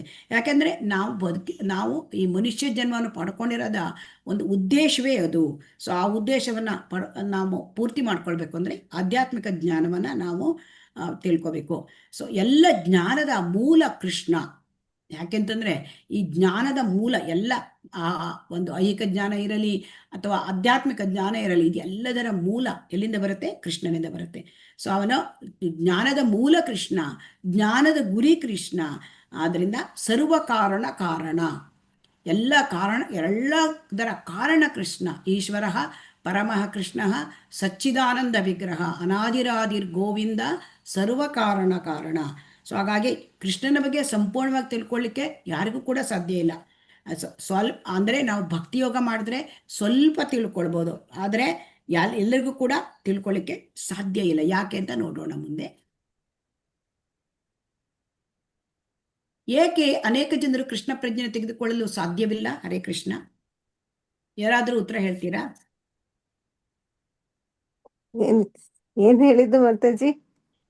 ಏಕೆ ಅನೇಕ ಜನರು ಕೃಷ್ಣ ಪ್ರಜ್ಞೆ ತೆಗೆದುಕೊಳ್ಳಲಿಕ್ಕೆ ಸಾಧ್ಯ ಇಲ್ಲ? ಕಾನ್ಸಂಟ್ರೇಟ್ ಮಾಡ್ತಾ ಇಲ್ಲ ಅದಕ್ಕೆ. ಹರೇ ಕೃಷ್ಣ. ಮತ್ತೆ ಯಾರಾದ್ರೂ ಹೇಳ್ತೀರಾ? ಹರೇ ಕೃಷ್ಣ. ಇದಕ್ಕೆ ನಾವು ಉತ್ತರವನ್ನ ನೋಡೋಣ. ಅಂದ್ರೆ ಏನಾಗುತ್ತೆ ಅಂತಂದ್ರೆ ಎಲ್ಲರಿಗೂ ಕೂಡ ಅಂದ್ರೆ ಕೃಷ್ಣನ ಬಗ್ಗೆ ಅನೇಕ ಜನರಿಗೆ ಮಾಹಿತಿ ಇಲ್ಲ. ಕೆಲವರು ಗೊತ್ತಿದ್ರೂ ಕೂಡ ಅದನ್ನ ಅನುಸರಿಸ್ಕೊಂಡು ಹೋಗೋದಿಲ್ಲ, ಫಾಲೋ ಮಾಡೋದಿಲ್ಲ. ಸೊ ಹಾಗಾಗಿ ಈ ಒಂದು ಮಾಯೆಯ ಅಜ್ಞಾನ ಅಂದರೆ ತ್ರಿಗುಣಗಳಿಂದ ಎಲ್ಲ ಜನರು ಕೂಡಿರೋದ್ರಿಂದ ಅದನ್ನು ಭಗವಂತನ ಕೃಷ್ಣನ ಸರ್ವೋಚ್ಚ ಸ್ಥಾನ ಅದನ್ನು ತಿಳ್ಕೊಂಡಿಲ್ಲ. ಸರ್ವೋಚ್ಚ ಸ್ಥಾನ ಭಗವಂತಂದು ಕೃಷ್ಣ, ಭಗವಾನ್ ಶ್ರೀಕೃಷ್ಣ ಅವನು ಸರ್ವೋಚ್ಚ ಸ್ಥಾನ, ಅದನ್ನು ತಿಳ್ಕೊಳ್ಳೋದು ಅವನು ಅಸಮೌರ್ಧ್ವ, ಅವನಿಗೆ ಸಮನಾರು ಯಾರೂ ಇಲ್ಲ, ಅವನ ಮೇಲೆಯೇ ಕೂಡ ಯಾರೂ ಇಲ್ಲ. ಸೊ ಇದು ಗೊತ್ತಾಗ್ತಾ ಇಲ್ಲ. ಸೊ ಹಾಗಾಗಿ ಜನ ಕೃಷ್ಣ ಪ್ರಜ್ಞೆಗೆ ಹೋಗ್ತಾ ಇಲ್ಲ. ಯಾಕೆಂತಂದ್ರೆ ಇಲ್ಲಿ ಏನಾಗತ್ತೆ ಅಂತಂದ್ರೆ ಈಗ ಒಂದು ನಾವು ಮ್ಯಾರಥಾನ್ ನೋಡ್ತೇವೆ. ಈ ಮ್ಯಾರಥಾನಲ್ಲಿ ಇಲ್ಲಿ ನೋಡ್ತಾ ಇದ್ದೀರಿ ನೋಡಿ, ಮ್ಯಾರಥಾನ್ನಲ್ಲಿ ಎಷ್ಟೋ ಜನ ಇದ್ದಾರೆ, ಆದರೆ ಎಷ್ಟೋ ಜನ ಸಂಖ್ಯೆ ಇದ್ದಾರೆ, ಆದರೆ ಕೆಲವೇ ಜನ ಈ ಮ್ಯಾರಥಾನ್ನಲ್ಲಿ ಭಾಗವಹಿಸ್ತಾರೆ. ಇದನ್ನೇ ಇಲ್ಲಿ ನಾವು ತಿಳ್ಕೊಳ್ಳೋಣ, ಈ ಶ್ಲೋಕದಿಂದ ತಿಳ್ಕೊಳ್ಳೋಣ. ಮನುಷ್ಯಾಣಂ ಸಹಸ್ರೇಷು ಕಶ್ಚಿತ್ ಯತತಿ ಸಿದ್ಧಯೇ ಯತತಾಮಪಿ ಸಿದ್ಧಾನಾಂ ಕಶ್ಚಿನ್ ಮಾಂ ವೇತ್ತಿ ತತ್ವತಃ. ಸಾವಿರಾರು ಜನರಲ್ಲಿ ಒಬ್ಬನು ಪರಿಪೂರ್ಣತೆಗಾಗಿ ಪ್ರಯತ್ನಿಸಬಹುದು. ಪರಿಪೂರ್ಣತೆಯನ್ನು ಸಾಧಿಸಿರುವವರಲ್ಲಿ ಒಬ್ಬನು ನನ್ನನ್ನು ನಿಜವಾಗಿ ಅರ್ಥ ಮಾಡಿಕೊಂಡಿದ್ದಾನೆ ಎಂದು ಹೇಳುವುದು ಕಷ್ಟ. ಇಲ್ಲಿ ಏನು ಎಷ್ಟೋ ಜನ ಇಲ್ಲಿ ಭಗವಂತನ ಎಷ್ಟೋ ಜನಸಂಖ್ಯೆ ಇರುತ್ತೆ. ಈಗ ಭಾರತ ದೇಶದಲ್ಲೇ ನೋಡಿ ಒಂದು 140, ಈಗ ನನಗೆ ಎಕ್ಸಾಕ್ಟ್ ಗೊತ್ತಿಲ್ಲ, 140 ಕೋಟಿ ಜನಸಂಖ್ಯೆ ಇರಬಹುದು. ಆದರೆ ಭಕ್ತಿಗೆ ಭಗವಂತನ ಬಗ್ಗೆ ತಿಳ್ಕೊಳ್ಳಿಕ್ಕೆ ಬಂದಿರತಕ್ಕಂಥದ್ದು ಇಲ್ಲಿಗೆ ಒಂದು 26 ಜನ ಇದ್ದಾರೆ ಇಲ್ಲಿ ಅಲ್ವಾ ಈಗ. ಸೊ ಇಂಥ ತುಂಬಾ ಕಡಿಮೆ ಜನ. ಯಾಕೆ ಅಂತಂದ್ರೆ ಅದರಲ್ಲಿ ಆಸಕ್ತಿ ಇಲ್ಲ. ಸೊ ಇದರಲ್ಲಿಯೂ ಕೂಡ ಕಡಿಮೆ ಜನ ಬಂದಿರ್ತಾರೆ ಭಗವಂತನ ತಿಳ್ಕೊಳ್ಳಿಕ್ಕೆ. ಅದರಲ್ಲೂ ಕೂಡ ಪರಿಪೂರ್ಣತೆಯನ್ನು ಸಾಧಿಸುವುದು ಅದೇ ಅಲ್ಲಿ ಒಂದು ಮ್ಯಾರಥಾನ್ ಮಾಡಿದಾಗ ಆ ಮ್ಯಾರಥಾನ್ನಲ್ಲಿ ಆಮೇಲೆ ಫಿನಿಶ್ ಮಾಡೋದು ತುಂಬಾ ಕಡಿಮೆ ಜನ ಅಲ್ವಾ. ಫಿನಿಶ್ ಲೈನಿಗೆ ಬರೋರು ಅರ್ಧದಲ್ಲಿ ಕೆಲವರು ಬಿಟ್ಬಿಡ್ತಾರೆ, ಆಗೋದಿಲ್ಲ ಅವರಿಗೆ. ಸೊ ಹಾಗಾಗಿ ಇಲ್ಲಿ ಭಕ್ತಿಗೆ ಬರೋದು ಬಹಳ ಕಡಿಮೆ ಜನ, ಆ ಭಕ್ತಿಯಿಂದ ಪರಿಪೂರ್ಣತೆಯನ್ನು ಪಡೆಯೋದು ಕೂಡ ತುಂಬ ಕಡಿಮೆ ಜನ. ಯಾಕೆ ಅಂತ ನಾವು ಉದಾಹರಣೆ ಹೇಳೋಣ. ಈ ಕೃಷ್ಣ ಪ್ರಜ್ಞೆ ಭಕ್ತಿ ಸೇವೆ ಹೇಳೋದು ಅದು ಡೈಮಂಡ್ ಇದ್ದಂಗೆ, ವಜ್ರ. ಸೊ ಈಗ ವಜ್ರ ಎಷ್ಟು ಜನಕ್ಕೆ ಸಿಕ್ಕತ್ತೆ? ಅಷ್ಟು ತುಂಬ ಸಿಕ್ಕಲ್ಲ. ಯಾವ್ದಾದ್ರು ಚಿನ್ನ ತಗೋಬೋದು, ಬೆಳ್ಳಿ ಅಂತ ತಗೋಬೋದು, ವಜ್ರ ತುಂಬ ಕಾಸ್ಟ್ಲಿ. ಸೊ ಹಾಗಾಗಿ ವಜ್ರ ಅದು ಸಿಕ್ಕೋದಿಲ್ಲ, ಕಡಿಮೆ. ಅದೇ ತರಹ ಭಕ್ತಿಗೆ ಬರ್ತಕ್ಕಂಥದ್ದು ಬಹಳ ಕಡಿಮೆ ಜನ. ಶ್ರೀಲ ಪ್ರಭುಪಾದರು ಒಮ್ಮೆ ಪೆಂಡಾಲ್ ಪ್ರೋಗ್ರಾಮ್ ಮಾಡಿದರು 1970ನೇ ಇಸವಿಯಲ್ಲಿ. ಆವಾಗ ಅವರು ಆ ಪೆಂಡಾಲ್ ಪ್ರೋಗ್ರಾಮಿಗೆ ಅನೇಕ ಜನ ತಮ್ಮ ಶಿಷ್ಯರನ್ನ ಕರ್ಕೊಂಡು ಬಂದಿದ್ರು, ಅಂದರೆ ಹೊರಗೆ ದೇಶದಿಂದ ಕರ್ಕೊಂಡು ಬಂದಿದ್ರು. ಆಮೇಲೆ ಅಲ್ಲಿ ಕೂಡ ತುಂಬ ಜನ ಸೇರಿದ್ರು, 10,000 ಜನ ಸೇರಿದ್ರು. ಆಮೇಲೆ ಅಲ್ಲಿ ಕೇಳಿದ್ರು ಅವರ ಶಿಷ್ಯಂದ್ರು, ಕೆಲವರು ಕೇಳಿದ್ರು, ಇಲ್ಲಿ ಎಷ್ಟು ಜನರನ್ನು ನಾವು ಶಿಷ್ಯರನ್ನಾಗಿ ಮಾಡ್ಕೋಬೇಕು ಅಂತ ಕೇಳಿದರು. ಅಂದರೆ ಎಲ್ಲರೂ ಯಾಕೆ ಇಲ್ಲಿ ಅಂದರೆ ಇಷ್ಟು ಜನ ಅಂದರೆ ಶಿಷ್ಯರು ಅವ್ರು ಹೇಳ್ತಾರೆ, ಎಲ್ಲರೂ ಶಿಷ್ಯರಾಗಬೇಕಾಗಿಲ್ಲ, ಒಬ್ಬನು ಮಾಡಿದ್ರೆ ಸಾಕು, ಒಬ್ಬವನು ಶಿಷ್ಯನಾದರೆ ಸಾಕು. ಯಾಕೆಂತಂದರೆ ಸಾವಿರಾರು ನಕ್ಷತ್ರ ಇದ್ರೆ ಏನು ಪ್ರಯೋಜನ, ಒಂದು ಚಂದ್ರ ಸಾಕು ಹೇಳ್ತಾರೆ. ಸೊ ಹಾಗಾಗಿ ಇದು ಬಹಳ ಮುಖ್ಯವಾದದ್ದು. ಅಂದರೆ ಕೃಷ್ಣ ಪ್ರಜ್ಞೆಗೆ ಬರಬೇಕು ಅಂದರೆ ಪುಣ್ಯ ಮಾಡಿರಬೇಕು. ಯಾಕೆಂತಂದರೆ ಎಲ್ಲರಿಗೂ ಕೃಷ್ಣ ಅರ್ಥ ಆಗೋದಿಲ್ಲ. ಅಂದರೆ ಯಾಕೆ ಅರ್ಥ ಆಗೋದಿಲ್ಲ ಅಂತಂದರೆ ಅವರಲ್ಲಿ ಪಾಪಗಳು ಕಳೆದಿರೋದಿಲ್ಲ. ಸೊ ಹಾಗಾಗಿ ಅವರಿಗೆ ಭಗವದ್ಗೀತೆ ಬರಬೇಕು, ಭಗವಂತನ ಬಗ್ಗೆ ತಿಳ್ಕೊಳ್ಬೇಕು, ಇದು ಅವರ ಮನಸ್ಸಿಗೆ ಬರೋದೇ ಇಲ್ಲ. ಸೊ ಹಾಗಾಗಿ ಇಲ್ಲಿ ಇದು ಬಹಳ ಮುಖ್ಯ. ಸೊ ಇದು ಒಂದು ಕೂಡ ಭಗವದ್ಗೀತೆ ಬರಬೇಕು, ಭಗವಂತನನ್ನು ತಿಳ್ಕೊಳ್ಬೇಕು, ಅದು ಕೂಡ ಸಿಗಬೇಕಾದ್ರೆ ಅದಕ್ಕೆ ನಮಗೆ ಏನಿರಬೇಕು ಅಂದರೆ ಒಂದು ಅನುಗ್ರಹ ಇರಬೇಕು, ಗುರುವಿನ ಮತ್ತು ಕೃಷ್ಣನ ಅನುಗ್ರಹ ಕೂಡ ಇರಬೇಕು. ಸೊ ಗುರು ಕೃಷ್ಣ ಕೃಪಾಪಾಹೆ ಭಕ್ತಿಲತಾ ಭುಜ. ಸೊ ಹಾಗಾಗಿ ಭಗವಂತನ ಬಗ್ಗೆ ಕೇಳಲಿಕ್ಕೆ ತುಂಬ ಕಡಿಮೆ ಜನ ಇರ್ತಾರೆ. ಈಗ ಶ್ರೀಲ ಪ್ರಭುಪಾದರು ನೋಡಿ ಅಮೆರಿಕಕ್ಕೆ ಹೋದರು, ಅಲ್ಲಿ ಎಂತೆಂಥ ಜನರು ಅವರನ್ನು ಕೂಡ ಭಕ್ತರನ್ನಾಗಿ ಮಾಡಿದರು. ಸೊ ಹಾಗಾಗಿ ಅದು ಹೇಗೆ ಅವರ ಕೃಪೆ, ಶ್ರೀಲ ಪ್ರಭುಪಾದರ ಕೃಪೆ, ಅವರು ಶುದ್ಧ ಭಕ್ತರು, ಅವರ ಕೃಪೆಯಿಂದ ಭಕ್ತರನ್ನ ಮಾಡಿದರು. ಸೊ ಹಾಗಾಗಿ ನಮಗೆ ಎಷ್ಟೆಷ್ಟೋ ಕ್ವಾಲಿಫಿಕೇಷನ್ನು ಈ ಒಂದು ಭೌತಿಕ ಕ್ವಾಲಿಫಿಕೇಷನ್ ಇರ್ಬೋದು, ಆದರೆ ಅದರಿಂದ ನಮಗೆ ಕೃಷ್ಣನನ್ನು ಅರ್ಥ ಮಾಡ್ಕೊಳ್ಳಿಕ್ಕೆ ಸಾಧ್ಯ ಆಗೋದಿಲ್ಲ. ಸೊ ಹಾಗಾಗಿ ಭಗವಂತನನ್ನು ಅರ್ಥ ಮಾಡ್ಕೊಳ್ಳೋದು ಅಂತಂದರೆ ನಮಗೆ ಆ ಒಂದು ಭಕ್ತಿ ಮಾರ್ಗದಿಂದ ಮಾತ್ರ ಸಾಧ್ಯ ಆಗತ್ತೆ. ಸೊ ಭಗವಂತನನ್ನು ಯಾಕೆ ಅರ್ಥ ಮಾಡ್ಕೊಳ್ಳಿಕ್ಕೆ ಸಾಧ್ಯ ಇಲ್ಲ ಅಂತಂದರೆ ನಮ್ಮಲ್ಲಿ ಇರ್ತಕ್ಕಂತಹ ಭಗವಂತನನ್ನು ಅರ್ಥ ಮಾಡ್ಕೊಳ್ಳಿಕ್ಕೆ ಈಗ ಅಭಕ್ತರಿಗೆ ಸಾಧ್ಯ ಇಲ್ಲ, ರಾಕ್ಷಸರಿಗೆ ಸಾಧ್ಯ ಇಲ್ಲ, ಮತ್ತು ಭಗವಂತನನ್ನು ಅರ್ಥ ಮಾಡ್ಕೊಳ್ಳಿಕ್ಕೆ ತಮೋಗುಣ ರಜೋಗುಣ ಇದ್ದರೆ ಸಾಧ್ಯ ಇಲ್ಲ. ಹಾಗಾದರೆ ಭಗವಂತನನ್ನು ಅರ್ಥ ಮಾಡ್ಕೊಳ್ಳೋದು ಯಾಕೆ ಅವರಿಗೆ ಸಾಧ್ಯ ಆಗೋದಿಲ್ಲ? ಯಾಕೆ ಸಾಧ್ಯ ಆಗೋದಿಲ್ಲ ಅಂದರೆ ಅವರಿಗೆ ನಾಹಂ ಪ್ರಕಾಶಯತಿ ಸರ್ವಸ್ವ ಯೋಗಮಾಯ ಸಮಾವೃತ. ಕೃಷ್ಣನ ಹೇಳಿದಾನೆ, ನಾನೆಲ್ಲರಿಗೂ ಕಾಣಿಸ್ಕೊಳ್ಳೋದಿಲ್ಲ. ಯಾಕೆ? ಕೃಷ್ಣ ಯೋಗಮಾಯೆಯಿಂದ ಆವೃತ ಆಗಿದ್ದಾನೆ, ಯೋಗಮಾಯ ಪರದೆ ಇದೆ. ಅದನ್ನೇ ಈ ಕುಂತಿದೇವಿ ಹೇಳ್ತಾರೆ, ಮಾಯಾ ಜವನಿಕಾ ಆಚ್ಛನ್ನ, ಅಂದರೆ ನನಗೆ ನಿನ್ನ ಕಾಣಲಿಕ್ಕೆ ನಿನ್ನ ಯೋಗಮಾಯ ಪರದೆ ಇದೆ. ಸೊ ಅದನ್ನೇ ಇದರಲ್ಲೂ ಕೂಡ ಹೇಳ್ತಾರೆ, ಈಶೋಪನಿಷತ್ತಿನಲ್ಲೂ ಹೇಳ್ತಾರೆ, ಹಿರಣ್ಮಯೇನ ಪಾತ್ರೇಣ ಸತ್ಯಸ್ಯಾಪಿ ಹಿತಂ ಮುಖಂ ತತ್ವಂ ಪೂಷನ್ನ ಅಪಾವೃಣು ಸತ್ಯ ಧರ್ಮಾಯ ದೃಷ್ಟಯೇ. ಅಂದರೆ ಭಗವಂತ ಎಲ್ಲರಿಗೂ ಕಾಣೋದಿಲ್ಲ. ಯಾಕೆ ಅಂತಂದರೆ ಭಗವಂತನ ಮುಖ ಅದು ಆ ಒಂದು ಯೋಗಮಾಯ ಪರದೆ, ಅಂದರೆ ಬ್ರಹ್ಮಜ್ಯೋತಿಯ ಕಿರಣ, ಅದು ಉಜ್ವಲವಾದ ತೇಜಸ್ಸು, ಅದರಿಂದ ಮುಚ್ಚೋಗಿರುತ್ತೆ. ಸೊ ಅದನ್ನು ತೆಗೆದು ನಿನ್ನನ್ನು ನೀನು ಶುದ್ಧ ಭಕ್ತನಿಗೆ ತೋರಿಸಿಕೋ ಅಂತ ಇಲ್ಲಿ ಪ್ರಾರ್ಥನೆ ಈಶೋಪನಿಷತ್ತಲ್ಲಿ ಹೇಳಿದ್ದಾರೆ. ಅಂದರೆ ಭಗವಂತ ಅವನು ಭಕ್ತನಿಗೆ ತನ್ನಷ್ಟಕ್ಕೆ ತಾನೇ ತೆರೆದು ತೋರಿಸ್ಕೊಳ್ತಾನೆ. ಈಗ ನಮಗೆ ಮಹಾಮಾಯೆ ಅಂದರೆ ಈ ಒಂದು ಮಾಯೆಯ ಕವರಿಂಗ್ ನಮಗಿದೆ. ಅಂದರೆ ಈ 3 ಗುಣಗಳು ನಾವು ಇರೋದು ಅದು ಮಾಯೆಯ ಒಂದು ಪರದೆ ನಮಗಿರ್ತಕ್ಕಂಥದ್ದು. ಆದರೆ ಭಗವಂತನಲ್ಲಿ ಇರ್ತಕ್ಕಂಥದ್ದು ಯೋಗಮಾಯಾ ಪರದೆ. ಸೊ ಯೋಗಮಾಯಾ ಪರದೆ ಅಂದರೆ ಅದು ಅಂತರಂಗ ಶಕ್ತಿಯ ಪರದೆ. ಸೊ ನಮಗೆ ಈಗ ಇರ್ತಕ್ಕಂಥದ್ದು ಅದು ಈ ಒಂದು ಮಹಾಮಾಯಾ ಪರದೆ. ಸೊ ಆದ್ದರಿಂದ ನಾವು ಮಹಾಮಾಯಾ ಪರದೆ ಅಂದರೆ ಈ 3 ಗುಣಗಳು, ಈ 3 ಗುಣಗಳಿಂದ ನಾವು ಹೊರಗೆ ಬಂದರೆ, ಈ 3 ಗುಣಗಳಿಂದ ಹೊರ ಬಂದಾಗ ಆವಾಗ ಅಂದರೆ ತಮಗುಣ ರಜೋಗುಣ ಮತ್ತು ಸತ್ವಗುಣ, ಆವಾಗ ಶುದ್ಧ ಸತ್ವಕ್ಕೆ ಬಂದರೆ ಭಗವಂತ ಏನು ಮಾಡ್ತಾನೆ, ತನ್ನನ್ನು ತಾನೇ ಅದನ್ನು ಯೋಗಮಾಯ ಪರದೆಯನ್ನು ಸರಿಸಿ ಭಕ್ತನಿಗೆ ತನ್ನನ್ನು ತಾನೇ ತೋರಿಸ್ಕೊಳ್ತಾನೆ. ಸೊ ಹಾಗಾಗಿ ಎಷ್ಟೋ ಜನ ಇರ್ತಾರೆ, ಸಾವಿರಾರು ಜನ, ಅದರಲ್ಲಿ ಯಾರು ಕೂಡ ಒಬ್ಬರು ಪರಿಪೂರ್ಣತೆಯನ್ನು ಪಡೆದಿರೋದಿಲ್ಲ. ಯಾಕೆ ಅಂದರೆ ಸಾವಿರಾರು ಜನರಲ್ಲಿ ಭಕ್ತಿಗೆ ಬರೋರೇ ಕೆಲವೇ ಜನ, ಆ ಭಕ್ತಿಯಲ್ಲೂ ಕೂಡ ಪರಿಪೂರ್ಣತೆಯನ್ನು ಸಾಧಿಸುವವರು ತುಂಬ ಕಡಿಮೆ ಜನ. ಭಗವಂತನನ್ನು ಸರಿಯಾಗಿ ಪೂರ್ತಿಯಾಗಿ ಅರ್ಥ ಮಾಡ್ಕೊಳ್ಳಿಕ್ಕೆ ಯಾರಿಗೂ ಸಾಧ್ಯ ಇಲ್ಲ. ಸೊ ಭಗವಂತನನ್ನು ಭಕ್ತಿ ಮಾರ್ಗದಿಂದ ಸ್ವಲ್ಪವೇ ಅರ್ಥ ಮಾಡ್ಕೊಳ್ಬಹುದು. ಏಕೆ ಅನೇಕ ಜನರು ಕೃಷ್ಣ ಪ್ರಜ್ಞೆ ತೆಗೆದುಕೊಳ್ತಾ ಇಲ್ಲ ಅಂದರೆ ಇದೇ ಕಾರಣ. ಇಲ್ಲಿ 8 ಭೌತಿಕ ಶಕ್ತಿಗಳನ್ನು ಹೆಸರಿಸಿ. ಯಾರಿಗಾದ್ರೂ ಗೊತ್ತಿದೆಯಾ ಭೌತಿಕ ಶಕ್ತಿ? ಹರೇ ಕೃಷ್ಣ, ಭೌತಿಕ ಶಕ್ತಿ ಯಾವುದು ಭಗವಂತಂದು ಗೊತ್ತಿದೆಯಾ? ಇಲ್ಲ ಮಾತಾಜಿ. ಓಕೆ, ಭಗವಂತನಿಗೆ ಅನೇಕ ಶಕ್ತಿಗಳಿವೆ, ಅದು ಅನಂತ ಶಕ್ತಿಗಳಿವೆ. ಈ ಅನಂತ ಶಕ್ತಿಗಳಲ್ಲಿ ಮುಖ್ಯವಾದದ್ದು 3 ಶಕ್ತಿ. ಸೊ ಭೌತಿಕ ಶಕ್ತಿ ಅಥವಾ ಬಹಿರಂಗ ಶಕ್ತಿ, ಮತ್ತೆ ಆಧ್ಯಾತ್ಮಿಕ ಶಕ್ತಿ ಅಥವಾ ಅಂತರಂಗ ಶಕ್ತಿ, ಹಾಗೂ ತಟಸ್ಥ ಶಕ್ತಿ ಅಂತ. ಇಲ್ಲಿ ಭೌತಿಕ ಶಕ್ತಿಗಳನ್ನ ನೋಡೋಣ. ಭೂಮಿರಾಪೋ ಅನಲೋ ವಾಯು ಕಮ್ಮನೋ ಬುದ್ಧಿರೇವಚ ಅಹಂಕಾರ ಇತೀಯಂ ಮೇ ಭಿನ್ನ ಪ್ರಕೃತಿರಷ್ಟದ. ಈ 8 ಶಕ್ತಿ ಅಂದರೆ ಭೂಮಿ, ನೀರು, ಅಗ್ನಿ, ವಾಯು, ಆಕಾಶ, ಪಂಚಮಹಾಭೂತಗಳು ಇವು. ಆಮೇಲೆ ಮನಸ್ಸು, ಬುದ್ಧಿ, ಅಹಂಕಾರ, ಇದು ಸೂಕ್ಷ್ಮ ಶರೀರದ ಭಾಗಗಳು. ಸೊ ಇದಿಷ್ಟು ಕೂಡ 8 ಭಗವಂತನಿಂದ ಪ್ರತ್ಯೇಕಗೊಂಡಿದೆ, ಕೃಷ್ಣನಿಂದ ಬಂದಿರೋದು. ಇದು ನಮಗೆ ಒಂಥರ ಆಶ್ಚರ್ಯ ಅಂತ ಅನಿಸುತ್ತೆ ಅಲ್ವಾ? ಈ ಭೂಮಿ, ನೀರು, ಅಗ್ನಿ, ವಾಯು, ಇದೆಲ್ಲ ಆಕಾಶ, ಇದೆಲ್ಲ ತುಂಬಾ ನೋಡ್ಲಿಕ್ಕೆ ಎಷ್ಟು ಅಗಾಧವಾದ ಪ್ರಮಾಣದ್ದು. ಇದು ಭಗವಂತನಿಂದ ಬಂದಿದೆ. ಮತ್ತೆ ಸೂಕ್ಷ್ಮ, ನಮ್ಗೆ ಕಣ್ಣಿಗೆ ಕಾಣೋಲ್ಲ, ಮನಸ್ಸನ್ನು ನೋಡ್ಲಿಕ್ಕೆ ಬರೋಲ್ಲ, ಬುದ್ಧಿ ನೋಡ್ಲಿಕ್ಕೆ ಆಗಲ್ಲ, ಅಹಂಕಾರ ಕಣ್ಣಿಂದ ನೋಡ್ಲಿಕ್ಕೆ ಆಗಲ್ಲ, ಆದರೆ ಅವು ಇದೆ. ಸೊ ಅವು ಸೂಕ್ಷ್ಮ. ಸೊ ಇದು ಎಲ್ಲವೂ ಕೂಡ ಅಷ್ಟೊಂದು ಸ್ಥೂಲವಾದ ವಸ್ತುಗಳು ಮತ್ತು ಸೂಕ್ಷ್ಮವಾದ ವಸ್ತುಗಳು, ಒಟ್ಟು ಈ 8 ಅವು ಭಗವಂತನಿಂದ ಬಂದಿದೆ. ಸೊ ಈ ಭಗವಂತನಿಂದ ಬಂದಿರತಕ್ಕಂಥ ವಸ್ತುಗಳನ್ನು ನಾವು ನೋಡ್ಬೇಕು. ಇದು ಭೌತಿಕ ಶಕ್ತಿ. ಭಗವಂತ ಹೇಳ್ತಾ ಇದ್ದು ಭೌತಿಕ ಶಕ್ತಿ. ಈಗ ನೋಡೋಣ. ಅಪರೇಯಮಿ ತಸ್ವನ್ಯಾಂ ಪ್ರಕೃತಿಂ ವಿದ್ಧಿ ಮೇ ಪರಾಂ ಜೀವಭೂತ ಮಹಾಬಾಹೋ ಯಯೇಧಂ ಧಾರ್ಯತೆ ಜಗತ್. ಇಲ್ಲಿ ಏನ್ ಹೇಳ್ತಾ ಇದ್ದಾನೆ ಅರ್ಜುನನಿಗೆ? ಅರ್ಜುನ, ಅದು ಒಂದೇ ಅಲ್ಲ, ಆ ಭೌತಿಕ ಶಕ್ತಿ ಒಂದೇ ಅಲ್ಲ, ಈಗ ಅದಕ್ಕಿಂತ ಶ್ರೇಷ್ಠವಾದ ಶಕ್ತಿ. ಅದು ಯಾವುದು? ಅದಕ್ಕಿಂತ ಶ್ರೇಷ್ಠವಾದ ಶಕ್ತಿ ಅಂದರೆ ಜೀವಿಗಳು.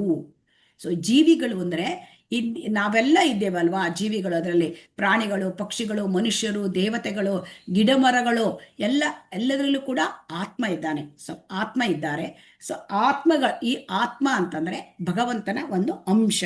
ಸೊ ಆದ್ದರಿಂದ ಇಲ್ಲಿ ಏನು ಹೇಳ್ತಾರೆ, ಈ ಆತ್ಮ ಅದು ಜೀವಿಗಳು ಅದು ಶ್ರೇಷ್ಠ ಶಕ್ತಿ, ಪರಾಶಕ್ತಿ.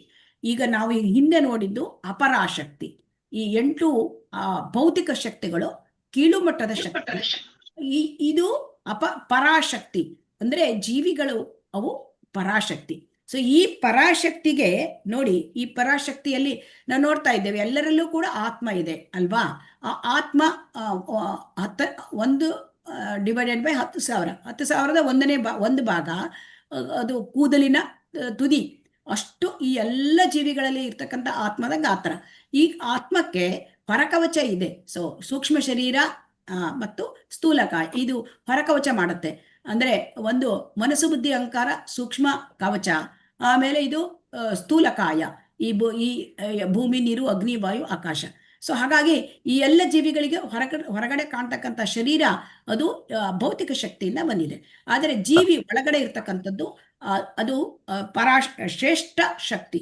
ಸೊ ಹಾಗಾಗಿ ಈಗ ಈ ಪ್ರಪಂಚದಲ್ಲಿ ನಮಗೆ ಕಾಣ್ತಕ್ಕಂಥದ್ದು, ನಮ್ಮ ದೃಷ್ಟಿಗೆ ಕಾಣ್ತಾರಲ್ಲ ಎಲ್ಲ ಜೀವಿಗಳು, ಅವರು ಎಲ್ಲರೂ ಆ ಪರಾಶಕ್ತಿ ಮತ್ತು ಅಪರಾಶಕ್ತಿ ಇದರದ ಕಾಂಬಿನೇಷನ್. ಹರೇ ಕೃಷ್ಣ. ಈಗ ಅರ್ಥ ಆಯ್ತು ಅಂತ ತಿಳ್ಕೊಂಡೆ. ಹರೇ ಕೃಷ್ಣ. ಹರೇ ಕೃಷ್ಣ. ಅರ್ಥ ಆಗಿದ್ಯಾ?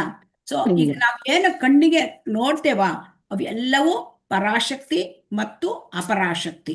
ಸೊ ಹಾಗಾಗಿ ಇದರ ಕಾಂಬಿನೇಷನ್.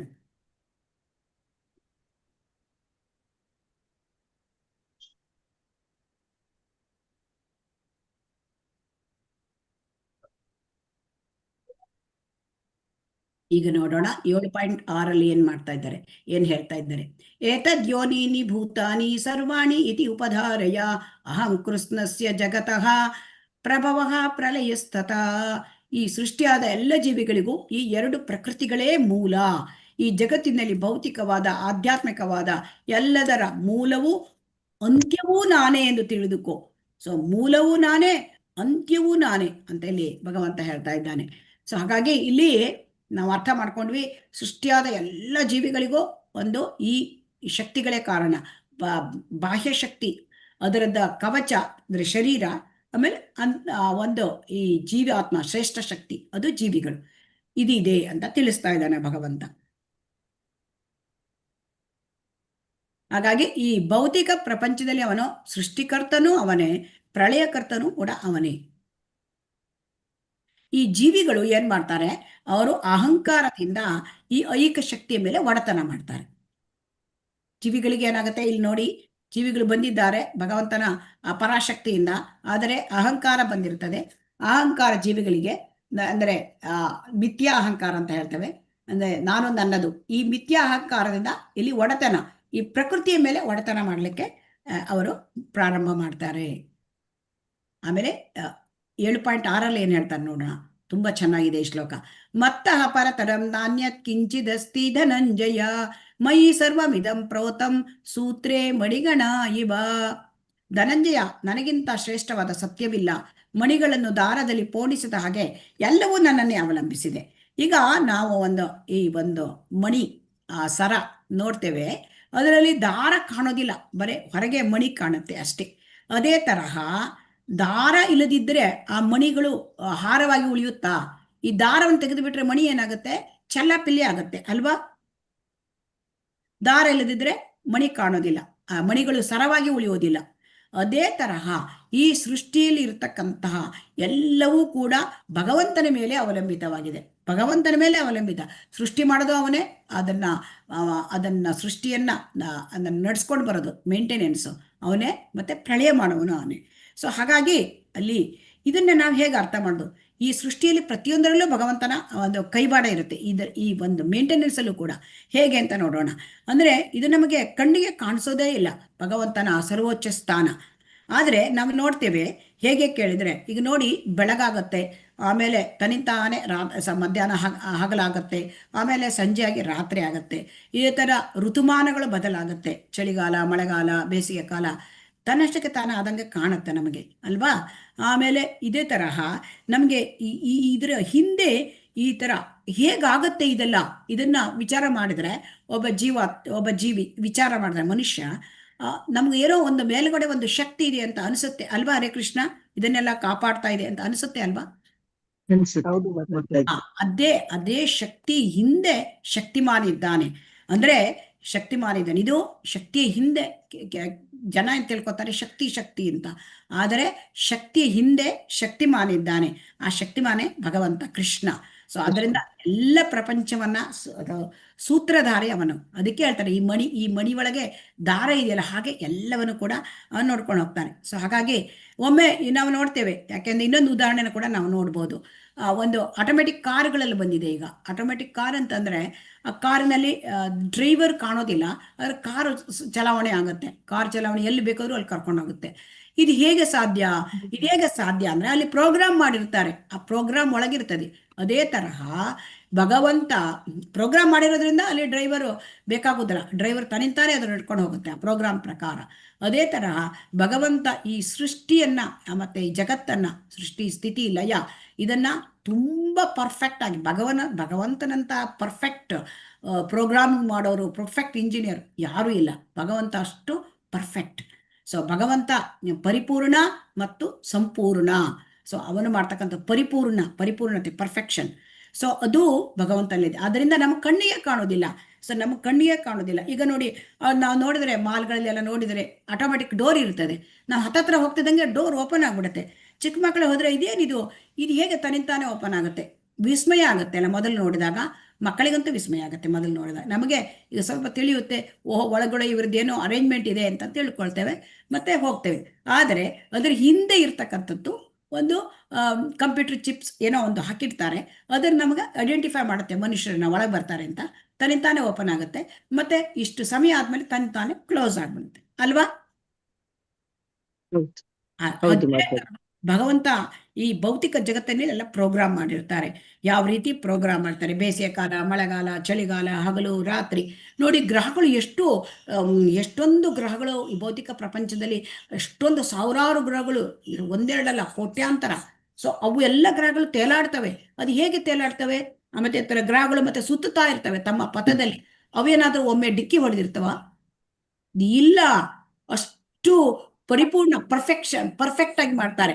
ಈಗ ಟ್ರಾಫಿಕ್ ನಲ್ಲಿ ಒಮ್ಮೆ ರಸ್ತೆನಲ್ಲಿ ಇಷ್ಟು ಪರ್ಫೆಕ್ಷನ್ ಮನುಷ್ಯರು ಡ್ರೈವ್ ಮಾಡ್ತಾರೆ, ಆದ್ರೆ ಪರ್ಫೆಕ್ಷನ್ ಇರೋದಿಲ್ಲ, ಅಂದ್ರೆ ಪರಿಪೂರ್ಣತೆ ಇರೋದಿಲ್ಲ.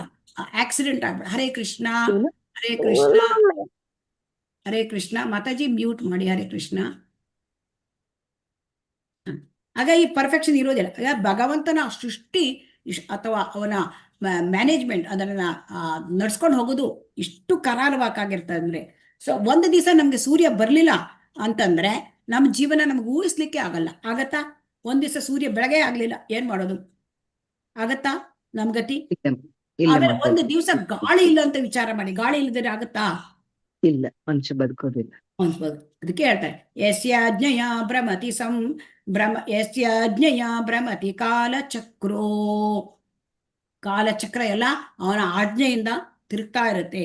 ಸೊ ಹಾಗಾಗಿ ನಾವು ಅರ್ಥ ಮಾಡ್ಕೊಳ್ಬೇಕು, ಎಲ್ಲದರ ಮೂಲ ಭಗವಂತ. ಈ ಎಲ್ಲದರ ಮೂಲ ಭಗವಂತ, ಇದನ್ನ ನಾವು ಅರ್ಥ ಮಾಡ್ಕೊಂಡ್ರೆ ನಮಗೆ ಭಗವಂತನ ಮಹಿಮೆಗಳು ಅರ್ಥ ಆದ್ರೆ ನಾವು ಭಗವಂತನನ್ನ ನಾವು ಪ್ರೀತಿಯಿಂದ, ಗೌರವದಿಂದ, ಭಕ್ತಿಯಿಂದ ಅವನನ್ನ ಸೇವೆ ಮಾಡ್ಲಿಕ್ಕೆ ಸಾಧ್ಯ. ಈಗ ಇಲ್ಲೇನ್ ಹೇಳ್ತಾ ಇದ್ದಾರೆ ನೋಡೋಣ. ರಸೋ ಅಹಂ ಅಪ್ಸು ಕೌಂತೆಯ ಪ್ರಭಾಸ್ಮಿ ಶಶಿ ಸೂರ್ಯಯೋಃ ಪ್ರಣವಃ ಸರ್ವವೇದೇಶು ಶಬ್ದ ಖೇ ಪೌರುಷಂ ನೃಷು. ಹೇ ಅರ್ಜುನ, ನಾನು ನೀರಿನಲ್ಲಿ ರುಚಿಯು, ಸೂರ್ಯಚಂದ್ರಲ್ಲಿ ಬೆಳಕು, ವೇದ ಮಂತ್ರಗಳಲ್ಲಿ ಓಂಕಾರವೂ ಆಗಿದ್ದೇನೆ. ನಾನು ಆಕಾಶದಲ್ಲಿ ಶಬ್ದವು, ಪುರುಷರಲ್ಲಿ ಪೌರುಷವೂ ಆಗಿದ್ದೇನೆ. ಇಲ್ಲಿ ನಾವು ನೋಡಿದ್ವಿ ಈಗ ಹೇಗೆ ಗ್ರಾಗ ಎಲ್ಲ ಇದರಿಂದ ಅಂದ್ರೆ ಎಲ್ಲ ಸೃಷ್ಟಿಯಾದ ಜೀವಿಗಳಿಗೆ ಅಂದ್ರೆ ಆ ಒಂದು 8 ಪ್ರತ್ಯೇಕಗೊಂಡ ಶಕ್ತಿಗಳು, ಆಮೇಲೆ ಪರಾಶಕ್ತಿ ಜೀವಿಗಳು. ಇದಾದ ಮೇಲೆ ಇಲ್ಲಿ ನಮಗೆ ತಿಳಿಸ್ತಾ ಇದ್ದಾನೆ 8 ಶಕ್ತಿಯಲ್ಲಿ ನೀರು, ಈ ನೀರಿನ ಬಗ್ಗೆ ಆಮೇಲೆ ತಿಳಿಸ್ತಾ ಇದ್ದಾರೆ. ನಾವು ಭಗವಂತನನ್ನ ಹೇಗೆ ಯಾವಾಗಲೂ ಮರೀದೇ ಇರುವುದು ಅಂದ್ರೆ ನಮ್ಗೇನ್ ಹೇಳ್ತಾರೆ, ಇದು ಎಲ್ಲ ವೇದಗಳಲ್ಲಿಯೂ ಸಾರ ಏನ್ ಹೇಳ್ತಾರೆ ಅಂದ್ರೆ ಕೃಷ್ಣನನ್ನ ನಾವು ಯಾವಾಗಲೂ ನೆನಪಿಡ್ಬೇಕಂತೆ, ಯಾವಾಗಲೂ ಮರಿಬಾರ್ದಂತೆ. Always remember Krishna, never forget Krishna.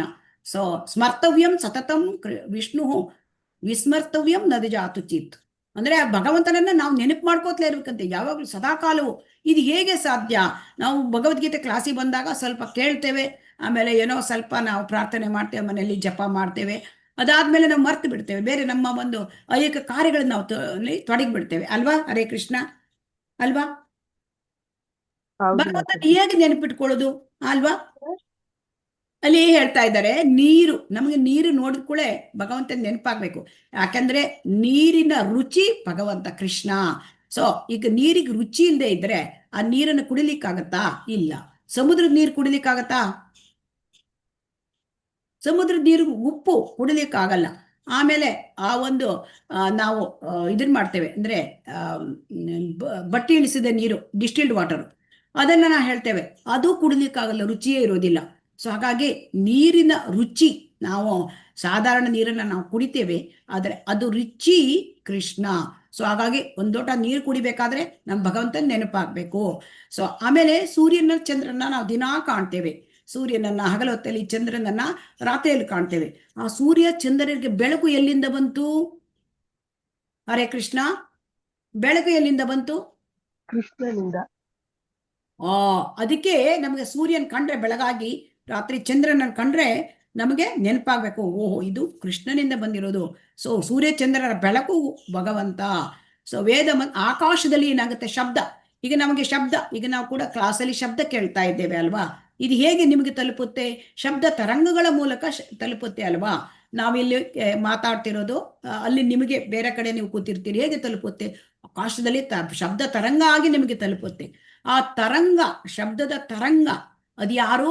ಅದು ಕೃಷ್ಣ. ಶಬ್ದವೂ ಕೂಡ ಕೃಷ್ಣ.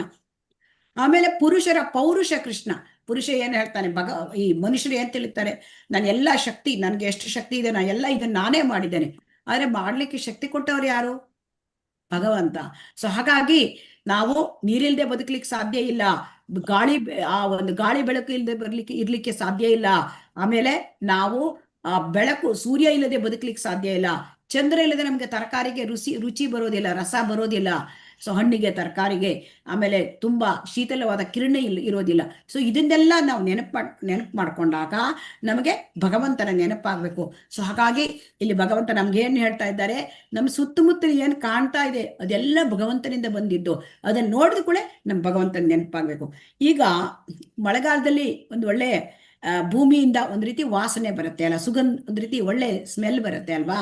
ಸೊ ಅದು ಕೃಷ್ಣ, ಅಂದ್ರೆ ಭೂಮಿಯ ಗಂಧ ಕೃಷ್ಣ.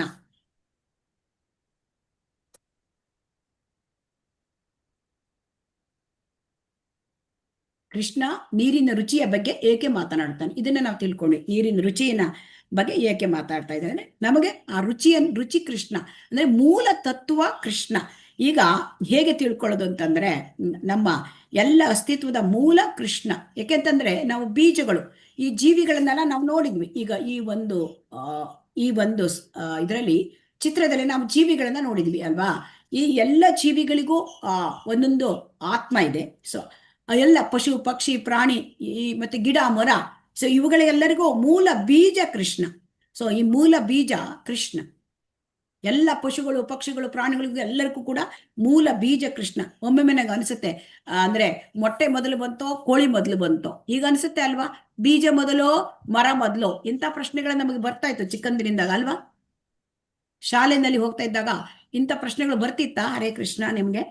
ಹೌದು ಮಾತಾಜಿ. ಬೀಜ ಮೊದಲೋ ಅಥವಾ ಮರ ಮೊದಲೋ, ಅಥವಾ ಮೊಟ್ಟೆ ಮೊದಲೋ ಕೋಳಿ ಮೊದಲೋ, ಇದೆಲ್ಲ ಪ್ರಶ್ನೆ ಅಲ್ವಾ. ಸೊ ಈಗ ಅರ್ಥ ಆಯ್ತು, ಎಲ್ಲಕ್ಕೂ ಮೂಲ ಯಾರು? ಕೃಷ್ಣ.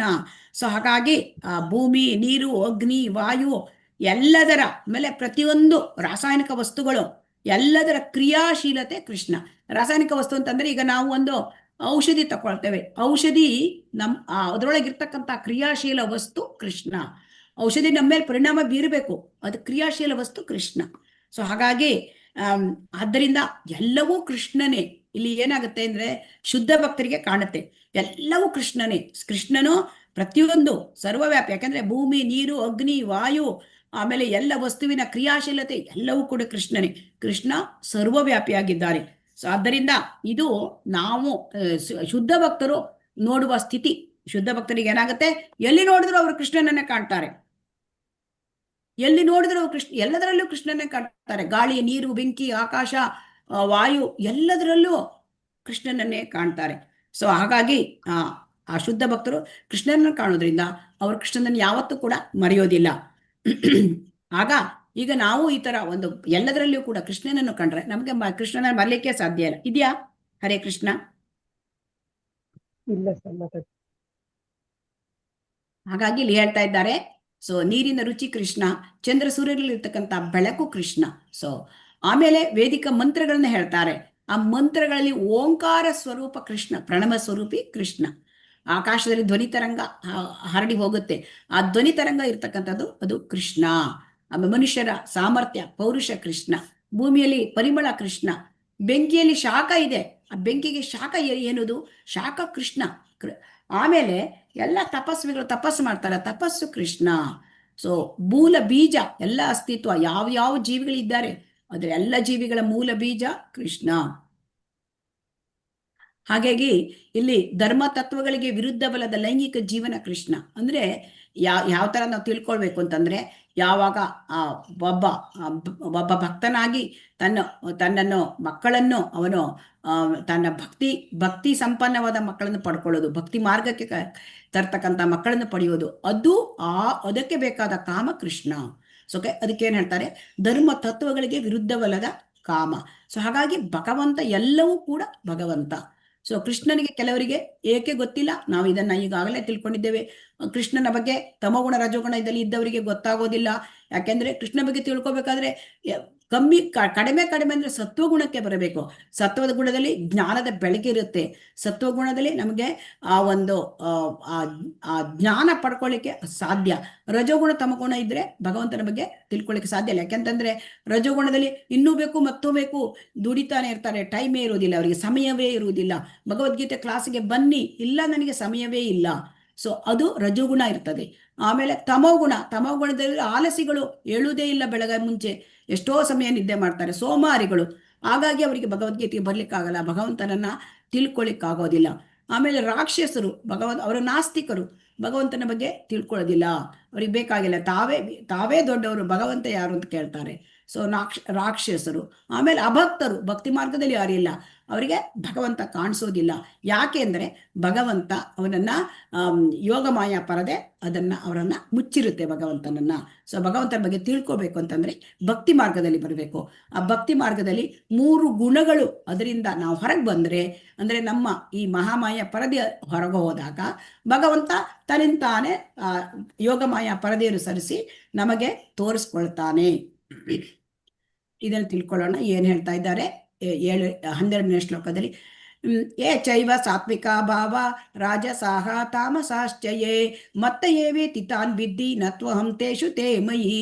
ಅಂದರೆ ಈಗ ಸತ್ವಗುಣ ರಜೋಗುಣ ತಮೋಗುಣ ಅಂತ ನಾವು ತಿಳ್ಕೊಂಡಿದ್ದೇವಲ್ಲ, ಈ ಭೌತಿಕ ಪ್ರಪಂಚದ 3 ಗುಣಗಳು ಅವು ಎಲ್ಲಿಂದ ಬಂತು?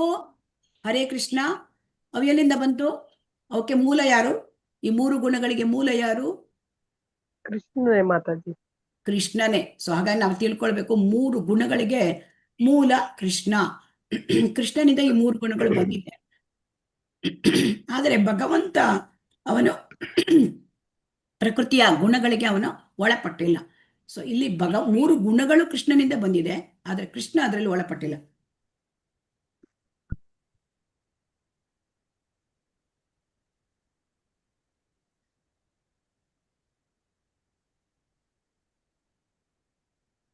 ಸೊ 3 ಗುಣಗಳಿಂದ ಕೃಷ್ಣನಿಂದ ಬಂದಿದೆ, ಆದರೆ ಕೃಷ್ಣ ಅದರಲ್ಲಿ ಇಲ್ಲ. ಯಾಕೆಂದ್ರೆ ಅವನು ತ್ರಿಗುಣಾತೀತ, 3 ಗುಣಗಳಿಂದ ಆಚೆ, ಅಂದ್ರೆ ಶುದ್ಧ ಸತ್ವದಲ್ಲಿ ಇದ್ದಾನೆ. ಭಗವಂತನ ಆ ಮಾಯೆ ಭಗವಂತನನ್ನ ಕಂಟ್ರೋಲ್ ಭಗವಂತ ಮಾಯೆಯನ್ನು ಕಂಟ್ರೋಲ್ ಮಾಡ್ತಾನೆ. ಇದನ್ನೇ ಹೇಳ್ತಾನೆ ನೋಡಿ, ತ್ರಿಭಿರ್ಗುಣಮಯ ಇರ್ಭಾವೈರೇಭಿಃ ಸರ್ವಮಿದಂ ಜಗತ್ ಮೋಹಿತಂ ನಾಭಿಜಾನಾತಿ ಮಾಮೇಭ್ಯಃ ಪರಮವ್ಯಯಂ. ಸಾತ್ವಿಕ, ರಾಜಸ ಮತ್ತು ತಾಮಸವೆನ್ನುವ ಈ 3 ಗುಣಗಳಿಂದ ಮೋಹಿತವಾಗಿ ಈ ಸಮಸ್ತ ಜಗತ್ತು ನನ್ನನ್ನು ಅರಿಯದೇ ಇದೆ. ನಾನು ಈ ಗುಣಗಳನ್ನು ಮೀರಿದವನು ಮತ್ತು ಅವ್ಯಯನು. ಇದು ಬಹಳ ಮುಖ್ಯ. ಯಾಕಂತಂದ್ರೆ ಈ ನಮಗೆ ಯಾಕೆ ಕೃಷ್ಣ ಅರ್ಥ ಆಗೋದಿಲ್ಲ ಅಂದ್ರೆ 3 ಗುಣದಲ್ಲಿ ನಾವು ಮೋಹಿತರಾಗಿದ್ದೇವೆ. ಸೊ 3 ಗುಣಗಳು ಇರೋದ್ರಿಂದ ನಮಗೆ ಭಗವಂತ ಅರ್ಥ ಆಗೋದಿಲ್ಲ. ಕೃಷ್ಣ ಈ 3 ಗುಣಗಳನ್ನ ಮೀರಿದವನು.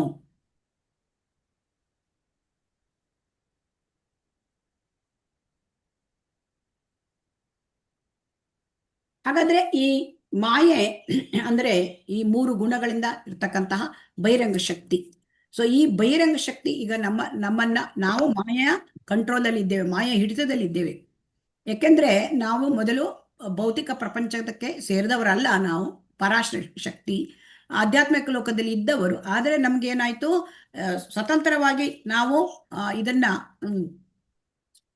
ಆನಂದವನ್ನು ಅನುಭವಿಸ್ಬೇಕು. ಕೃಷ್ಣ ಯಾಕೆ ನಾವು ಅವನ ಇದರಲ್ಲಿ ಇರಬೇಕು, ನಾವು ಸ್ವತಂತ್ರ, ಎಲ್ಲರಿಗೂ ಕೂಡ ಸ್ವತಂತ್ರದ ಆಸೆ, ಅದಕ್ಕೆ ಬಂದಿದ್ದೇವೆ. ಈಗ ಬಂದ ಕೂಡಲೇ ನಮ್ಗೆ ಮಾಯೆ ನಮ್ಮನ್ನ ಹಿಡ್ಕೊಂಡ್ಬಿಟ್ಟಿದೆ. ಮಾಯೆ ಇಷ್ಟು ಬಹಳ ಸ್ಟ್ರಾಂಗ್, ಬಹಳ ಶಕ್ತಿಶಾಲಿ ಮಾಯೆ. ನಮ್ಮನ್ನು ಬಿಡುವುದಿಲ್ಲ, ಗಟ್ಟಿಯಾಗಿ ಹಿಡ್ಕೊಂಡ್ಬಿಟ್ಟಿದೆ. ಈ ಮಂಗನ ಕೈಲಿ ಒಂದೇನಾದ್ರೂ ಕೊಟ್ರೆ, ಮಾಣಿಕೆ ಕೊಟ್ರೆ ಗಟ್ಟಿ ಹಿಡ್ಕೊಂಡ್ಬಿಡುತ್ತೆ, ಬಿಡುವುದಿಲ್ಲ. ಅದೇ ತರ ಮಾಯೆ ನಮ್ಮನ್ನು ಗಟ್ಟಿ ಹಿಡ್ಕೊಂಡ್ಬಿಟ್ಟಿದೆ. ಹಾಗಾದ್ರೆ ಈ ಮಾಯೆಯಿಂದ ಬಿಡಿಸ್ಕೊಳ್ಳೋದು ಹೇಗೆ? ಹರೇ ಕೃಷ್ಣ. ಹರೇ ಕೃಷ್ಣ. ಕೃಷ್ಣನ ಬಗ್ಗೆ ಹೆಚ್ಚೆಚ್ಚು ತಿಳ್ಕೊಳ್ಳೋದ್ರಿಂದ ಆಸಕ್ತಿ ಬರುತ್ತೆ, ಅದು ಕಲಿಬೇಕನ್ಸುತ್ತೆ, ಅವಾಗ ಈ ಮಾಯೆ ನಮ್ಮನ್ನ ಬಿಟ್ಟೋಗುತ್ತೆ. ಹರೇ ಕೃಷ್ಣ. ಸೊ ಅದಕ್ಕೆ ಭಗವಂತನಿಗೆ ಶರಣಾಗತ ಆದಾಗ ಮಾಯೆ ಇದನ್ನ ನಮ್ಮನ್ನ ಬಿಟ್ಕೊಡುತ್ತೆ. ಸೊ ಯಾಕೆಂತಂದ್ರೆ ಇಲ್ಲಿ ನಾವು ನೋಡೋಣ, ಇದನ್ನ 14ನೇ ಶ್ಲೋಕದಲ್ಲಿ ಏನ್ ಹೇಳ್ತಾರೆ ಅಂತ ನೋಡೋಣ. ದೈವೀ ಹೇಷಾ ಗುಣಮಯೀ ಮಮ ಮಾಯಾ ದುರತ್ಯಯ ಮಾಮೇವ ಯೇ ಪ್ರಪದ್ಯಂತೆ ಮಾಯಾಮೇತಾಂ ತರಂತಿ ತೇ. ಅಂದರೆ ಈ ಐಹಿಕ ಪ್ರಕೃತಿಗ ತ್ರಿಗುಣಗಳಿಂದ ಆದ ಈ ನನ್ನ ದೈವಿ ಶಕ್ತಿಯನ್ನ ಮೀರುವುದು ಬಹಳ ಕಷ್ಟ. ಆದರೆ ನನಗೆ ಶರಣಾಗತರಾದವರು ಸುಲಭವಾಗಿ ಅದರ ದಾಟಬಲ್ಲರು. ಈಗ ಏನಾಗಿದೆ, ನಾವು ಸ್ವತಂತ್ರರು ಅಂತ ತಿಳ್ಕೊಂಡ್ಬಿಟ್ಟಿದ್ದೇವೆ. ಆದರೆ ಇಲ್ಲೇನಾಗಿದೆ, ನಾವು ಅಜ್ಞಾನದಲ್ಲಿ ಇದ್ದೇವೆ. ಇದು ನಮಗೆ ಗೊತ್ತೇ ಇಲ್ಲ. ನಾವು ಅಜ್ಞಾನದಲ್ಲಿ ಇದ್ದೇವೆ, ಈ ಜ್ಞಾನವೇ ನಮಗೆ ಗೊತ್ತಿಲ್ಲ. ಯಾಕಂದ್ರೆ ನಾವು ಜೈಲಲ್ಲಿದ್ದೇವೆ ಅಂತ ನಮಗೆ ಗೊತ್ತೇ ಇಲ್ಲ. ನಾವು ಬಂದರೆ ನಾವು ಸ್ವತಂತ್ರ ಇದ್ದೇವೆ ತಿಳ್ಕೊಂಡ್ಬಿಟ್ಟಿದ್ದೇವೆ, ಆ ಭ್ರಮೆಯ ಅಜ್ಞಾನದಲ್ಲಿ ಇದ್ದೇವೆ. ಸೊ ಹಾಗಾಗಿ ನಮಗೆ ಗೊತ್ತಿಲ್ಲ. ಈಗ ಏನಾಗುತ್ತೆ ಅಂದ್ರೆ, ಈ ಭೌತಿಕ ಪ್ರಪಂಚ ನೋಡ್ತಾ ಇದ್ದೇವೆ, ಇದರಲ್ಲಿ ಭೌತಿಕ ಪ್ರಪಂಚವನ್ನ ಏನಕ್ಕೆ ಹೋಲಿಸ್ತಾರೆ, ಅದನ್ನ ಸಾಗರ, ಸಮುದ್ರಕ್ಕೆ ಹೋಲಿಸ್ತಾರೆ. ಈಗ ಒಬ್ಬನು ಈಜುತ್ತಾ ಇದ್ದಾನೆ ನೋಡಿ, ಸಮುದ್ರದಲ್ಲಿ ಒಬ್ಬ ಇದ್ದಾನೆ ಅಂತ ತಿಳ್ಕೊಳ್ಳಿ, ಬಿದ್ದಿದ್ದಾನೆ, ಒಬ್ಬ ಬಿದ್ದ. ಆದರೆ ಆ ಸಮುದ್ರದಲ್ಲಿ ಬಿದ್ದಾಗ ಹೊರಗೆ ಬರ್ಲಿಕ್ಕೆ ಒಬ್ಬ ಒಳ್ಳೆಯ ಈಜುಗಾರ ಬಿದ್ದಿದ್ದಾನೆ, ಒಲಿಂಪಿಕ್ಸ್ ಚಾಂಪಿಯನ್ನೇ ಬಿದ್ದಿದ್ದಾನೆ ಅಂತ ಇಟ್ಕೊಳ್ಳಿ, ನದಿ ಒಳಗಿದ್ದಾನೆ. ಅವನಿಗೆ ಈ ಸಾಗರವನ್ನು ದಾಟ್ಲಿಕ್ಕೆ ಸಾಧ್ಯವಾ? ಹರೇ ಕೃಷ್ಣ, ನಿಮ್ಮಲ್ಲಿ ಪ್ರಶ್ನೆ, ಸಾಗರವನ್ನು ದಾಟ್ಲಿಕ್ಕೆ ಸಾಧ್ಯವಾ? ಇಲ್ಲ ಮಾತಾಜಿ. ಸಾಗರ ಒಂದು ದಡದಿಂದ ಮತ್ತೊಂದು ದಡಕ್ಕೆ ಹೋಗ್ಲಿಕ್ಕೆ ಸಾಧ್ಯ ಇಲ್ಲ. ಯಾಕೆ ಸಾಧ್ಯ ಇಲ್ಲ ಅಂದರೆ ಸಮುದ್ರದಲ್ಲಿ ಏನಾಗುತ್ತೆ ಅಂತಂದರೆ ಆ ಅಲೆಗಳು ತುಂಬ ದೊಡ್ಡ ದೊಡ್ಡ ಅಲೆಗಳು ಬರುತ್ತೆ ಸಮುದ್ರದಲ್ಲಿ. ಮತ್ತೆ ಒಳಗಡೆ ಅಲ್ಲಿ ಇರ್ತಕ್ಕಂಥ ಜಲಚರಗಳು, ತಿಮಿಂಗಲಗಳು, ಆಮೇಲೆ ದೊಡ್ಡ ದೊಡ್ಡ ಇದು ಬರುತ್ತೆ ಅಂದರೆ ಪ್ರಾಣಿಗಳು, ಜಲಚರ ಪ್ರಾಣಿಗಳು ಬರುತ್ತೆ. ಸೊ ಅದು ತುಂಬ ಕಷ್ಟ ಮತ್ತು ತುಂಬ ವಿಶಾಲವಾದದ್ದು ಸಮುದ್ರ. ಸೊ ಹಾಗಾಗಿ ಒಂದು ದಡದಿಂದ ಇನ್ನೊಂದು ದಡಕ್ಕೆ ಹೋಗಲಿಕ್ಕೆ ಸಾಧ್ಯ ಇಲ್ಲ. ಅದು ಹೋಗಬೇಕಾದ್ರೆ ಅದರೊಂದು ಹಡಗು ಬೇಕು ಅಲ್ವಾ? ಸಮುದ್ರ ದಾಟಬೇಕಾದ್ರೆ ಹಡಗು ಬೇಕಾಗತ್ತೆ. ನೀವು ನೋಡಿರ್ಬೋದು, ಅದು ನೀವು ಅರಬ್ಬಿ ಸಮುದ್ರದಲ್ಲಿ ಇದರಲ್ಲಿ ನೋಡಿರ್ಬೋದು. ಅಂದರೆ ಯಾವುದಾದ್ರೂ ಸಮುದ್ರ ದಾಟಬೇಕಾದ್ರೆ ಹಡಗು ಬೇಕೇ ಬೇಕಾಗುತ್ತೆ. ಅಂದರೆ ನೀವು ಯಾವುದಾದ್ರೂ ಈಗ ಅಟ್ಲಾಂಟಿಕ್ ಸಾಗರ ದಾಟಬೇಕಾದ್ರೆ ಹಡಗು ಬೇಕು. ಶೀಲ ಪ್ರಭುಪಾದರು ಕಾರ್ಗೋ ಶಿಪ್ನಲ್ಲಿ ಹಡಗಲ್ಲಿ ಅಮೆರಿಕಕ್ಕೆ ಹೋಗಿದ್ರು ಆ ಕಾಲದಲ್ಲಿ. ಸೊ ಅದೇ ತರಹ ಆ ಹಡಗು ಬೇಕು. ಸೊ ಅದೇ ತರಹ ಈ ಭವಸಾಗರ, ಇದಕ್ಕೆ ಏನು ಹೇಳ್ತಾರೆ, ನಾವಿರ್ತಕ್ಕಂಥ ಐಹಿಕ ಜೀವನಕ್ಕೆ, ಈ ಒಂದು ಐಹಿಕ ಪ್ರಪಂಚದಲ್ಲಿ ಇರ್ತಕ್ಕಂಥಕ್ಕೆ ಭವಸಾಗರ ಅಂತ ಕರೀತಾರೆ. ಸೊ ಭವಸಾಗರದಲ್ಲಿ ನಮಗೆ ಇದನ್ನು ನಮ್ಮಷ್ಟಕ್ಕೆ ನಾವು ದಾಟಲಿಕ್ಕೆ ಸಾಧ್ಯ ಇಲ್ಲ ನಮ್ಮ ಪ್ರಯತ್ನದಿಂದ. ಸೊ ಯಾಕೆಂದರೆ ನಾವು ಬಂಧನಕ್ಕೆ ಒಳಪಟ್ಟಿದ್ದೇವೆ. ಯಾವುದು ಈ ಬಂಧನ? ಈ 3 ಗುಣಗಳ ಬಂಧನ, 3 ಗುಣಗಳ ಹಗ್ಗ. ಸೊ ಹಗ್ಗದಿಂದ ನಾವು ಬಂಧಿಸಲ್ಪಟ್ಟಿದ್ದೇವೆ. ಸೊ ಅದಕ್ಕೆ ನಮಗೆ ಸಹಾಯ ಬೇಕು. ಯಾರು ಸಹಾಯ ಬೇಕು? ಹಗ್ಗದಿಂದ ಯಾರು ಕಟ್ಟಲ್ಪಟ್ಟಿಲ್ಲವೋ ಅವ್ರು ಸಹಾಯ ಮಾಡ್ಲಿಕ್ಕೆ ಸಾಧ್ಯ. ಈಗ ನಮ್ಮ ಕೈಕಾಲುಗಳು ಕಟ್ಕೊಂಡ್ಬಿಟ್ರೆ ನಮ್ಮನ್ನು ಬಿಡಿಸ್ಲಿಕ್ಕೆ ಯಾರಾದ್ರೂ ಬೇಕು ಅಲ್ವಾ? ಬೇರೆಯವರು ಯಾರಾದ್ರೂ ಕೈಕಾಲು ಕಟ್ಕೊಂಡು ಅವ್ರು ಬಿಡಿಸ್ಲಿಕ್ಕೆ ಸಾಧ್ಯವಾ? ಹರೇ ಕೃಷ್ಣ. ಇಲ್ಲ, ಅಂದ್ರೆ ಯಾರಿಗೆ ಬಿಡಿಸ್ಲಿಕ್ಕೆ ಸಾಧ್ಯ? ಯಾರು ಸ್ವತಂತ್ರ ಇದ್ದಾರೆ ಬಿಡಿಸ್ಲಿಕ್ಕೆ ಸಾಧ್ಯ. ಸೊ ಇಲ್ಲಿ ಭಗವಂತ ಸ್ವರಾಟ್, ಭಗವಂತ ಏನ್ ಹೇಳ್ತಾರೆ? ಸ್ವರಾಟ್, ಭಗವಂತ ಸ್ವತಂತ್ರ. ಸೊ ಭಗವಂತ ಸ್ವತಂತ್ರ, ಹಾಗೆಯೇ ಭಗವಂತನ ಶುದ್ಧ ಭಕ್ತ ಅಂದರೆ ಗುರುವು ಸ್ವತಂತ್ರ, ಗುರುವು ಸ್ವತಂತ್ರ. ಹಾಗಾಗಿ ಗುರುವು ಮತ್ತು ಕೃಷ್ಣ ಇವರು ನಮ್ಮನ್ನ ಕಾಪಾಡಬಲ್ಲರು ಈ ಒಂದು ಐಹಿಕ ಭವಸಾಗರವನ್ನು ದಾಟಲಿಕ್ಕೆ. ಸೊ ಹಾಗಾಗಿ ಇದು ಹೇಗೆ? ಅದಕ್ಕೆ ಶರಣಾಗತ ಆಗಬೇಕು, ಗುರುವಿಗೆ ಶರಣಾಗತ ಆಗಬೇಕು, ಕೃಷ್ಣನಿಗೆ ಶರಣಾಗತ ಆಗಬೇಕು. ಸೊ ಕೃಷ್ಣನಿಗೆ ಶರಣಾಗತ ಆಗೋದು ಅಂದರೆ ಗುರುವಿಗೆ ಶರಣಾಗೋದು ಮೊದಲು. ಸೊ ಹಾಗಾಗಿ ಆ ಕೃಷ್ಣ, ಸೊ ಅವನಿಗೆ ಶರಣಾಗತ ಆದರೆ ನಾವು ನಾವು ನಾವು ನಮ್ಮನ್ನು ಅವನು ಕಾಪಾಡ್ತಾನೆ. ಸೊ ಶರಣಾಗತಿ ಅದನ್ನ ನಾವು ಹಿಂದೆ ನಾವು ಕೂಡ ಚರ್ಚೆ ಮಾಡಿದ್ದೇವೆ. ಆನುಕೂಲಸ್ಯ ಸಂಕಲ್ಪ ಪ್ರಾತಿಕೂಲಸ್ಯ ವರ್ಜನಂ ರಕ್ಷಿಷ್ಯತಿ ವಿಶ್ವಾಸೋ ಗೋಪ್ತೃತ್ವೇ ವರ್ಣಂ ತಥಾ ಆತ್ಮನಿಕ್ಷೇಪ ಕಾರ್ಪಣ್ಯ ಷಡ್ವಿಧ ಶರಣಾಗತಿ. ಸೊ ಶರಣಾಗತಿಯಲ್ಲಿ 6 ಹಂತಗಳಿವೆ. ಕೃಷ್ಣನಿಗೆ ಬೇಕಾದ ಕೆಲಸವನ್ನ ಮಾಡಬೇಕು, ಕೃಷ್ಣನಿಗೆ ಬೇಡದ ಇಚ್ಛೆ ಇಲ್ಲದ ಕೆಲಸವನ್ನ ನಾವು ಮಾಡಬಾರ್ದು. ಅವನಲ್ಲಿ ನಾವು ವಿಶ್ವಾಸವನ್ನೇ ಇಡಬೇಕು, ರಕ್ಷಣೆ ಮಾಡ್ತೇವೆ ಅಂತ. ಮತ್ತೆ ವಿನೀತ ಭಾವದಿಂದ ಎಲ್ಲವನ್ನು ಕೂಡ ಸಮರ್ಪಣೆ ಮಾಡಬೇಕು. ಸೊ ಅದು ಅರ್ಥ. ಸೊ ಹಾಗಾಗಿ ನಾವೇನ್ ಮಾಡ್ತೇವೆ, ಚಿಕ್ಕ ಮಕ್ಕಳು ನಾವು ಹೇಳಿದ ಮಾತು ಕೇಳಿದ್ರೆ ಆದ್ರೂ ಅವರು ನಮ್ಮನ್ನ ಮಾತು ಕೇಳ್ತಾರಪ್ಪ ಅಂತ ನಾವು ನಮ್ಮನ್ನು ಅರ್ಥ ಮಾಡ್ಕೊಳ್ತಾರೆ ಅಂತ ನಾವು ತಿಳ್ಕೊಳ್ತೇವೆ. ಆಫೀಸಲ್ಲಿ ಬಾಸ್ಗಳು ಮಾತನ್ನ ನಾವು ಪಾಲನೆ ಮಾಡ್ತೇವೆ. ಹಾಗೆ ನಾವು ನಮ್ಮ ಆ ಒಂದು ಅಲ್ಟಿಮೇಟ್ ಬಾಸ್ ಅಂದರೆ ಏನ್ ಹೇಳ್ತಾರೆ, ಆ ಏಕಲೇ ಈಶ್ವರ ಕೃಷ್ಣ ಆರಸಭ ಭೃತ್ಯ, ನಮ್ಮ ಒಡೆಯ, ನಮ್ಮ ಪರಮ ಒಡೆಯ, ಅಲ್ಟಿಮೇಟ್ ಬಾಸ್, ನಮ್ಮ ಪರಮ ಅಂದರೆ ತುಂಬ ಶ್ರೇಷ್ಠನಾದ ಒಡೆಯ ಭಗವಂತ. ಸೊ ಹಾಗಾಗಿ ಅವನಿಗೆ ನಾವು ಪೂರ್ತಿ ಶರಣಾಗತ ಆಗಬೇಕು. ಈ 6 ರೀತಿಯ ಅಂಶಗಳನ್ನು ನಾವೀಗ ಡಿಸ್ಕಸ್ ಮಾಡಿದ್ದೇವೆ, ಚರ್ಚೆ ಮಾಡಿದ್ದೇವೆ. ಆ ರೀತಿಯಲ್ಲೇ ನಾವು ಶರಣಾಗತ ಆಗಬೇಕು. ನಾವು ಕೃಷ್ಣನಿಗೆ ಶರಣಾಗತ ಆದರೆ ಅವನು ನಮ್ಮನ್ನು ಮಾಯೆಯಿಂದ ಬಿಡಿಸ್ತಾನೆ, ಈ ಭವಸಾಗರ ಅದರಿಂದ ನಮ್ಮನ್ನು ಉದ್ಧಾರ ಮಾಡ್ತಾನೆ. ಹಾಗಾದ್ರೆ ಇಲ್ಲಿ ನೋಡೋಣ, ಯಾರು ಕೃಷ್ಣನಿಗೆ ಶರಣಾಗೋದಿಲ್ಲ? ಎಲ್ಲರೂ ಶರಣಾಗ್ಬಿಡ್ತಾರಾ? ಇಲ್ಲ. ಸೊ ಯಾರು ಶರಣಾಗೋದಿಲ್ಲ ಅಂತ ಭಗವಂತ ಹೇಳ್ತಾ ಇದ್ದಾನೆ. ನಮಾಂ ದುಷ್ಕೃತಿನೋ ಮೂಢಾಃ ಪ್ರಪದ್ಯಂತೆ ನರಾಧಮಾಃ ಮಾಯಯಾ ಅಪಹೃತ ಜ್ಞಾನ ಆಸುರಂ ಭಾವಮಾಶ್ರಿತಾಃ. ಅತ್ಯಂತ ಮೂರ್ಖರು ಆಗೋದಿಲ್ಲಂತೆ. 4 ಜೊತೆ ಕೆಟಗರಿಯಲ್ಲಿ ಮೂರ್ಖರು ಒಬ್ರು, ಅತ್ಯಂತ ಮೂರ್ಖರಾದವರು. 2ನೇವರು ನರಾಧಮರು. 3ನೇವರು ಮಾಯೆಯಿಂದ ಜ್ಞಾನ ನಷ್ಟವಾದವರು.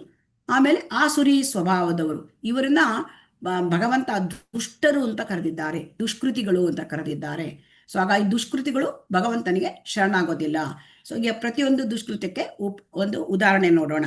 ಇಲ್ಲಿ ನಾವು ನೋಡ್ತಾ ಇದ್ದೇವೆ, ಕತ್ತೆ ಅಲ್ವಾ, ಎಷ್ಟು ಹೊರ್ತಾ ಇದೆ ನೋಡಿ ಕತ್ತೆ. ಇಲ್ಲಿ ಕತ್ತೆ ಅಂತಂದ್ರೆ ಮನುಷ್ಯರಿಗೆ ಹೇಗೆ ಹೋಲಿಸೋದು? ಮೂರ್ಖರನ್ನ ಕತ್ತೆಗೆ ಹೋಲಿಸ್ತಾರೆ ಅಲ್ವಾ. ಕತ್ತೆ ಒಂಥರ ಬೆಳಗಿಂದ ರಾತ್ರಿವರೆಗೂ ದುಡಿತಾ ಇರ್ತದೆ. ಈಗ ಈ ದುಡಿತಾ ಇರೋದು, ಅದಕ್ಕೆ ಪಕ್ಕದಲ್ಲಿ ನೋಡಿದ್ರೆ ಹುಲ್ಲು ಸಿಕ್ಕತ್ತೆ, ಆದರೆ ತನ್ನ ಒಡೆಯ ಹುಲ್ಲಾಗ್ತಾನೆ ಅಂತ ದುಡಿತದೆ. ಅದೇ ತರಹ ಮನುಷ್ಯರು ಕೂಡ ತುಂಬಾ ದುಡಿತಾರೆ, ಬೆಳಗಿಂದ ರಾತ್ರಿವರೆಗೂ ದುಡಿತಾ ಇರ್ತಾರೆ. ಸೊ ಆದರೆ ಮನುಷ್ಯ ಜನ್ಮ ಇರ್ತಕ್ಕಂಥದ್ದು ಕತ್ತೆ ತರ ದುಡಿದಕ್ಕಲ್ಲ. ಮನುಷ್ಯ ಜನ್ಮ ಇರೋದು. ನಾವು ದುಡಿಬೇಕು, 8 ಗಂಟೆ ದುಡಿಬೇಕು. 8 ಗಂಟೆ ನಾವು ನಮ್ಮ ದೇಹಕ್ಕಾಗಿ, ನಮ್ಮ ಒಂದು ಇದಕ್ಕಾಗಿ ಇಡಬೇಕು. 8 ಗಂಟೆ ನಾವು ಭಗವಂತನಿಗಾಗಿ, ಅಂದರೆ ಆ 8 ಗಂಟೆ ನಾವು ಮನಸ್ಸು, 8 ಗಂಟೆ ದೇಹಕ್ಕೆ, 8 ಗಂಟೆ ಆತ್ಮಕ್ಕೆ. ಸೊ ಆತ್ಮದ ಚಟುವಟಿಕೆ ನಾವು ಮಾಡ್ತಾ ಇಲ್ಲ. ಸೊ ಹಾಗಾಗಿ ನಾವು ಇಂಥವರು ಮೂರ್ಖರು. ಸೊ ಹಾಗಾಗಿ ಇವರು ಮೂರ್ಖರು. ಈಗ ಏನಾಗುತ್ತೆ ಅಂತಂದರೆ, ನಮಗೆ ಅಷ್ಟು 24 ತಾಸಲ್ಲಿ ಒಂದು 12 ತಾಸು ದುಡಿಬೇಕು ಹಾಗಿಲ್ಲ. ಸೊ ಹಾಗಾಗಿ ಮನುಷ್ಯರಿಗೆ ಎಲ್ಲರಿಗೂ ಕೂಡ ಆಹಾರವನ್ನು ಭಗವಂತ ಕೊಟ್ಟಿದ್ದಾನೆ. ಎಲ್ಲಿ ಒಂದು ಆಫ್ರಿಕಾ ಖಂಡ ದಟ್ಟವಾದ ಕಾಡು, ಅಮಾಸೆ ರಾತ್ರಿ ಅಲ್ಲಿ ಕಗ್ಗತ್ತಲು ಕಪ್ಪು ಬಂಡೆಯೊಳಗೊಂದು ಸಣ್ಣದೊಂದು ಇರುವೆ ಇರುತ್ತೆ, ಅದಕ್ಕೆ ಕೂಡ ಭಗವಂತ ಆಹಾರ ಇಟ್ಟಿದ್ದಾನೆ. ಸೊ ಹಾಗಾಗಿ ಹೊಟ್ಟೆಗೋಸ್ಕರ ನಾವು ಕತ್ತೆ ಥರ 18 ತಾಸು ದುಡಿಬೇಕಾಗಿಲ್ಲ. ಸೊ ನಾವು ಮನುಷ್ಯ ಜನ್ಮದಲ್ಲಿ ಆತ್ಮಜ್ಞಾನವನ್ನು ಪಡ್ಕೊಳ್ಬೇಕು, ಆತ್ಮ ಸಾಕ್ಷಾತ್ಕಾರವನ್ನು ಪಡಿಬೇಕು. ಅದಕ್ಕೆ ನಾವು ಅತತೋ ಬ್ರಹ್ಮ ಜಿಜ್ಞಾಸ ಅಂತ ಹೇಳ್ತಾರೆ. ಅದಕ್ಕೆ ನಾವು ನಮ್ಮ ಸಮಯವನ್ನು ಸ್ವಲ್ಪ ಇಡಬೇಕು. ಮತ್ತು ಆಮೇಲೆ ನಾವು ಗುರುವಿನ ಮಾರ್ಗದರ್ಶನದಲ್ಲಿ ನಾವು ಗುರುವಿನಿಂದ ಪ್ರಶ್ನೆ ಕೇಳಿ ನಾವು ಈ ಒಂದು ಭಗವಂತನ ಕಾರ್ಯ ಯಾವ ಥರ ಮಾಡಬೇಕು ಅದನ್ನು ನಾವು ತಿಳ್ಕೊಳ್ಬೇಕು. ಸೊ ಅದು ಬಿಟ್ಟು ನನಗೆ ಸಮಯವೇ ಇಲ್ಲ, ಬೆಳಗಿಂದ ಸಂಜೆವರೆಗೂ ನಂಗೆ ದುಡಿಬೇಕು, ನಂಗೆ ಟೈಮೇ ಇಲ್ಲ ಹಾಗಂತ ಇದ್ದರೆ ಅವರನ್ನು ಇಲ್ಲಿ ಭಗವದ್ಗೀತೆಯಲ್ಲಿ ಮೂರ್ಖರು ಅಂತ ಕರೆದಿದ್ದಾರೆ. ಫುಲಿಶ್ ಪೀಪಲ್ ಅಂತ ಶ್ರೀಲ ಪ್ರಭುಪಾದರು ಹೇಳ್ತಾರೆ, ಮೂರ್ಖರು ಅಂತ ಕರೆದಿದ್ದಾರೆ. ಸೊ ಅದರಿಂದ ನಾವು ಮೂರ್ಖರಾಗಬೇಕಾಗಿಲ್ಲ ಅಲ್ವಾ, ನಾವು ಸ್ವಲ್ಪ ಬುದ್ಧಿವಂತರಾಗಬೇಕಲ್ವಾ. ಸೊ ಅದಕ್ಕೆ ಹೇಳ್ತಾರೆ ಬುದ್ಧಿವಂತರು ಯಾರು? ಬುದ್ಧಿವಂತರು ಯಾರಂದ್ರೆ ಕೃಷ್ಣ ವರ್ಣಾತ್ವಿಷ ಕೃಷ್ಣಾಂ ಸಾಂಗೋಪಾಂಗದ ಪಾರ್ಷದೈ ಸಂಕೀರ್ತನೆ ಯಜ್ಞೈ ಸಂಕೀರ್ತನ ಪ್ರಾಯೈರ್ ಯಜಂತಿ ಸುಮೇಧಸ. ಶಾಸ್ತ್ರ ಏನು ಹೇಳುತ್ತೆ? ಸೊ ಚೈತನ್ಯ ಚರಿತಾಮೃತದಲ್ಲಿ ಏನು ಹೇಳ್ತಾರೆ? ಯಜ್ಞೈ ಭಾಗವತಮಲ್ಲಿ ಹೇಳಿದ್ದಾರೆ. ಸೊ ಯಜ್ಞೈ ಸಂಕೀರ್ತನ ಪ್ರಾಯ ಯಜಂತಿ ಸುಮೇಧಸಾಹ. ಸೊ ಯಾರು ಸಂಕೀರ್ತನ ಯಜ್ಞದಲ್ಲಿ ಭಾಗವಹಿಸ್ತಾರೆ ಅವರು ಬುದ್ಧಿವಂತರು. ಯಾಕೆ? ಆ ಸಂಕೀರ್ತನ ಯಜ್ಞ, ಹರೇ ಕೃಷ್ಣ ಮಹಾಮಂತ್ರವನ್ನ ಸಂಕೀರ್ತನ ಮಾಡೋದು ಈ ಕಲಿಯುಗದ ಧರ್ಮ. ಸೊ ಅದನ್ನು ಯಾರು ಮಾಡ್ತಾರೆ ಅವರು ಬುದ್ಧಿವಂತರು. ಇಲ್ಲದಿದ್ದರೆ ಇವರು ಭಗವದ್ಗೀತೆಯಲ್ಲಿ ಇಂತಹ ಸಮಯವೇ ಇಲ್ಲದ ಕತ್ತೆ ಥರ ದುಡಿಯವರಿಗೆ ಮೂರ್ಖರು ಅಂತ ಹೇಳಿದ್ದಾರೆ. ಆಮೇಲೆ ನರಾಧಮರು, ಇಲ್ಲಿ ನರಾಧಮರು ಅಂತಂದ್ರೆ ಅವರು ಬುದ್ಧಿವಂತರು ಇರ್ತಾರೆ, ಆದರೆ ಭಕ್ತಿ ಮಾರ್ಗಕ್ಕೆ ಬರೋದೇ ಇಲ್ಲ. ಸೊ ಉದಾಹರಣೆ ಇಲ್ಲಿ ಜಗಾಯಿ ಮದಾಯಿ ಕೊಟ್ಟಿದ್ದಾರೆ. ಚೈತನ್ಯ ಮಹಾಪ್ರಭುಗಳು 500 ವರ್ಷದ ಹಿಂದೆ ಬಂದಾಗ ಇವರು ಉತ್ತಮ ಕುಲದಲ್ಲೇ ಹುಟ್ಟಿರ್ತಾರೆ ಈ ಜಗಾಯಿ ಮದಾಯಿ. ಆದರೆ ದುರಭ್ಯಾಸ, ಎಲ್ಲಾ ರೀತಿಯ ದುರಭ್ಯಾಸಗಳು, ಸೊ ಆ ಒಂದು ದುರಭ್ಯಾಸಗಳು, ಮಾಂಸ ತಿನ್ನುವುದು, ಆಮೇಲೆ ಕುಡಿಯುವುದು, ಒಂದು ಮದ್ಯ ಸೇವನೆ, ಇದೆಲ್ಲ ದುರಭ್ಯಾಸ ಇದ್ದಿತ್ತು. ಸೊ ನಿತ್ಯಾನಂದ ಪ್ರಭು ಮತ್ತೆ ಈ ಅವರು ಏನ್ ಮಾಡ್ತಾ ಇದ್ರು, ಹರಿದಾಸ್ ಥಾಕೂರ್ ಅಂತ ಇಬ್ರು ಇದ್ದಿದ್ರು. ಸೊ ನಾವು ಅದನ್ನ ಮುಂದೆ ತಿಳ್ಕೊಳ್ತೇವೆ ಭಕ್ತಿ ಮಾರ್ಗದಲ್ಲಿ ಮುಂದುವರೆದಾಗ. ಸೊ ಅವರು ಹರೇ ಕೃಷ್ಣ ಮಹಾಮಂತ್ರವನ್ನು ಮಾಡ್ಬೇಕಾ? ಹರೇ ಕೃಷ್ಣ ಕೃಷ್ಣ ಕೃಷ್ಣ ಹರೇ ಹರೇ. ಮಾತಾಜಿ ಮ್ಯೂಟ್ ಮಾಡಿ. ಸೊ ಕುಡಿತದ ಜಪಿಸ್ಲಿಕ್ಕೆ ಹೇಳಿದ್ರು ಇಲ್ಲಿ ನಿತ್ಯಾನಂದ ಪ್ರಭು, ಆದರೆ ಕುಡಿತದ ಅಮಲಿನಲ್ಲಿ ಇದ್ದಿದ್ರಿಂದ ಅವರು ನಿತ್ಯಾನಂದ ಪ್ರಭು ಹಣೆಗೆ ಹೊಡೆದ್ರು. ಸೊ ಕಲ್ಲು ಹಾಕಿದ್ರು. ಸೊ ಆವಾಗ ಏನಾಗತ್ತೆ ಅಂತಂದ್ರೆ ಒಂದು ಭಗವಂತನಿಗೆ ಅವರು ಭಗವಂತ ಚಕ್ರ ಎತ್ತು ಬಿಡ್ತಾರೆ, ಚೈತನ್ಯ ಮಹಾಪ್ರಭು ಕೊಲ್ತೇನೆ ಅಂತ ಹೇಳ್ತಾರೆ, ಭಕ್ತರಿಗೆ ಇದು ಮಾಡಿದ್ದಾರೆ, ತೊಂದರೆ ಕೊಟ್ಟಿದ್ದಾರೆ ಅಂತ. ಆದರೆ ಅವ್ರು ಹೇಳ್ತಾರೆ ಇಲ್ಲ, ಈ ಕಲಿಯುಗದಲ್ಲಿ ಎಲ್ಲರೂ ಕೂಡ ಈ ಥರನೇ ಇರ್ತಾರೆ, ಎಷ್ಟು ಕೊಲ್ತೀರಿ, ಇದು ನೀವು ಇಲ್ಲಿ ಬಂದಿರೋದು ಚೈತನ್ಯ ಮಹಾಪ್ರಭು ಪರಮ ಮಹಾಕರುಣ ಅವತಾರ. ಸೊ ಹಾಗಾಗಿ ನೀವು ಈ ಕಲಿಯುಗದಲ್ಲಿ ಈ ಥರ ಮಾಡ್ಲಿಕ್ಕಿಲ್ಲ, ಚಕ್ರ ಎತ್ತಲಿಕ್ಕಿಲ್ಲ ಪ್ರಭು ಅಂತ, ಮಹಾಪ್ರಭು ಅಂತ ಹೇಳ್ತಾರೆ, ನಿತ್ಯಾನಂದ ಪ್ರಭುಗಳು ಹೇಳ್ತಾರೆ. ಸೊ ಆದ್ದರಿಂದ ಆಗ ಅವರ ಮೇಲೆ ಕರುಣೆ ತೋರ್ತಾರೆ, ಆಮೇಲೆ ಅವರು ಭಕ್ತರಾಗ್ತಾರೆ, ಭಕ್ತಿ ಮಾರ್ಗಕ್ಕೆ ಬರ್ತಾರೆ. ಸೊ ಹಾಗಾಗಿ ಇಲ್ಲಿ ನಾವು ತಿಳ್ಕೊಳ್ಬೇಕು, ಈಗ ಐಕ ಪ್ರಪಂಚದಲ್ಲಿ ಇರ್ತಕ್ಕಂಥ 99.9 ಜನ ನರಾಧಮರು ಅಂತ ಶ್ರೀಲ ಪ್ರಭುಪಾದರು ಹೇಳ್ತಾರೆ. ಯಾಕೆ ಅಂತಂದ್ರೆ ಆ ಮಕ್ಕಳಿಗೆ ಸಂಸ್ಕಾರ ಕೊಡ್ತಕ್ಕಂಥದ್ದು ತಂದೆ ತಾಯಿ, ಅವರಿಗೆ ಈಗ ಈ ಥರ ಒಂದು ಗೊತ್ತಿಲ್ಲ, ಈ ಒಂದು ಆಧ್ಯಾತ್ಮಿಕ ಜ್ಞಾನಕ್ಕೆ ಬರ್ತಾ ಇಲ್ಲ. ಸೊ ಹಾಗಾಗಿ ಮಕ್ಕಳಿಗೆ ಸಂಸ್ಕಾರ ಕೊಡ್ತಾ ಇಲ್ಲ. ಅದರಿಂದ ಪ್ರಪಂಚದ ತುಂಬಿ ಹೋಗಿದೆ ಇಂಥ ನರಾಧಮರಿಂದ ಶ್ರೀಲ ಪ್ರಭುಪಾದರು ಹೇಳ್ತಾರೆ. ನೀವು ಅದನ್ನು ತುಂಬ ವಿವರವಾಗಿ ನೀವು ಒಂದು ಭಗವದ್ಗೀತೆಯ ಯಥಾರೂಪದಲ್ಲಿ ನೀವು ಓದ್ಬೋದು. ಆಮೇಲೆ 3ನೇ ಕೆಟಗರಿ ಜನ ಯಾರು ಅಂತಂದರೆ ಭಗವಂತನಿಗೆ ಶರಣಾಗೋದಿಲ್ಲ, ಅವರು ಮಾಯೆಯಿಂದ ಜ್ಞಾನ ನಷ್ಟ ಆದವರು. ಇವ್ರು ಹೇಗೆ ಅಂದರೆ ಅವರು ಭಗವದ್ಗೀತೆ ಓದ್ತಾರೆ, ಅವರು ಹೇಗೆ ಅಂತಂದರೆ ಭಗವದ್ಗೀತೆಯನ್ನು ಎಷ್ಟು ಬಾರಿ ಓದಿದ್ರು ಕೂಡ ಅವರಿಗೆ ಅದು ಅರ್ಥ ಆಗೋದಿಲ್ಲ. ಯಾಕೆ ಅಂತಂದರೆ ಅವರು ದೇವೋತ್ತಮ ಪರಮಪುರುಷ ಕೃಷ್ಣ ಅಂತ ಒಪ್ಕೊಳ್ಳೋದಿಲ್ಲ. ಸೊ ಅಂಥವರನ್ನು ಮಾಯೆ ಅವರ ಜ್ಞಾನವನ್ನು ಅಪಹರಣ ಮಾಡಿದೆ. ಸೊ ಅಂಥವರು. ಆಮೇಲೆ ಇಲ್ಲಿ ಆಸುರಿ ಸ್ವಭಾವದವರು ಅಂದರೆ ರಾವಣ, ಆಮೇಲೆ ಇಲ್ಲಿ ನಾವು ನೋಡ್ತಾ ಇದ್ದಿದ್ದು ಹಿರಣ್ಯಕಶಿಪು, ಇವರೆಲ್ಲ ಆಸುರಿ ಸ್ವಭಾವದವರು. ಅವರು ಭಗವಂತನನ್ನು ದ್ವೇಷ ಮಾಡ್ತಾರೆ. ಸೊ ರಾವಣನಿಗೆ ಸೀತಾಮಾತೆಯನ್ನು ಅಪಹರಣ ಮಾಡಿದ ಭಗವಂತನ ಶಕ್ತಿ ಸೀತಾಮಾತಾ, ಸೊ ರಾಮನ ಶಕ್ತಿ, ಸೊ ಸೀತಾಮಾತಾ. ಅದು ಬೇಕು, ಆದರೆ ಭಗವಂತ ಬೇಡ, ಭಗವಂತನ ಶಕ್ತಿ ಬೇಕು, ಭಗವಂತ ಬೇಡ. ಸೊ ಇವರು ರಾಕ್ಷಸರು. ಅದೇ ಥರ ಈಗ ಲಕ್ಷ್ಮಿ ಬೇಕು ನಮಗೆ ಕಾಣುತ್ತೆ, ಲಕ್ಷ್ಮಿ ಬೇಕು, ಕೃಷ್ಣ ಬೇಡ ನಮಗೆ ಇಲ್ಲಿ ಈಗ ಐಕ ಪ್ರಪಂಚದಲ್ಲಿ ಇರ್ತಕ್ಕಂಥ ಈಗ ಐಕ ಪ್ರಪಂಚದ ರಾಕ್ಷಸರು ತುಂಬಿದ್ದಾರೆ. ಯಾಕೆ? ಲಕ್ಷ್ಮಿ ಬೇಕು, ಕೃಷ್ಣ ಬೇಡ. ಸೊ ಕೃಷ್ಣ, ಲಕ್ಷ್ಮಿ ಯಾರು? ಕೃಷ್ಣನ ಶಕ್ತಿ, ಕೃಷ್ಣನ ಸಂಪತ್ತು. ಸೊ ಹಾಗಾಗಿ ಭಗವಂತನಿಗೆ ಶರಣಾಗೋದಿಲ್ಲ. ಸೊ ಅವರಿಗೆ ಕೃಷ್ಣನ ಮೇಲೆ ದ್ವೇಷ ಇರುತ್ತೆ. ಪ್ರಕೃತಿ ಬೇಕು, ಅವರಿಗೆ ಭೋಗಿಸ್ಲಿಕ್ಕೆ ಬೇಕು, ಆದರೆ ಪ್ರಕೃತಿ ಎಲ್ಲವನ್ನ ಮಲಿನ ಮಾಡಿಬಿಟ್ಟಿದ್ದಾರೆ ಈಗ ಆಧುನಿಕ ರಾಕ್ಷಸರು. ಎಲ್ಲದನ್ನೂ ಕೂಡ ಒಂಥರ ಪೊಲ್ಯೂಷನ್ ಮಾಡಿಬಿಟ್ಟಿದ್ದಾರೆ. ಸೊ ಹಾಗಾಗಿ ಆಸುರಿ ಸ್ವಭಾವ. ಆಮೇಲೆ ಇನ್ನು ಯಾರು ಕೃಷ್ಣನ್ಗೆ ಶರಣಾಗ್ತಾರೆ, ಇಲ್ಲಿ ಕೂಡ 4 ರೀತಿಯ ಜನ ಇದ್ದಾರೆ. ಸ್ವಲ್ಪ ಒಂದು 15 ನಿಮಿಷ ಆಗತ್ತೆ. ಹರೇ ಕೃಷ್ಣ. ಇದೆಲ್ಲ ತುಂಬಾ ಚೆನ್ನಾಗಿ ತಿಳ್ಕೊಳ್ಬೇಕು ಅಂತ ಸ್ವಲ್ಪ ನಿಧಾನವಾಗಿ ಹೇಳ್ತಾ ಇದ್ದೇನೆ. ಚತುರ್ವಿಧ ಭಜಂತೆ ಮಾಂ ಜನಾಃ ಸುಕೃತಿನೋರ್ಜುನ ಆರ್ತೋ ಜಿಜ್ಞಾಸು ಅರ್ಥಾರ್ಥಿ ಜ್ಞಾನಿ ಚ ಭರತರ್ಷಭ. 4 ವಿಧ ಜನ ಪುಣ್ಯವಂತರು. ಸೊ ಭಗವಂತ ಏನ್ ಹೇಳ್ತಾನೆ? ದುಷ್ಕೃತಿಗಳು ಭಗವಂತನಿಗೆ ಶರಣಾಗಲ್ಲ, ಆದ್ರೆ ಯಾರು ಶರಣಾಗ್ತಾರೆ? ಪುಣ್ಯವಂತರು ಶರಣಾಗ್ತಾರೆ. ಯಾರು? ದುಃಖದಲ್ಲಿ ಇರ್ತಕ್ಕಂಥವ್ರು, ಅಂದ್ರೆ ದುಃಖಿಗಳು, ಯಾರು ಕಷ್ಟದಲ್ಲಿ ಇರ್ತಾರೆ ಬರ್ತಾರೆ. ಸಂಕಟ ಬಂದಾಗ ವೆಂಕಟರಮಣ, ನಮಗೆಲ್ಲರಿಗೂ ಗೊತ್ತಿದೆ, ಕಷ್ಟ ಬಂದ್ರೆ ಹೋಗೋದು ನಾವು ದೇವ್ರ ಹತ್ರ. ಸೊ ದುಃಖಿಗಳು ಹೋಗ್ತಾರೆ, ಜಿಜ್ಞಾಸುಗಳು ಹೋಗ್ತಾರೆ. ಜಿಜ್ಞಾಸುಗಳು ಅಂದ್ರೆ ಭಗವಂತನ ಬಗ್ಗೆ ತಿಳ್ಕೊಳ್ಬೇಕು. ಈಗ ನಾವೆಲ್ಲ ಭಗವದ್ಗೀತೆ ಯಾಕೆ ಬಂದಿದ್ದೇವೆ? ನಾವು ಭಗವಂತನ ಬಗ್ಗೆ ತಿಳ್ಕೊಳ್ಳಿಕ್ಕೆ ಬಂದಿದ್ದೇವೆ, ಜಿಜ್ಞಾಸುಗಳು. ಆಮೇಲೆ ಐಶ್ವರ್ಯವನ್ನು ಬಯಸುವವರು. ಸೊ ಅರ್ಥಾರ್ಥಿ, ಯಾರಿಗೆ ಹಣ ಬೇಕು, ಏನೋ ತೊಂದರೆಯಲ್ಲಿದ್ದಾರೆ, ಹಣದ ಮುಗ್ಗಟ್ಟು, ಅವರು ಭಗವಂತನ ಹತ್ರ ಬೇಡ್ಕೊಳ್ತಾರೆ. ಮತ್ತು ಜ್ಞಾನಿಗಳು, ಪರಾತ್ಪರ ಜ್ಞಾನವನ್ನ ಅನ್ವೇಷಣೆ ಮಾಡ್ತಕ್ಕಂಥವ್ರು. ಇಲ್ಲಿ ಉದಾಹರಣೆ ನಮಗೆ ಗೊತ್ತಿದೆ, ಅಂದ್ರೆ ಇಲ್ಲಿ ದುಃಖಿಗಳು ಅಂದ್ರೆ ಇಲ್ಲಿ ನಮ್ಗೆ ಆ ಒಂದು ದ್ರೌಪದಿ ತುಂಬಾ ಆ ವಸ್ತ್ರಾಪರಣ ಸಮಯದಲ್ಲಿ ಭಗವಂತನನ್ನ ಕರೀತಾಳೆ. ಸೊ ದುಃಖಿಗಳು.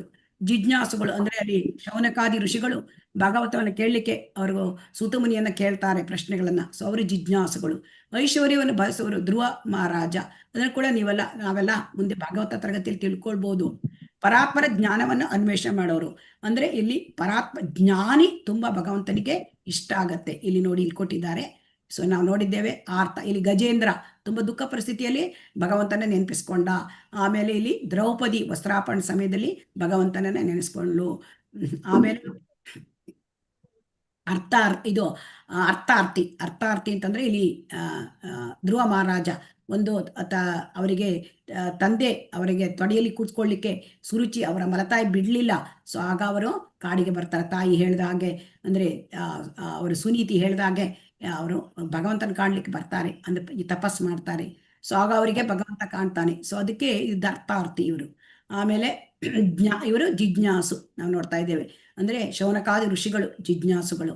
ಅವರು ಭಗವದ್ಗೀತೆಯಲ್ಲಿ ಭಾಗವತವನ್ನು ಕೇಳ್ತಾರೆ ಭಗವಂತನ ಬಗ್ಗೆ ತಿಳ್ಕೊಳ್ಳಿಕ್ಕಾಗಿ, ಅದು ಜಿಜ್ಞಾಸು. ಆಮೇಲೆ ಜ್ಞಾನಿ ಆದವರು ಕೂಡ ಇಲ್ಲಿ ಏನ್ ಮಾಡ್ತಾ ಇದ್ದಾರೆ, ಅವರು ಜ್ಞಾನಿ ಆದವರಿಗೆ ಭಗವಂತನ ತಿಳುವಳಿಕೆ ಇರುತ್ತೆ. ಸೊ ಜ್ಞಾನಿ ಶ್ರೇಷ್ಠ. ಇಲ್ಲಿ ಭಕ್ತ. ಸೊ ಇಲ್ಲಿ ನಾವು ನೋಡ್ತಾ ಇದ್ದೇವೆ ವಿಭೀಷಣ ಅಂತ ಕಾಣುತ್ತೆ, ಹನುಮಂತ. ಸೊ ಭಕ್ತ. ಸೊ ಭಕ್ತನಿಗೆ ಭಗವಂತನ ಅರಿವಿರುತ್ತೆ. ಸೊ ಅದರಿಂದ ಭಗವಂತ ಈ 4 ಜನರಲ್ಲಿ ಜ್ಞಾನಿಯನ್ನ ಇಷ್ಟಪಡ್ತಾರೆ. ಯಾಕೆಂತ ನೋಡೋಣ. ತೇಷಾಂ ಜ್ಞಾನಿ ನಿತ್ಯಯುಕ್ತ ಏಕ ಭಕ್ತಿರ್ವಿಶಿಷ್ಯತೆ ಪ್ರಿಯೋ ಹಿ ಜ್ಞಾನಿ ನೋತ್ಯರ್ಥಂ ಅಹಂ ಸಚ ಮಮ ಪ್ರಿಯ. ಅಂದ್ರೆ ಪೂರ್ಣ ಜ್ಞಾನ ಇರುವವನು, ಸದಾ ಶುದ್ಧ ಭಕ್ತಿಯಲ್ಲಿ ನಿರತನಾಗಿರುವವನು ಶ್ರೇಷ್ಠ. ಅಂದ್ರೆ ಜ್ಞಾನಿ ಯಾಕೆ ಶ್ರೇಷ್ಠ ಅಂದ್ರೆ ಅವನಿಗೆ ಭಗವಂತನ ಬಗ್ಗೆ ಜ್ಞಾನ ಇರುತ್ತೆ, ಮತ್ತೆ ಅವನು ಭಕ್ತಿ ಸೇವೆಯಲ್ಲಿ ನಿರತನಾಗಿರ್ತಾನೆ. ಅಂತವನು ಬಹಳ ಪ್ರಿಯ ಭಗವಂತನಿಗೆ. ಯಾಕೆಂದ್ರೆ ಅವನು ಭಗವಂತನ ಭಕ್ತಿ ಸೇವೆಯಲ್ಲಿ ನಿರತನಾಗಿರ್ತಾನೆ. ಅದಕ್ಕೆ ಅವನಿಗೆ ಯಾವ ಆಶೆಗಳು ಇರೋದಿಲ್ಲ, ಭಕ್ತನಿಗೆ ಯಾವ ಆಶೆಗಳು ಇರುವುದಿಲ್ಲ. ಈಗ ಬೇರೆಯವರಿಗೆ ಏನಾಗಿರುತ್ತೆ, ಕೆಲವರಿಗೆ ಹಣ ಬೇಕು, ಕೆಲವರಿಗೆ ಸಂಕಟ ಹೋಗ್ಬೇಕು, ಕೆಲವರಿಗೆ ಭಗವಂತನ ಬಗ್ಗೆ ತಿಳ್ಕೊಳ್ಬೇಕು. ಆದರೆ ಭಕ್ತನಿಗೆ ಇವೆಲ್ಲ ಐಹಿಕ ಬೇಡಿಕೆಗಳು. ಭಕ್ತನಿಗೆ ಯಾವ ಬೇಡಿಕೆಗಳೇ ಇಲ್ಲ. ಭಕ್ತನಿಗೆ ಭಗವಂತನ ಸೇವೆ ಮಾಡೋದು ತನ್ನ ಕರ್ತವ್ಯ. ತಾನು ಅಂದ್ರೆ ಜೀವರ ಸ್ವರೂಪಾಯ ಕೃಷ್ಣರೇ ನಿತ್ಯದಾಸ, ತನ್ನ ಮೂಲ ಸ್ವರೂಪ ಗೊತ್ತಿರುತ್ತೆ. ಸೊ ಅದಕ್ಕೆ ಅವನ ಜ್ಞಾನಿ ಶ್ರೇಷ್ಠ. ಆದ್ರೆ ಇವರೆಲ್ಲ ಈಗ ನಾವು ತಿಳ್ಕೊಂಡ್ವಲ್ಲ, ಅವರೆಲ್ಲರೂ ಕೂಡ ಆರಂಭಿಕ ಭಕ್ತರು. ಈ 4 ವಿಧದ ಜನರು ಆರಂಭಿಕ ಭಕ್ತರು. ಆದರೆ ಅವ್ರಿಗೆ ಭಕ್ತಿಗೆ ಬರ್ಲಿಕ್ಕೆ ಸಾಧ್ಯ. ಯಾಕೆಂದ್ರೆ ಅವರಿಗೆ ಭಕ್ತಿಯಲ್ಲಿ ಮುಂದುವರ್ಲಿಕ್ಕೆ ಕೂಡ ಸಾಧ್ಯ ಆಗತ್ತೆ, ಪೊಟೆನ್ಶಿಯಾಲಿಟಿ ಇರುತ್ತೆ. ಸೊ ಈ ಒಂದು ಪುಣ್ಯವಂತರಿಗೆ ಯಾಕೆಂತಂದ್ರೆ ಭಗವಂತನ ಅನುಗ್ರಹ ಇರುತ್ತೆ. ಸೊ ಭಕ್ತಿ ಮಾರ್ಗಕ್ಕೆ ಒಮ್ಮೆ ಬಂದ್ರೆ, ಭಗವಂತನಿಗೆ ಒಮ್ಮೆ ಶರಣ ಆದ್ರೆ ಅವರು ಭಕ್ತಿ ಮಾರ್ಗಕ್ಕೆ ಬರ್ಲಿಕ್ಕೆ, ಭಕ್ತಿಯಲ್ಲಿ ಮುಂದುವರ್ಲಿಕ್ಕೆ ಸಾಧ್ಯ. ಬಹುನಾಂ ಜನ್ಮನಾಮಂತೆ ಜ್ಞಾನವಾನ್ ಮಾಂ ಪ್ರಪದ್ಯತೆ ವಾಸುದೇವ ಸರ್ವಮಿತಿ ಸ ಮಹಾತ್ಮ ಸುದುರ್ಲಭ. ಸೊ ಹಾಗಾಗಿ ಇಲ್ಲಿ ಅನೇಕ ಬಾರಿ ಹುಟ್ಟಿ ಸತ್ತ ನಂತರ ವಾಸ್ತವವಾಗಿ ಜ್ಞಾನದಲ್ಲಿರುವವನಿಗೆ ನಾನು ಎಲ್ಲ ಕಾರಣಗಳ ಕಾರಣ ಮತ್ತು ಅಸ್ತಿತ್ವದಲ್ಲಿರುವುದರ ಕಾರಣ ಎಲ್ಲದರ ಕಾರಣ ಎಂದು ತಿಳಿಯುತ್ತದೆ. ಆದ್ದರಿಂದ ಅವನು ಶರಣಾಗ್ತಾನೆ. ಅಂದ್ರೆ ಇಲ್ಲಿ ಜ್ಞಾನಿಯಾದವನು ಆ ಭಕ್ತಿ ಮಾರ್ಗಕ್ಕೆ ಬರಬೇಕಾದ್ರೆ ಜ್ಞಾನ ಮಾರ್ಗದಿಂದ ಅವನಿಗೆ ಅನೇಕ ಸಾರಿ ಹುಟ್ಟಿ ಸತ್ತು ಅಂದ್ರೆ ಯಾರು ನಿರಾಕಾರ ಮಾರ್ಗದಲ್ಲಿ ಇರ್ತಾರೆ ಅವರಿಗೆ ಬ್ರಹ್ಮನ್ ಸಾಕ್ಷಾತ್ಕಾರ ಆಗಿರುತ್ತೆ. ನಾನು ದೇಹ ಅಲ್ಲ, ನಾನು ಆತ್ಮ. ಅಂದ್ರೆ ಆತ್ಮದ ಚಟುವಟಿಕೆ ಭಕ್ತಿ ಸೇವೆ ಅಂತ ಅವ್ರಿಗೆ ಗೊತ್ತಿರೋಲ್ಲ. ಅದಕ್ಕೆ ಅವರಿಗೆ ಅನೇಕ ಬಾರಿ ಅವರಿಗೆ ಹುಟ್ಟು ಸಾವು ಬರುತ್ತೆ. ಆದರೆ ಆಮೇಲೆ ಭಗವಂತ ಅವರಿಗೆ ಆ ಆತ್ಮ ಸಾಕ್ಷಾತ್ಕಾರದ ಮಾರ್ಗದಲ್ಲಿ ಇರೋದ್ರಿಂದ ಭಗವಂತ ಅವರಿಗೆ ಅನುಗ್ರಹವನ್ನು ಕೊಡ್ತಾನೆ. ಆಮೇಲೆ ಅವರು ಭಕ್ತಿ ಮಾರ್ಗಕ್ಕೆ ಬರ್ತಾರೆ. ಸೊ ಹಾಗಾಗಿ ಇಂಥವರು ಬಹಳ ದುರ್ಲಭ ಅಂತ ಹೇಳ್ತಾ ಇದ್ದಾರೆ. ಆಮೇಲೆ ಇಲ್ಲಿ ನೋಡೋಣ, ಯಾರ ಐಹಿಕ ಬಯಕೆಗಳು ಬುದ್ಧಿಶಕ್ತಿಯನ್ನು ಕದ್ದಿವೆಯೋ ಅವರು ದೇವತೆಗಳಿಗೆ ಶರಣಾಗ್ತಾರೆ. ಇಲ್ಲಿ ಬಹಳ ಮುಖ್ಯವಾದ ಅಂಶ ಭಗವಂತ ಹೇಳ್ತಾ ಇದ್ದಾನೆ. ಹಾಗಾದ್ರೆ ದೇವತೆಗಳಿಗೆ ಜನ ಶರಣಾಗ್ತಾರೆ. ಯಾರು, ಎಂತಹ ಜನ ಶರಣಾಗ್ತಾರೆ? ಈಗ ನಮಗೆ ಗೊತ್ತಾಗಿದೆ, ದೇವತೆಗಳು ಅಂತಂದ್ರೆ ಭಗವಂತನ ಸೇವಕರು. ಅವರು ಕೂಡ ಭಗವಂತನ ಸೇವಕರು. ಸೊ ಅವರು ಆದರೆ ದೇವತೆಗಳು ಅವರು ಭಗವಂತನ ಭಕ್ತಿ ಮಾರ್ಗದಲ್ಲಿ ಇರ್ತಾರೆ. ಸೊ ಆದ್ದರಿಂದ ನಾವು ದೇವತೆಗಳಿಗೆ ನಾವು ಗೌರವ ತೋರಿಸ್ಬೇಕು. ಆದರೆ ಕೆಲವರು ಏನ್ ಮಾಡ್ತಾರೆ, ದೇವತೆಗಳಿಗೆ ಶರಣಾಗಿ ದೇವತೆಗಳನ್ನ ಆರಾಧನೆ ಮಾಡ್ತಾರೆ. ಇಲ್ಲಿ ಭಗವದ್ಗೀತೆಯಲ್ಲಿ ದೇವತಾರಾಧನೆ ಹೇಳಿಲ್ಲ. ಯಾಕೆಂತಂದ್ರೆ ಭಗವಂತ ದೇವರು ಒಬ್ಬನೇ ಭಗವಂತ. ದೇವತೆಗಳು ಅವನಿಗೆ ಈ ಐಹಿಕ ಪ್ರಪಂಚವನ್ನ ನೋಡ್ಕೊಂಡು ಹೋಗ್ಲಿಕ್ಕೆ ದೇವತೆಗಳಿಗೆ ಜವಾಬ್ದಾರಿ ಕೊಟ್ಟಿದ್ದಾನೆ. ಒಳ್ಳೆಯ ಮಕ್ಕಳಿಗೆ ಮನೆಯಲ್ಲಿ ಸ್ವಲ್ಪ ಜವಾಬ್ದಾರಿ ಕೊಡ್ತಾರೆ. ಸೊ ಹಾಗೆ ಆಮೇಲೆ ಒಳ್ಳೆಯ ಒಂದು ಕೆಲಸ ಮಾಡ್ತಾರೆ ಸಂಸ್ಥೆಯಲ್ಲಿ, ಅಂದ್ರೆ ಅವ್ರಿಗೆ ಸ್ವಲ್ಪ ಜವಾಬ್ದಾರಿ ಜಾಸ್ತಿ ಕೊಟ್ಟಿರ್ತಾರೆ. ಹಾಗೆಯೇ ದೇವತೆಗಳು ಭಗವಂತನ ಮಕ್ಕಳೇ. ಮನುಷ್ಯರು, ದೇವತೆಗಳು, ಪ್ರಾಣಿಗಳು ಎಲ್ಲರೂ ಕೂಡ ಐಹಿಕ ಪ್ರಪಂಚದಲ್ಲಿ ಭಗವಂತನ ಮಕ್ಕಳೇ. ಆದರೆ ದೇವತೆಗಳು ಒಳ್ಳೆಯ ಗುಣದಲ್ಲಿ ಇದ್ದಾರೆ, ಭಗವಂತನ ಭಕ್ತಿ ಸೇವೆ ಮಾಡ್ತಾರೆ. ಹಾಗಾಗಿ ಅವರಿಗೆ ದೊಡ್ಡ ಜವಾಬ್ದಾರಿಯನ್ನು ಭಗವಂತ ಐಹಿಕ ಪ್ರಪಂಚದಲ್ಲಿ ಕೊಟ್ಟಿದ್ದಾನೆ ದೇವತೆಗಳಿಗೆ. ಎಲ್ಲರಿಗೂ ಕೂಡ ಈ ಒಂದು ಐಹಿಕ ಪ್ರಪಂಚದಲ್ಲಿ ಬೇಕಾಗ್ತಕ್ಕಂಥ ಎಲ್ಲ ಸವಲತ್ತುಗಳನ್ನು ಒದಗಿಸ್ಲಿಕ್ಕೆ, ಬೆಂಕಿ, ನೀರು, ಗಾಳಿ, ವಾಯು, ಆಮೇಲೆ ಇದೆಲ್ಲ ಕೊಡ್ಲಿಕ್ಕೆ ಪ್ರತಿಯೊಬ್ಬರು ದೇವತೆಗಳಿದ್ದಾರೆ. ಸೊ ಈ ದೇವತೆಗಳನ್ನ ಆರಾಧನೆ ಯಾಕೆ ಮಾಡ್ತಾರೆ ಅಂದ್ರೆ, ಯಾರ ಬುದ್ಧಿಶಕ್ತಿ ಕದ್ದಿ ಹೋಗಿದೆ. ಯಾಕೆ ಬುದ್ಧಿಶಕ್ತಿ ಅಪಹರಣ ಆಗಿದೆ ಅಂದ್ರೆ, ಐಹಿಕ ಬಯಕೆಗಳನ್ನ ಪೂರೈಸ್ಕೊಳ್ಳಿಕ್ಕಾಗಿ ದೇವತೆಗಳ ಹತ್ರ ಹೋಗ್ತಾರೆ. ಆದರೆ ಆ ದೇವತೆಗಳು ಏನ್ ಮಾಡ್ತಾರೆ, ಆ ದೇವತೆಗಳು ಸುಲಭವಾಗಿ ಕೊಡ್ತಾರೆ. ಯಾಕಂದ್ರೆ ಅವರು ಅನುಗ್ರಹ ಕೊಟ್ಬಿಡ್ತಾರೆ. ಆದರೆ ಅವ್ರು ಕೊಡ್ತಕ್ಕಂಥ ಅನುಗ್ರಹ ತನ್ನಿಂದಾನೇ ಸ್ವತಃ ಕೊಡೋದಿಲ್ಲ. ಭಗವಂತನ ಅನುಗ್ರಹ ಬರಬೇಕು ಅಂದ್ರೆ ಕೃಷ್ಣ ಅಸ್ತು ಅಂತ ಆಗ್ಬೇಕು. ಅಂದ್ರೆ ಅವರು ಅವಿಧಿಪೂರ್ವಕವಾಗಿ ಪೂಜೆ ಮಾಡ್ತಾರೆ. ಅವಿಧಿಪೂರ್ವಕ ಪೂಜೆ ಅಂದ್ರೆ, ಈಗ ನಮಗೆ ಶ್ರೀಕೃಷ್ಣ ಭಗವಂತ ಅವನೊಬ್ಬನೇ ಪೂಜೆ ಅರ್ಹನಾದವನು. ಆದರೆ ಈಗ ನಾವು ನೋಡಿದ್ದೇವೆ, ಮರದ ಬುಡಕ್ಕೆ ನೀರು ಹಾಕಿದರೆ ಕಾಂಡ, ಎಲೆ, ಅದೇ ಶಾಖೆಗಳಿಗೆಲ್ಲ ನೀರು ಹೋಗುತ್ತೆ. ಆದರೆ ಇಲ್ಲಿ ಏನಾಗುತ್ತೆ ಅಂತಂದ್ರೆ, ಅಲ್ಲಿ ಭಗವಂತನ ಹತ್ರ ಹೋದರೆ ಅಲ್ಲಿ ಭಗವಂತ ಏನ್ ಮಾಡ್ತಾನೆ, ಹೃದಯ ಶುದ್ಧಿ ಮಾಡ್ತಾನೆ ಮತ್ತು ಎಷ್ಟು ಬೇಕೋ ಅಷ್ಟು ಕೊಡ್ತಾನೆ. ಯಾವುದು ನಮಗೆ ಐಹಿಕದಲ್ಲಿ ನಮಗೆ ತುಂಬಾ ನಮಗೆ ಭಗವಂತನ ಭಕ್ತಿ ಸೇವೆಗೆ ಅಡ್ಡಿ ಆಗುತ್ತೋ ಅದಷ್ಟನ್ನ ಭಗವಂತ ಅದನ್ನ ಇದನ್ನು ಮಾಡ್ತಾನೆ, ಕಟೇಲ್ ಮಾಡ್ತಾನೆ, ಮತ್ತೆ ಸುಲಭವಾಗಿ ಕೊಡೋದಿಲ್ಲ. ಆದ್ರೆ ಕೊಡ್ತಾನೆ, ಭಗವಂತ ಕೊಡ್ತಾನೆ. ಯಾಕೆಂದ್ರೆ ದೇವತೆಗಳ ಮುಖಾಂತರ ಬರಬೇಕು ಅಂದ್ರೆ ಭಗವಂತನ ಅಸ್ತು ಇದ್ರೆ ಮಾತ್ರ ಬರ್ತದೆ. ಆದರೆ ಭಗವಂತನ ಹತ್ರ ಹೋದಾಗ ನಮ್ಮ ಹೃದಯ ಶುದ್ಧಿ ಆಗುತ್ತೆ. ಮತ್ತೆ ನಮ್ಗೆ ಏನಾಗುತ್ತೆ, ಐಹಿಕ ಬಯಕೆಗಳೇ ಬರೋದಿಲ್ಲ. ಸೊ ಅದು ಯಾಕೆ, ಭಗವಂತನಿಗೆ ಒಳ್ಳೇದು ಯಾವುದು ಅಂತ ಗೊತ್ತು. ಈಗ ತಂದೆಗೆ ತಾಯಿಗೆ ಒಳ್ಳೇದು ಯಾವುದು ಗೊತ್ತು. ಚಾಕ್ಲೇಟ್ ಕೊಡೋದಿಲ್ಲ. ಆದರೆ ಚಾಕ್ಲೇಟ್ ಕೊಟ್ರೆ ಮಗು ಹಲ್ಲು ಹುಳುಕಾಗುತ್ತೆ, ಹೊಟ್ಟೆ ನೋವು ಬರುತ್ತೆ ಅಂತ ಕೊಡೋದಿಲ್ಲ. ಆದರೆ ಆ ಮಗು ಹೋಗಿ ಚಿಕ್ಕಪ್ಪನ ಹತ್ರ ಬೇಡ್ಕೊಂಡ್ರೆ, ಅಯ್ಯೋ ಪಾಪ ಬೇಡುತ್ತೆ, ಮಗು ಕೊಟ್ಬಿಡೋಣ ಅಂತ ಕೊಟ್ಬಿಡ್ತಾರೆ. ಇಲ್ಲಿ ಚಿಕ್ಕಪ್ಪ ಅಂದ್ರೆ ದೇವತೆಗಳು, ತಂದೆ ತಾಯಿ ಅಂದ್ರೆ ಭಗವಂತ. ಸೊ ಅದನ್ನ ಹೋಲಿಸಲಾಗಿದೆ. ಸೊ ಆದರೆ ಭಗವಂತನ ಹತ್ರ ನಾವು ಯಾವುದೇ ಇದ್ರೂ ಕೂಡ ನಾವು ಭಗವಂತನ ಹತ್ರ ಹೋಗ್ಬೇಕು. ಅಕಾಮಃ ಸರ್ವಕಾಮೋ ಮೋಕ್ಷಕಾಮ ಉದಾರದೀಹಿ ತೀವ್ರೇಣ ಭಕ್ತಿ ಯೋಗೇನ ಯಜೇತ ಪುರುಷಂ ಪರಂ. ಯಾವುದೇ ಕಾಮ ಇಲ್ಲದೇ ಇದ್ರೂ ಅಥವಾ ಯಾವುದೇ ಐಹಿಕ ಬಯಕೆಗಳು ಇದ್ರೂ ಕೂಡ ಅಥವಾ ಮೋಕ್ಷದ ಬಯಕೆ ಇದ್ರೂ ಕೂಡ ಭಗವಂತನ ಹತ್ರ ಹೋಗ್ಬೇಕು ಅಂತ ಭಾಗವತಮಲ್ಲಿ ಹೇಳಿದೆ. ಸೊ ಅದರಿಂದ ಯಾವುದೇ ಬಯಕೆ ನಮ್ಮ ತೀರ್ಸ್ಕೋಬೇಕು ಅಂತಿದ್ದು ಕೂಡ ನಾವು ಭಗವಂತನ ಹತ್ರ ಹೋಗಬೇಕು. ಆದರೆ ದೇವತೆಗಳ ಹತ್ರ ಹೋದ್ರೆ ಕೊಡ್ತಕ್ಕಂಥ ವರ ಅದು ಅಶಾಶ್ವತವಾದ ವರ. ಯಾಕೆಂತಂದ್ರೆ ದೇವತೆಗಳು ಕೊಡ್ತಕ್ಕಂಥದ್ದು ಐಹಿಕ ವರಗಳು. ಈ ಐಹಿಕ ವರಗಳು ನಮ್ಗೇನಾಗುತ್ತೆ, ಅದೆಲ್ಲವೂ ಕೂಡ ನಮ್ಮ ದೇಹದೊಂದಿಗೆ ಇಲ್ಲೇ ಹೊರಟೋಗುತ್ತೆ. ಭಗವಂತ ನಮಗೆ ಕೃಷ್ಣ ನಮ್ಗೇನು ಕೊಡ್ತಾನೆ, ಭಕ್ತಿ ಮಾರ್ಗದಲ್ಲಿ ಮುಂದುವರ್ಲಿಕ್ಕೆ ಅನುಗ್ರಹ ಕೊಡ್ತಾನೆ. ಇದು ವ್ಯತ್ಯಾಸ. ಇದು ಯಾರಿಗೆ ಗೊತ್ತಾಗೋದಿಲ್ಲ. ಇದು ಯಾರ ಜ್ಞಾನ ಐಹಿಕ ಬಯಕೆಗಳು ಕದ್ದು ಬಿಡ್ತದೆ. ಅಂದ್ರೆ ಯಾರ ಅಜ್ಞಾನದಲ್ಲಿದ್ದಾರೆ, ಅಂದ್ರೆ ಅವರ ಜ್ಞಾನ ಅಲ್ಪ ಜ್ಞಾನದಲ್ಲಿದ್ದಾರೆ, ಅವರು ದೇವತೆಗಳನ್ನ ಆರಾಧನೆ ಮಾಡ್ತಾರೆ. ಸೊ ಆರಾಧಿಸಲಿಕ್ಕೆ ಒಬ್ಬನೇ ಕೃಷ್ಣ. ಸೊ ಆರಾಧನಂ ಸರ್ವೇಶಾಂ ಅಂತ ವಿಷ್ಣುರ ಆರಾಧನಂ ಅಂತ ಶಿವನೇ ಹೇಳ್ತಾನೆ. ಸೊ ಶಿವನೇ ವಿಷ್ಣುವಿನ ಆರಾಧನೆ ಮಾಡ್ಲಿಕ್ಕೆ ಅರ್ಹನಾದವನು ವಿಷ್ಣು ಒಬ್ಬನೇ, ಕೃಷ್ಣ ಒಬ್ಬನೇ. ಸೊ ಅದನ್ನ ಯೋ ಯೋ ಯಾಮ್ಯಾಂ ತನುಂ ಭಕ್ತ ಶ್ರದ್ಧೆಯ ಚಿತ್ತುಮಿಚ್ಛತಿ ತಸ್ಯ ತಸ್ಯ ಅಚಲಾಂ ಶ್ರದ್ಧಾಂ ತಾಮೇವ ವಿದದಾಮ್ಯಹಂ. ಸೊ ಹಾಗಾಗಿ ಪ್ರತಿಯೊಬ್ಬರ ಹೃದಯದಲ್ಲಿಯೂ ಪರಮಾತ್ಮನಾಗಿ ಇದ್ದಾನೆ. ಸೊ ಯಾರಾದರೂ ಯಾವುದಾದ್ರು ದೇವತೆಯನ್ನ ಪೂಜಿಸಲು ಇಚ್ಛೆ ಪಟ್ಟರೆ ಭಗವಂತ ಆ ದೇವತೆಗೆ ಮುಡಿಪಾಗುವಂತೆ ಅವನಿಗೆ ಶ್ರದ್ಧೆಯನ್ನು ಸ್ಥಿರಗೊಳಿಸುತ್ತಾನೆ. ಭಗವಂತ ಎಲ್ಲರ ಹೃದಯ ಇದ್ದಾನೆ.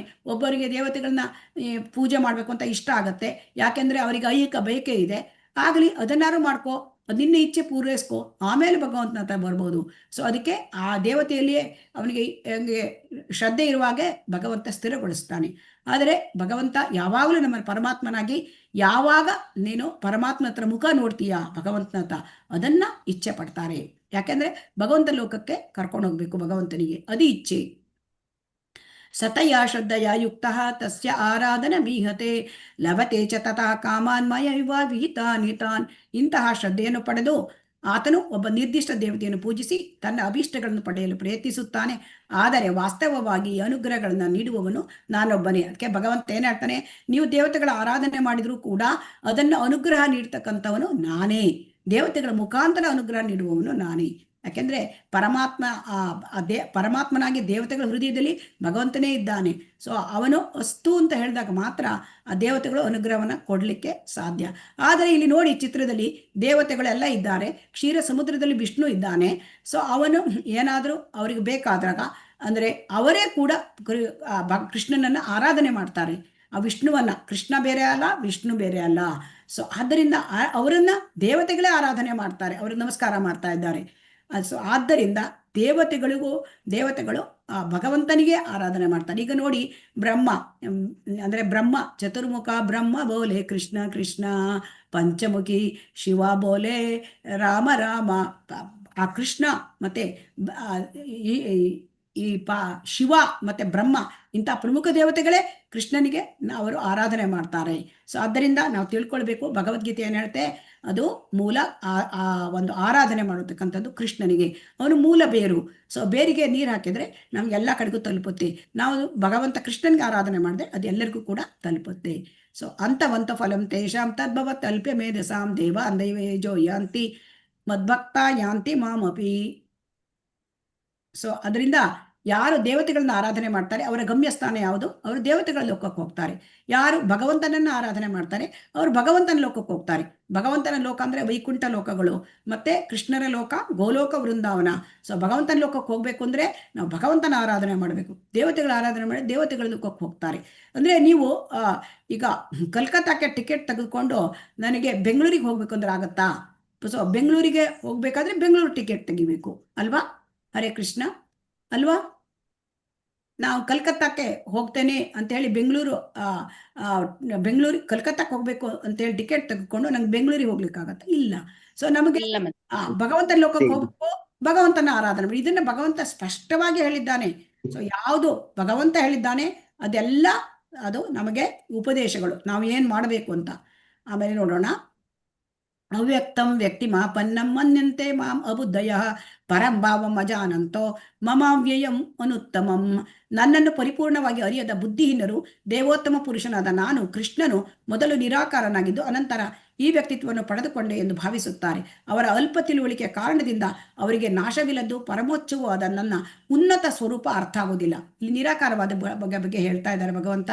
ನಿರಾಕಾರವಾದಿಗಳು, ಮಾಯಾವಾದಿಗಳು ಏನ್ ಮಾಡ್ತಾರೆ, ಕೃಷ್ಣ ನಮ್ಮ ಹಾಗೆ, ಅವನು ಐಹಿಕ ಪ್ರಪಂಚಕ್ಕೆ ಬಂದಾಗಂದ್ರೆ ನಮ್ಮ ಹಾಗೆ ಒಂದು ಈ ಮಾಯೆಯಿಂದ ಒಂದು ಭೌತಿಕ ಶರೀರ ಪಡ್ಕೊಳ್ತಾನೆ ಅಂತ ಹೇಳ್ತಾರೆ. ಯಾಕೆಂದ್ರೆ ಅವರಿಗೆ ಗೊತ್ತಿಲ್ಲ, ಅವರು ಎಲ್ಲಿದ್ದಾರೆ, ಅವರು ಅಲ್ಪ ತಿಳುವಳಿಕೆ, ಅವರ ಬುದ್ಧಿ ಅಲ್ಪ. ಸೊ ಅಲ್ಪ ತಿಳುವಳಿಕೆ ಇದ್ದವರಿಗೆ ಭಗವಂತ ಅರ್ಥ ಆಗೋದಿಲ್ಲ.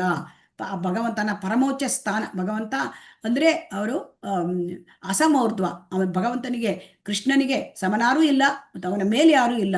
ಆದ್ರೆ ಇವರು ಭಗವಂತ ಸಚ್ಚಿದಾನಂದ ಶರೀರ, ಅವರು ಭೌತಿಕ ಲೋಕಕ್ಕೆ ಬರಬೇಕಾದ್ರೂ ಅದೇ ಸಚ್ಚಿದಾನಂದ ಶರೀರದಿಂದ ಬರ್ತಾರೆ. ಸೊ ಆದ್ರೆ ಇವರಿಗೆ ಗೊತ್ತಾಗೋದಿಲ್ಲ, ಯಾಕಂದ್ರೆ ತಿಳುವಳಿಕೆ ಕಡಿಮೆ, ದೊಡ್ಡ ಅಲ್ಪ ಬುದ್ಧಿ, ಸ್ವಲ್ಪ ಡಲ್ ಇದ್ದವರಿಗೆ ಏನಾಗುತ್ತೆ, ಅರ್ಥ ಆಗೋದಿಲ್ಲ, ಏನ್ ಮಾಡ್ಲಿಕ್ಕೆ ಸಾಧ್ಯ.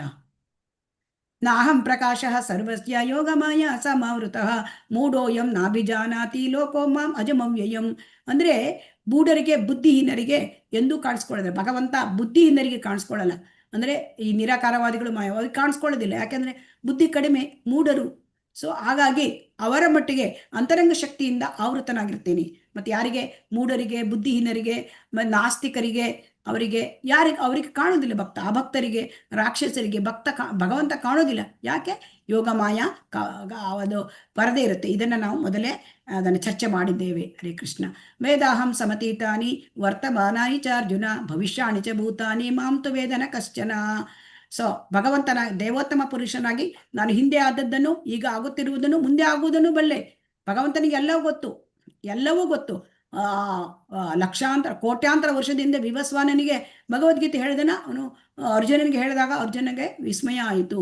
ಹೇಗೆ ಅಂತ. ಭಗವಂತನಿಗೆ ಮುಂದೆ ನಡೆಯುವುದು ಕೂಡ ಗೊತ್ತು, ಈಗ ನಡೀತಾ ಇರುವುದು ಕೂಡ ಗೊತ್ತು. ಯಾಕೆಂದ್ರೆ ಅವನು ಸರ್ವಜ್ಞ, ಸರ್ವವನ್ನು ಬಲ್ಲವನು, ಸರ್ವಕಾಲದಲ್ಲಿಯೂ ಬಲ್ಲವನು. ವರ್ತಮಾನ, ಭೂತ, ಭವಿಷ್ಯತ್ತು ಏನ್ ನಮಗೆ ಆಗತ್ತೆ ಎಲ್ಲವನ್ನು ಕೂಡ ಬಲ್ಲವರು. ಆದರೆ ಭಗವಂತನನ್ನು ಬಲ್ಲವರು ಯಾರೂ ಇಲ್ಲ. ಭಗವಂತನನ್ನ ಸಂಪೂರ್ಣವಾಗಿ ಅರ್ಥಕೊಳ್ಳಿಕ್ಕೆ ಯಾರಿಗೂ ಕೂಡ ಸಾಧ್ಯ ಇಲ್ಲ. ನಮೇವಿದು ಸುರಗಣಾಹ ನಾಮಹರ್ಷಿಂ ನವಿ. ಯಾರು ನನ್ನನ್ನು ದೇವತೆಗಳು, ನನ್ನನ್ನು ಋಷಿಗಳು, ಮಹರ್ಷಿಗಳು ಅವರು ತಿಳ್ಕೊಳ್ಳೋಕೆ ಸಾಧ್ಯ ಇಲ್ಲ. ಅದು ಯಾಕೆ? ಭಗವಂತ ಅನಂತನಾದದ್ದು. ಅವನ ಶಕ್ತಿ ಅಷ್ಟೊಂದು ವಿಸ್ತಾರ ಆಗ್ತಾ ಹೋಗುತ್ತೆ, ಅದು ತಿಳ್ಕೊಳ್ಳೋಕೆ ಸಾಧ್ಯ ಇಲ್ಲ. ಈಗ ಕೊನೆಯ ಶ್ಲೋಕ. ಹರೇ ಕೃಷ್ಣ.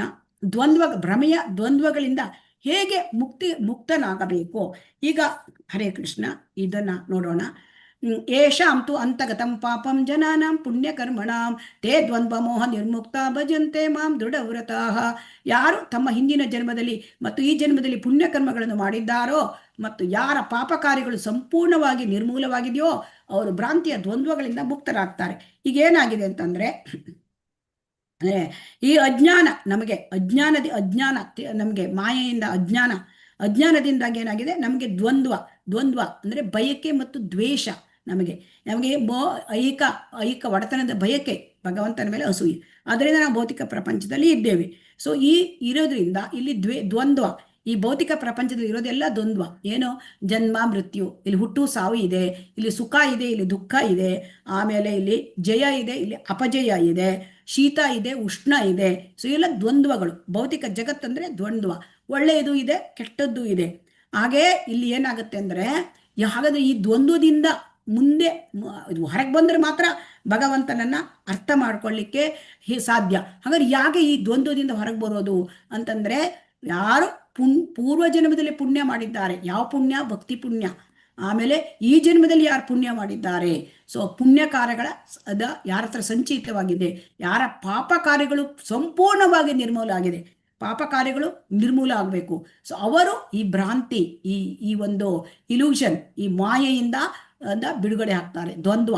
ಸೊ ಈ ಮಾಯೆಯಿಂದ ಬಿಡುಗಡೆ ಆಗಬೇಕು ಅಂತಂದ್ರೆ ನಾವು ಪುಣ್ಯ ಸಂಪಾದನೆ ಮತ್ತು ಪಾಪ ಕಾರ್ಯಗಳು ನಿವೃತ್ತಿ ಆಗಬೇಕು. ಇದಕ್ಕೆ ನಮಗೆ ಈಗ ಕೂಡ ಸಾಧ್ಯ. ಹೇಗೆ ಹರೇ ಕೃಷ್ಣ ಮಹಾಮಂತ್ರ ಕಲಿಯುಗದಲ್ಲಿ ಹೇಳಿದ್ದಾರೆ. ಅದನ್ನು ಹೇಳಿದ್ರೆ ನಮ್ಮ ಎಲ್ಲ ಪಾಪ ಕಾರ್ಯಗಳು ನಾಶವಾಗುತ್ತೆ, ಮತ್ತೆ ನಮಗೆ ಭಕ್ತಿ ಪುಣ್ಯ ಕೂಡ ಬರುತ್ತೆ. ಸೊ ಹಾಗಾಗಿ ಅಂಥವರು ಯಾರು ಭ್ರಾಂತಿಯ ದ್ವಂದ್ವಗಳಿಂದ ಮುಕ್ತರಾಗಿದೆ ಅವರು ಭಗವಂತನ ಭಕ್ತಿ ಸೇವೆಯಲ್ಲಿ ದೃಢತೆಯಿಂದ ಇರಲಿಕ್ಕೆ ಸಾಧ್ಯ. ಅಂದ್ರೆ ಭಗವಂತನ ಭಕ್ತಿ ಸೇವೆ ಅಂದ್ರೆ ಭಕ್ತರ ಸಂಘದಿಂದ ಇದು ನಮಗೆ ಅರ್ಥ ಆಗತ್ತೆ. ಭಕ್ತರ ಸಂಘ ಇಲ್ಲದಿದ್ದರೆ ನಮ್ಗೆ ಅರ್ಥ ಆಗೋದಿಲ್ಲ ಭಗವದ್ಗೀತೆ. ಸೊ ಭಕ್ತರ ಸಂಘ ಮಾಡಬೇಕು. ಇಲ್ಲಿ ಮಹತ್ ಸೇವಾಂ ದ್ವಾರಂ ಆಹುರ್ ವಿಮುಕ್ತೆ ಅಂದ್ರೆ ಭಕ್ತರ ಸಂಘ ಮಾಡಬೇಕು, ಮತ್ತೆ ಭಕ್ತರ ಸೇವೆ ಮಾಡಬೇಕು, ಗುರುವಿನ ಸೇವೆ ಮಾಡಬೇಕು. ಇಲ್ಲಿ ಭಗವಂತನ ಸೇವೆಗೆ ಗುರುವಿನ ಸೇವೆ ಮಾಡಿದಾಗ ಮಾರ್ಗದರ್ಶನ ಸಿಕ್ಕತ್ತೆ. ಸೊ ಭಕ್ತರ ಸೇವೆ ಮತ್ತು ವೈಷ್ಣವರ ಸೇವೆ ಮಾಡಬೇಕು. ಅಂದ್ರೆ ಭಕ್ತರ ಸೇವೆ ಅಂದ್ರೆ ವೈಷ್ಣವರ ಸೇವೆ ಮಾಡಬೇಕು, ಮತ್ತೆ ಭಕ್ತರ ಸಂಘದಲ್ಲಿ ಇರಬೇಕು. ಸೊ ಆಗ ನಮಗೆ ಐಹಿಕ ಪ್ರಪಂಚದಿಂದ, ಈ ಐಹಿಕದವರಿಂದ ಬಿಡುಗಡೆ ಮಾಡಲಿಕ್ಕೆ ಸಾಧ್ಯ. ಯಾಕೆಂತಂದ್ರೆ ಆ ಐಹಿಕದಿಂದ ಬಿಡುಗಡೆ ಅಂದ್ರೆ ಪ್ರಾಪಂಚಿಕರ ಸಂಘ. ಸೊ ಪ್ರಾಪಂಚಿಕ ಸಂಘಕ್ಕೆ ತಮೋದ್ವಾರಂ ಯೋಷಿತಾಂ ಸಂಗತಃ ಅಂದ್ರೆ ಈ ಒಂದು ಪ್ರಾಪಂಚಿಕರ ಸಂಘ ಮಾಡಿದ್ರೆ ನರಕ ದ್ವಾರಕ್ಕೆ ನಮ್ಮನ್ನು ಎಳ್ಕೊಂಡು ಹೋಗುತ್ತೆ. ಭಕ್ತರ ಸಂಘ ಮಾಡಿದ್ರೆ ನಾವು ಭಗವಂತನ ಭಕ್ತಿಯಲ್ಲಿ ಮುಂದುವರಿಬಹುದು. ಆಗ ನಮಗೆ ಭಗವಂತನಲ್ಲಿ ಆಶ್ರಯ ತಗೋಬೇಕು ಅಂತ ಇದು ಅರ್ಥ ಆಗತ್ತೆ. ಸೊ ಭಗವಂತನಲ್ಲಿ ಆಶ್ರಯ ತಗೊಳ್ಳೋದು ಅಂದ್ರೆ ಮೊದಲು ಗುರುವಿನಲ್ಲಿ ಆಶ್ರಯ ತಗೊಳ್ಳೋದು. ಇದನ್ನೆಲ್ಲ ಗುರುತತ್ವ ನಾವು ಕೂಡ 2ನೇ ಅಧ್ಯಾಯದಲ್ಲಿ ಭಗವಂತ ಹೇಳಿದ್ದಾನೆ. ಗುರುವಿನಲ್ಲಿ ಆಶ್ರಯ ತಗೋಬೇಕು, ಆಮೇಲೆ ಭಗವಂತನಿಗೆ ಶರಣ ಆಗಬೇಕು, ಭಕ್ತರ ಸಂಘದಲ್ಲಿ ಇರಬೇಕು, ಭಕ್ತರ ಸೇವೆ ಮಾಡಬೇಕು, ಆಮೇಲೆ ನಮಗೆ ಭಕ್ತಿ ಕಾರ್ಯದಲ್ಲಿ ತೊಡಗಬೇಕು. ಹರೇ ಕೃಷ್ಣ ಮಹಾಮಂತ್ರ.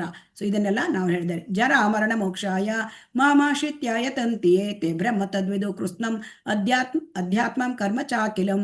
ಮುಪ್ಪು ಸಾವುಗಳಿಂದ ಬಿಡುಗಡೆ ಹೊಂದುವುದಕ್ಕಾಗಿ ಶ್ರಮಿಸುತ್ತಿರುವ ಬುದ್ಧಿವಂತರು ಭಕ್ತಿ ಸೇವೆಯನ್ನು ಮಾಡುತ್ತಾ ನನ್ನಲ್ಲಿ ಆಶ್ರಯ ಪಡಿಬಹುದು.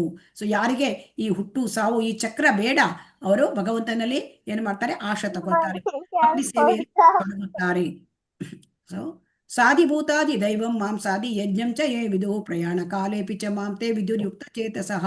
ಈ ಸಂಪೂರ್ಣ ಕೃಷ್ಣ ಪ್ರಜ್ಞೆಯಲ್ಲಿ ಇರುವವರು ಭಗವಂತನ ಭಗವಂತನೇ ಎಲ್ಲ ಐಕ ಅಭಿವ್ಯಕ್ತಿಯ ದೇವತೆಗಳ ಯಜ್ಞ ರೀತಿಗಳ ನಿಯಂತ್ರಕ ತತ್ವ ಎಂದು ಬಲ್ಲರು. ಯಾರು ಸಂಪೂರ್ಣ ಕೃಷ್ಣ ಪ್ರಜ್ಞೆಯಲ್ಲಿ ಇರ್ತಾರೆ, ಭಕ್ತಿ ಸೇವೆಯಲ್ಲಿ ತೊಡಗಿರ್ತಾರೆ, ಅವರಿಗೆಲ್ಲ ಅರ್ಥ ಆಗುತ್ತೆ ಈ ಐಕ ಅಭಿವ್ಯಕ್ತಿ ಎಲ್ಲ ಭಗವಂತನಿಂದ. ಭಗವಂತ ದೇವತೆಗಳಿಗೂ ಕೂಡ ಅವನು ಆ ದೇವತೆಗಳನ್ನ ಕೂಡ ಒಡೆಯ, ಅವನು ಎಲ್ಲರಿಗೂ ಒಡೆಯ. ಸೊ ಮತ್ತೆ ನಿಯಂತ್ರಕ ತತ್ವಗಳನ್ನು ಕೂಡ ಅವರು ಆ ಭಗವಂತ ಪ್ರಭು ಇದಂತ ಗೊತ್ತಾಗುತ್ತೆ. ದೇವತೆಗಳ ಪ್ರಭು ಭಗವಂತ, ಐಕ ಅಭಿವ್ಯಕ್ತಿ ಭಗವಂತನಿಂದ ಬರುತ್ತೆ. ಸೊ ಹಾಗಾಗಿ ಅವರು ಮರಣ ಕಾಲದಲ್ಲಿ ಕೂಡ ಭಗವಂತನನ್ನ ಅರ್ಥ ಮಾಡ್ಕೊಂಡು ನೆನಪು ಮಾಡ್ಲಿಕ್ಕೆ ಸಾಧ್ಯ. ಸೊ ಹಾಗಾಗಿ 7ನೇ ಅಧ್ಯಾಯದಲ್ಲಿ ನಾವು ನೋಡಿದ್ದೇವೆ ಕೃಷ್ಣನ ಬಗ್ಗೆ ಜ್ಞಾನದ ವೈಭವಗಳನ್ನು ನೋಡಿದ್ದೇವೆ. ಕಶ್ಚಿನ್ಮಾಂ ವೇತಿ ತತ್ವತಃ. ಮತ್ತೆ ನಾವು ಶ್ರವಣದಿಂದ ಭಗವಂತನನ್ನ ಅರ್ಥ ಮಾಡ್ಕೊಳ್ಬೇಕು. ಮತ್ತೆ ಕೃಷ್ಣನ ಶಕ್ತಿಗಳ ಜ್ಞಾನ, ನಾವು ಬಹಿರಂಗ ಶಕ್ತಿ ಕೃಷ್ಣನದು 8 ಸಪರೇಟ್ ಆಗಿರ್ತಕ್ಕಂತಹ ಶಕ್ತಿ ಮತ್ತೆ ಆಧ್ಯಾತ್ಮಿಕ ಶಕ್ತಿ ಬಗ್ಗೆ ತಿಳ್ಕೊಂಡಿದ್ದೇವೆ. ಕೃಷ್ಣನಿಗೆ ಶರಣಾಗತ ಆದರೆ ಮಾಮೇವ ಪ್ರಪದ್ಯಂತೆ. ಕೃಷ್ಣನಿಗೆ ಶರಣಾಗತನಾದರೆ ಈ ಮಾಯೆಯ ಮುಷ್ಟಿಯಿಂದ ಬಿಡುಗಡೆ ಸಾಧ್ಯ. ಮತ್ತೆ ದೇವತಾರಾಧನೆ ಬಗ್ಗೆ, ನಿರಾಕಾರತೆ ಬಗ್ಗೆ ತಿಳ್ಕೊಂಡಿದ್ದೇವೆ. ದೇವತಾರಾಧನೆ ಅಂತಂದ್ರೆ ಅದು ಇಂಡೈರೆಕ್ಟ್, ಅಂದ್ರೆ ಅವಿಧಿಪೂರ್ವಕ ಅರ್ಚನೆ ಆಗುತ್ತೆ. ಅದಕ್ಕೆ ನಾವು ಭಗವಂತನೊಬ್ಬನೇ ಆರಾಧನೆ ಮಾಡಬೇಕು. ಆ ಭಗವಂತನ ಆರಾಧನೆ ಮಾಡಿದ ದೇವತೆಗಳಿಗೆ ಅದು. ಸೊ ಆ ಭ್ರಮೆಯಿಂದ ಭಕ್ತಿಗೆ ಬರುವುದು ಅಂದ್ರೆ ನಾವು ಭ್ರಮೆಯಿಂದ ಭಕ್ತಿಗೆ ಬರಬೇಕಾದ್ರೆ ಭಗವಂತನಿಗೆ ಶರಣಾಗಬೇಕು, ಭಕ್ತರ ಸಂಘದಲ್ಲಿ ಇರಬೇಕು, ಭಕ್ತಿ ಮಾರ್ಗದಲ್ಲಿ ಸೇವೆ ಮಾಡಬೇಕು, ವೈಷ್ಣವರ ಸೇವೆಯನ್ನು ನಾವು ಮಾಡಬೇಕು. ಹರೇ ಕೃಷ್ಣ. ವಾಂಛಾ ಸಿಂಧುಭ್ಯ ಏವ ಚ ಪತಿತಾನಾಂ ಪಾವನೇಭ್ಯೋ ವೈಷ್ಣವೇಭ್ಯೋ ನಮೋ ನಮಃ. ಹರೇ ಕೃಷ್ಣ ಕೃಷ್ಣ ಕೃಷ್ಣ ಹರೇ ಹರೇ, ಹರೇ ರಾಮ ರಾಮ ರಾಮ ಹರೇ ಹರೇ.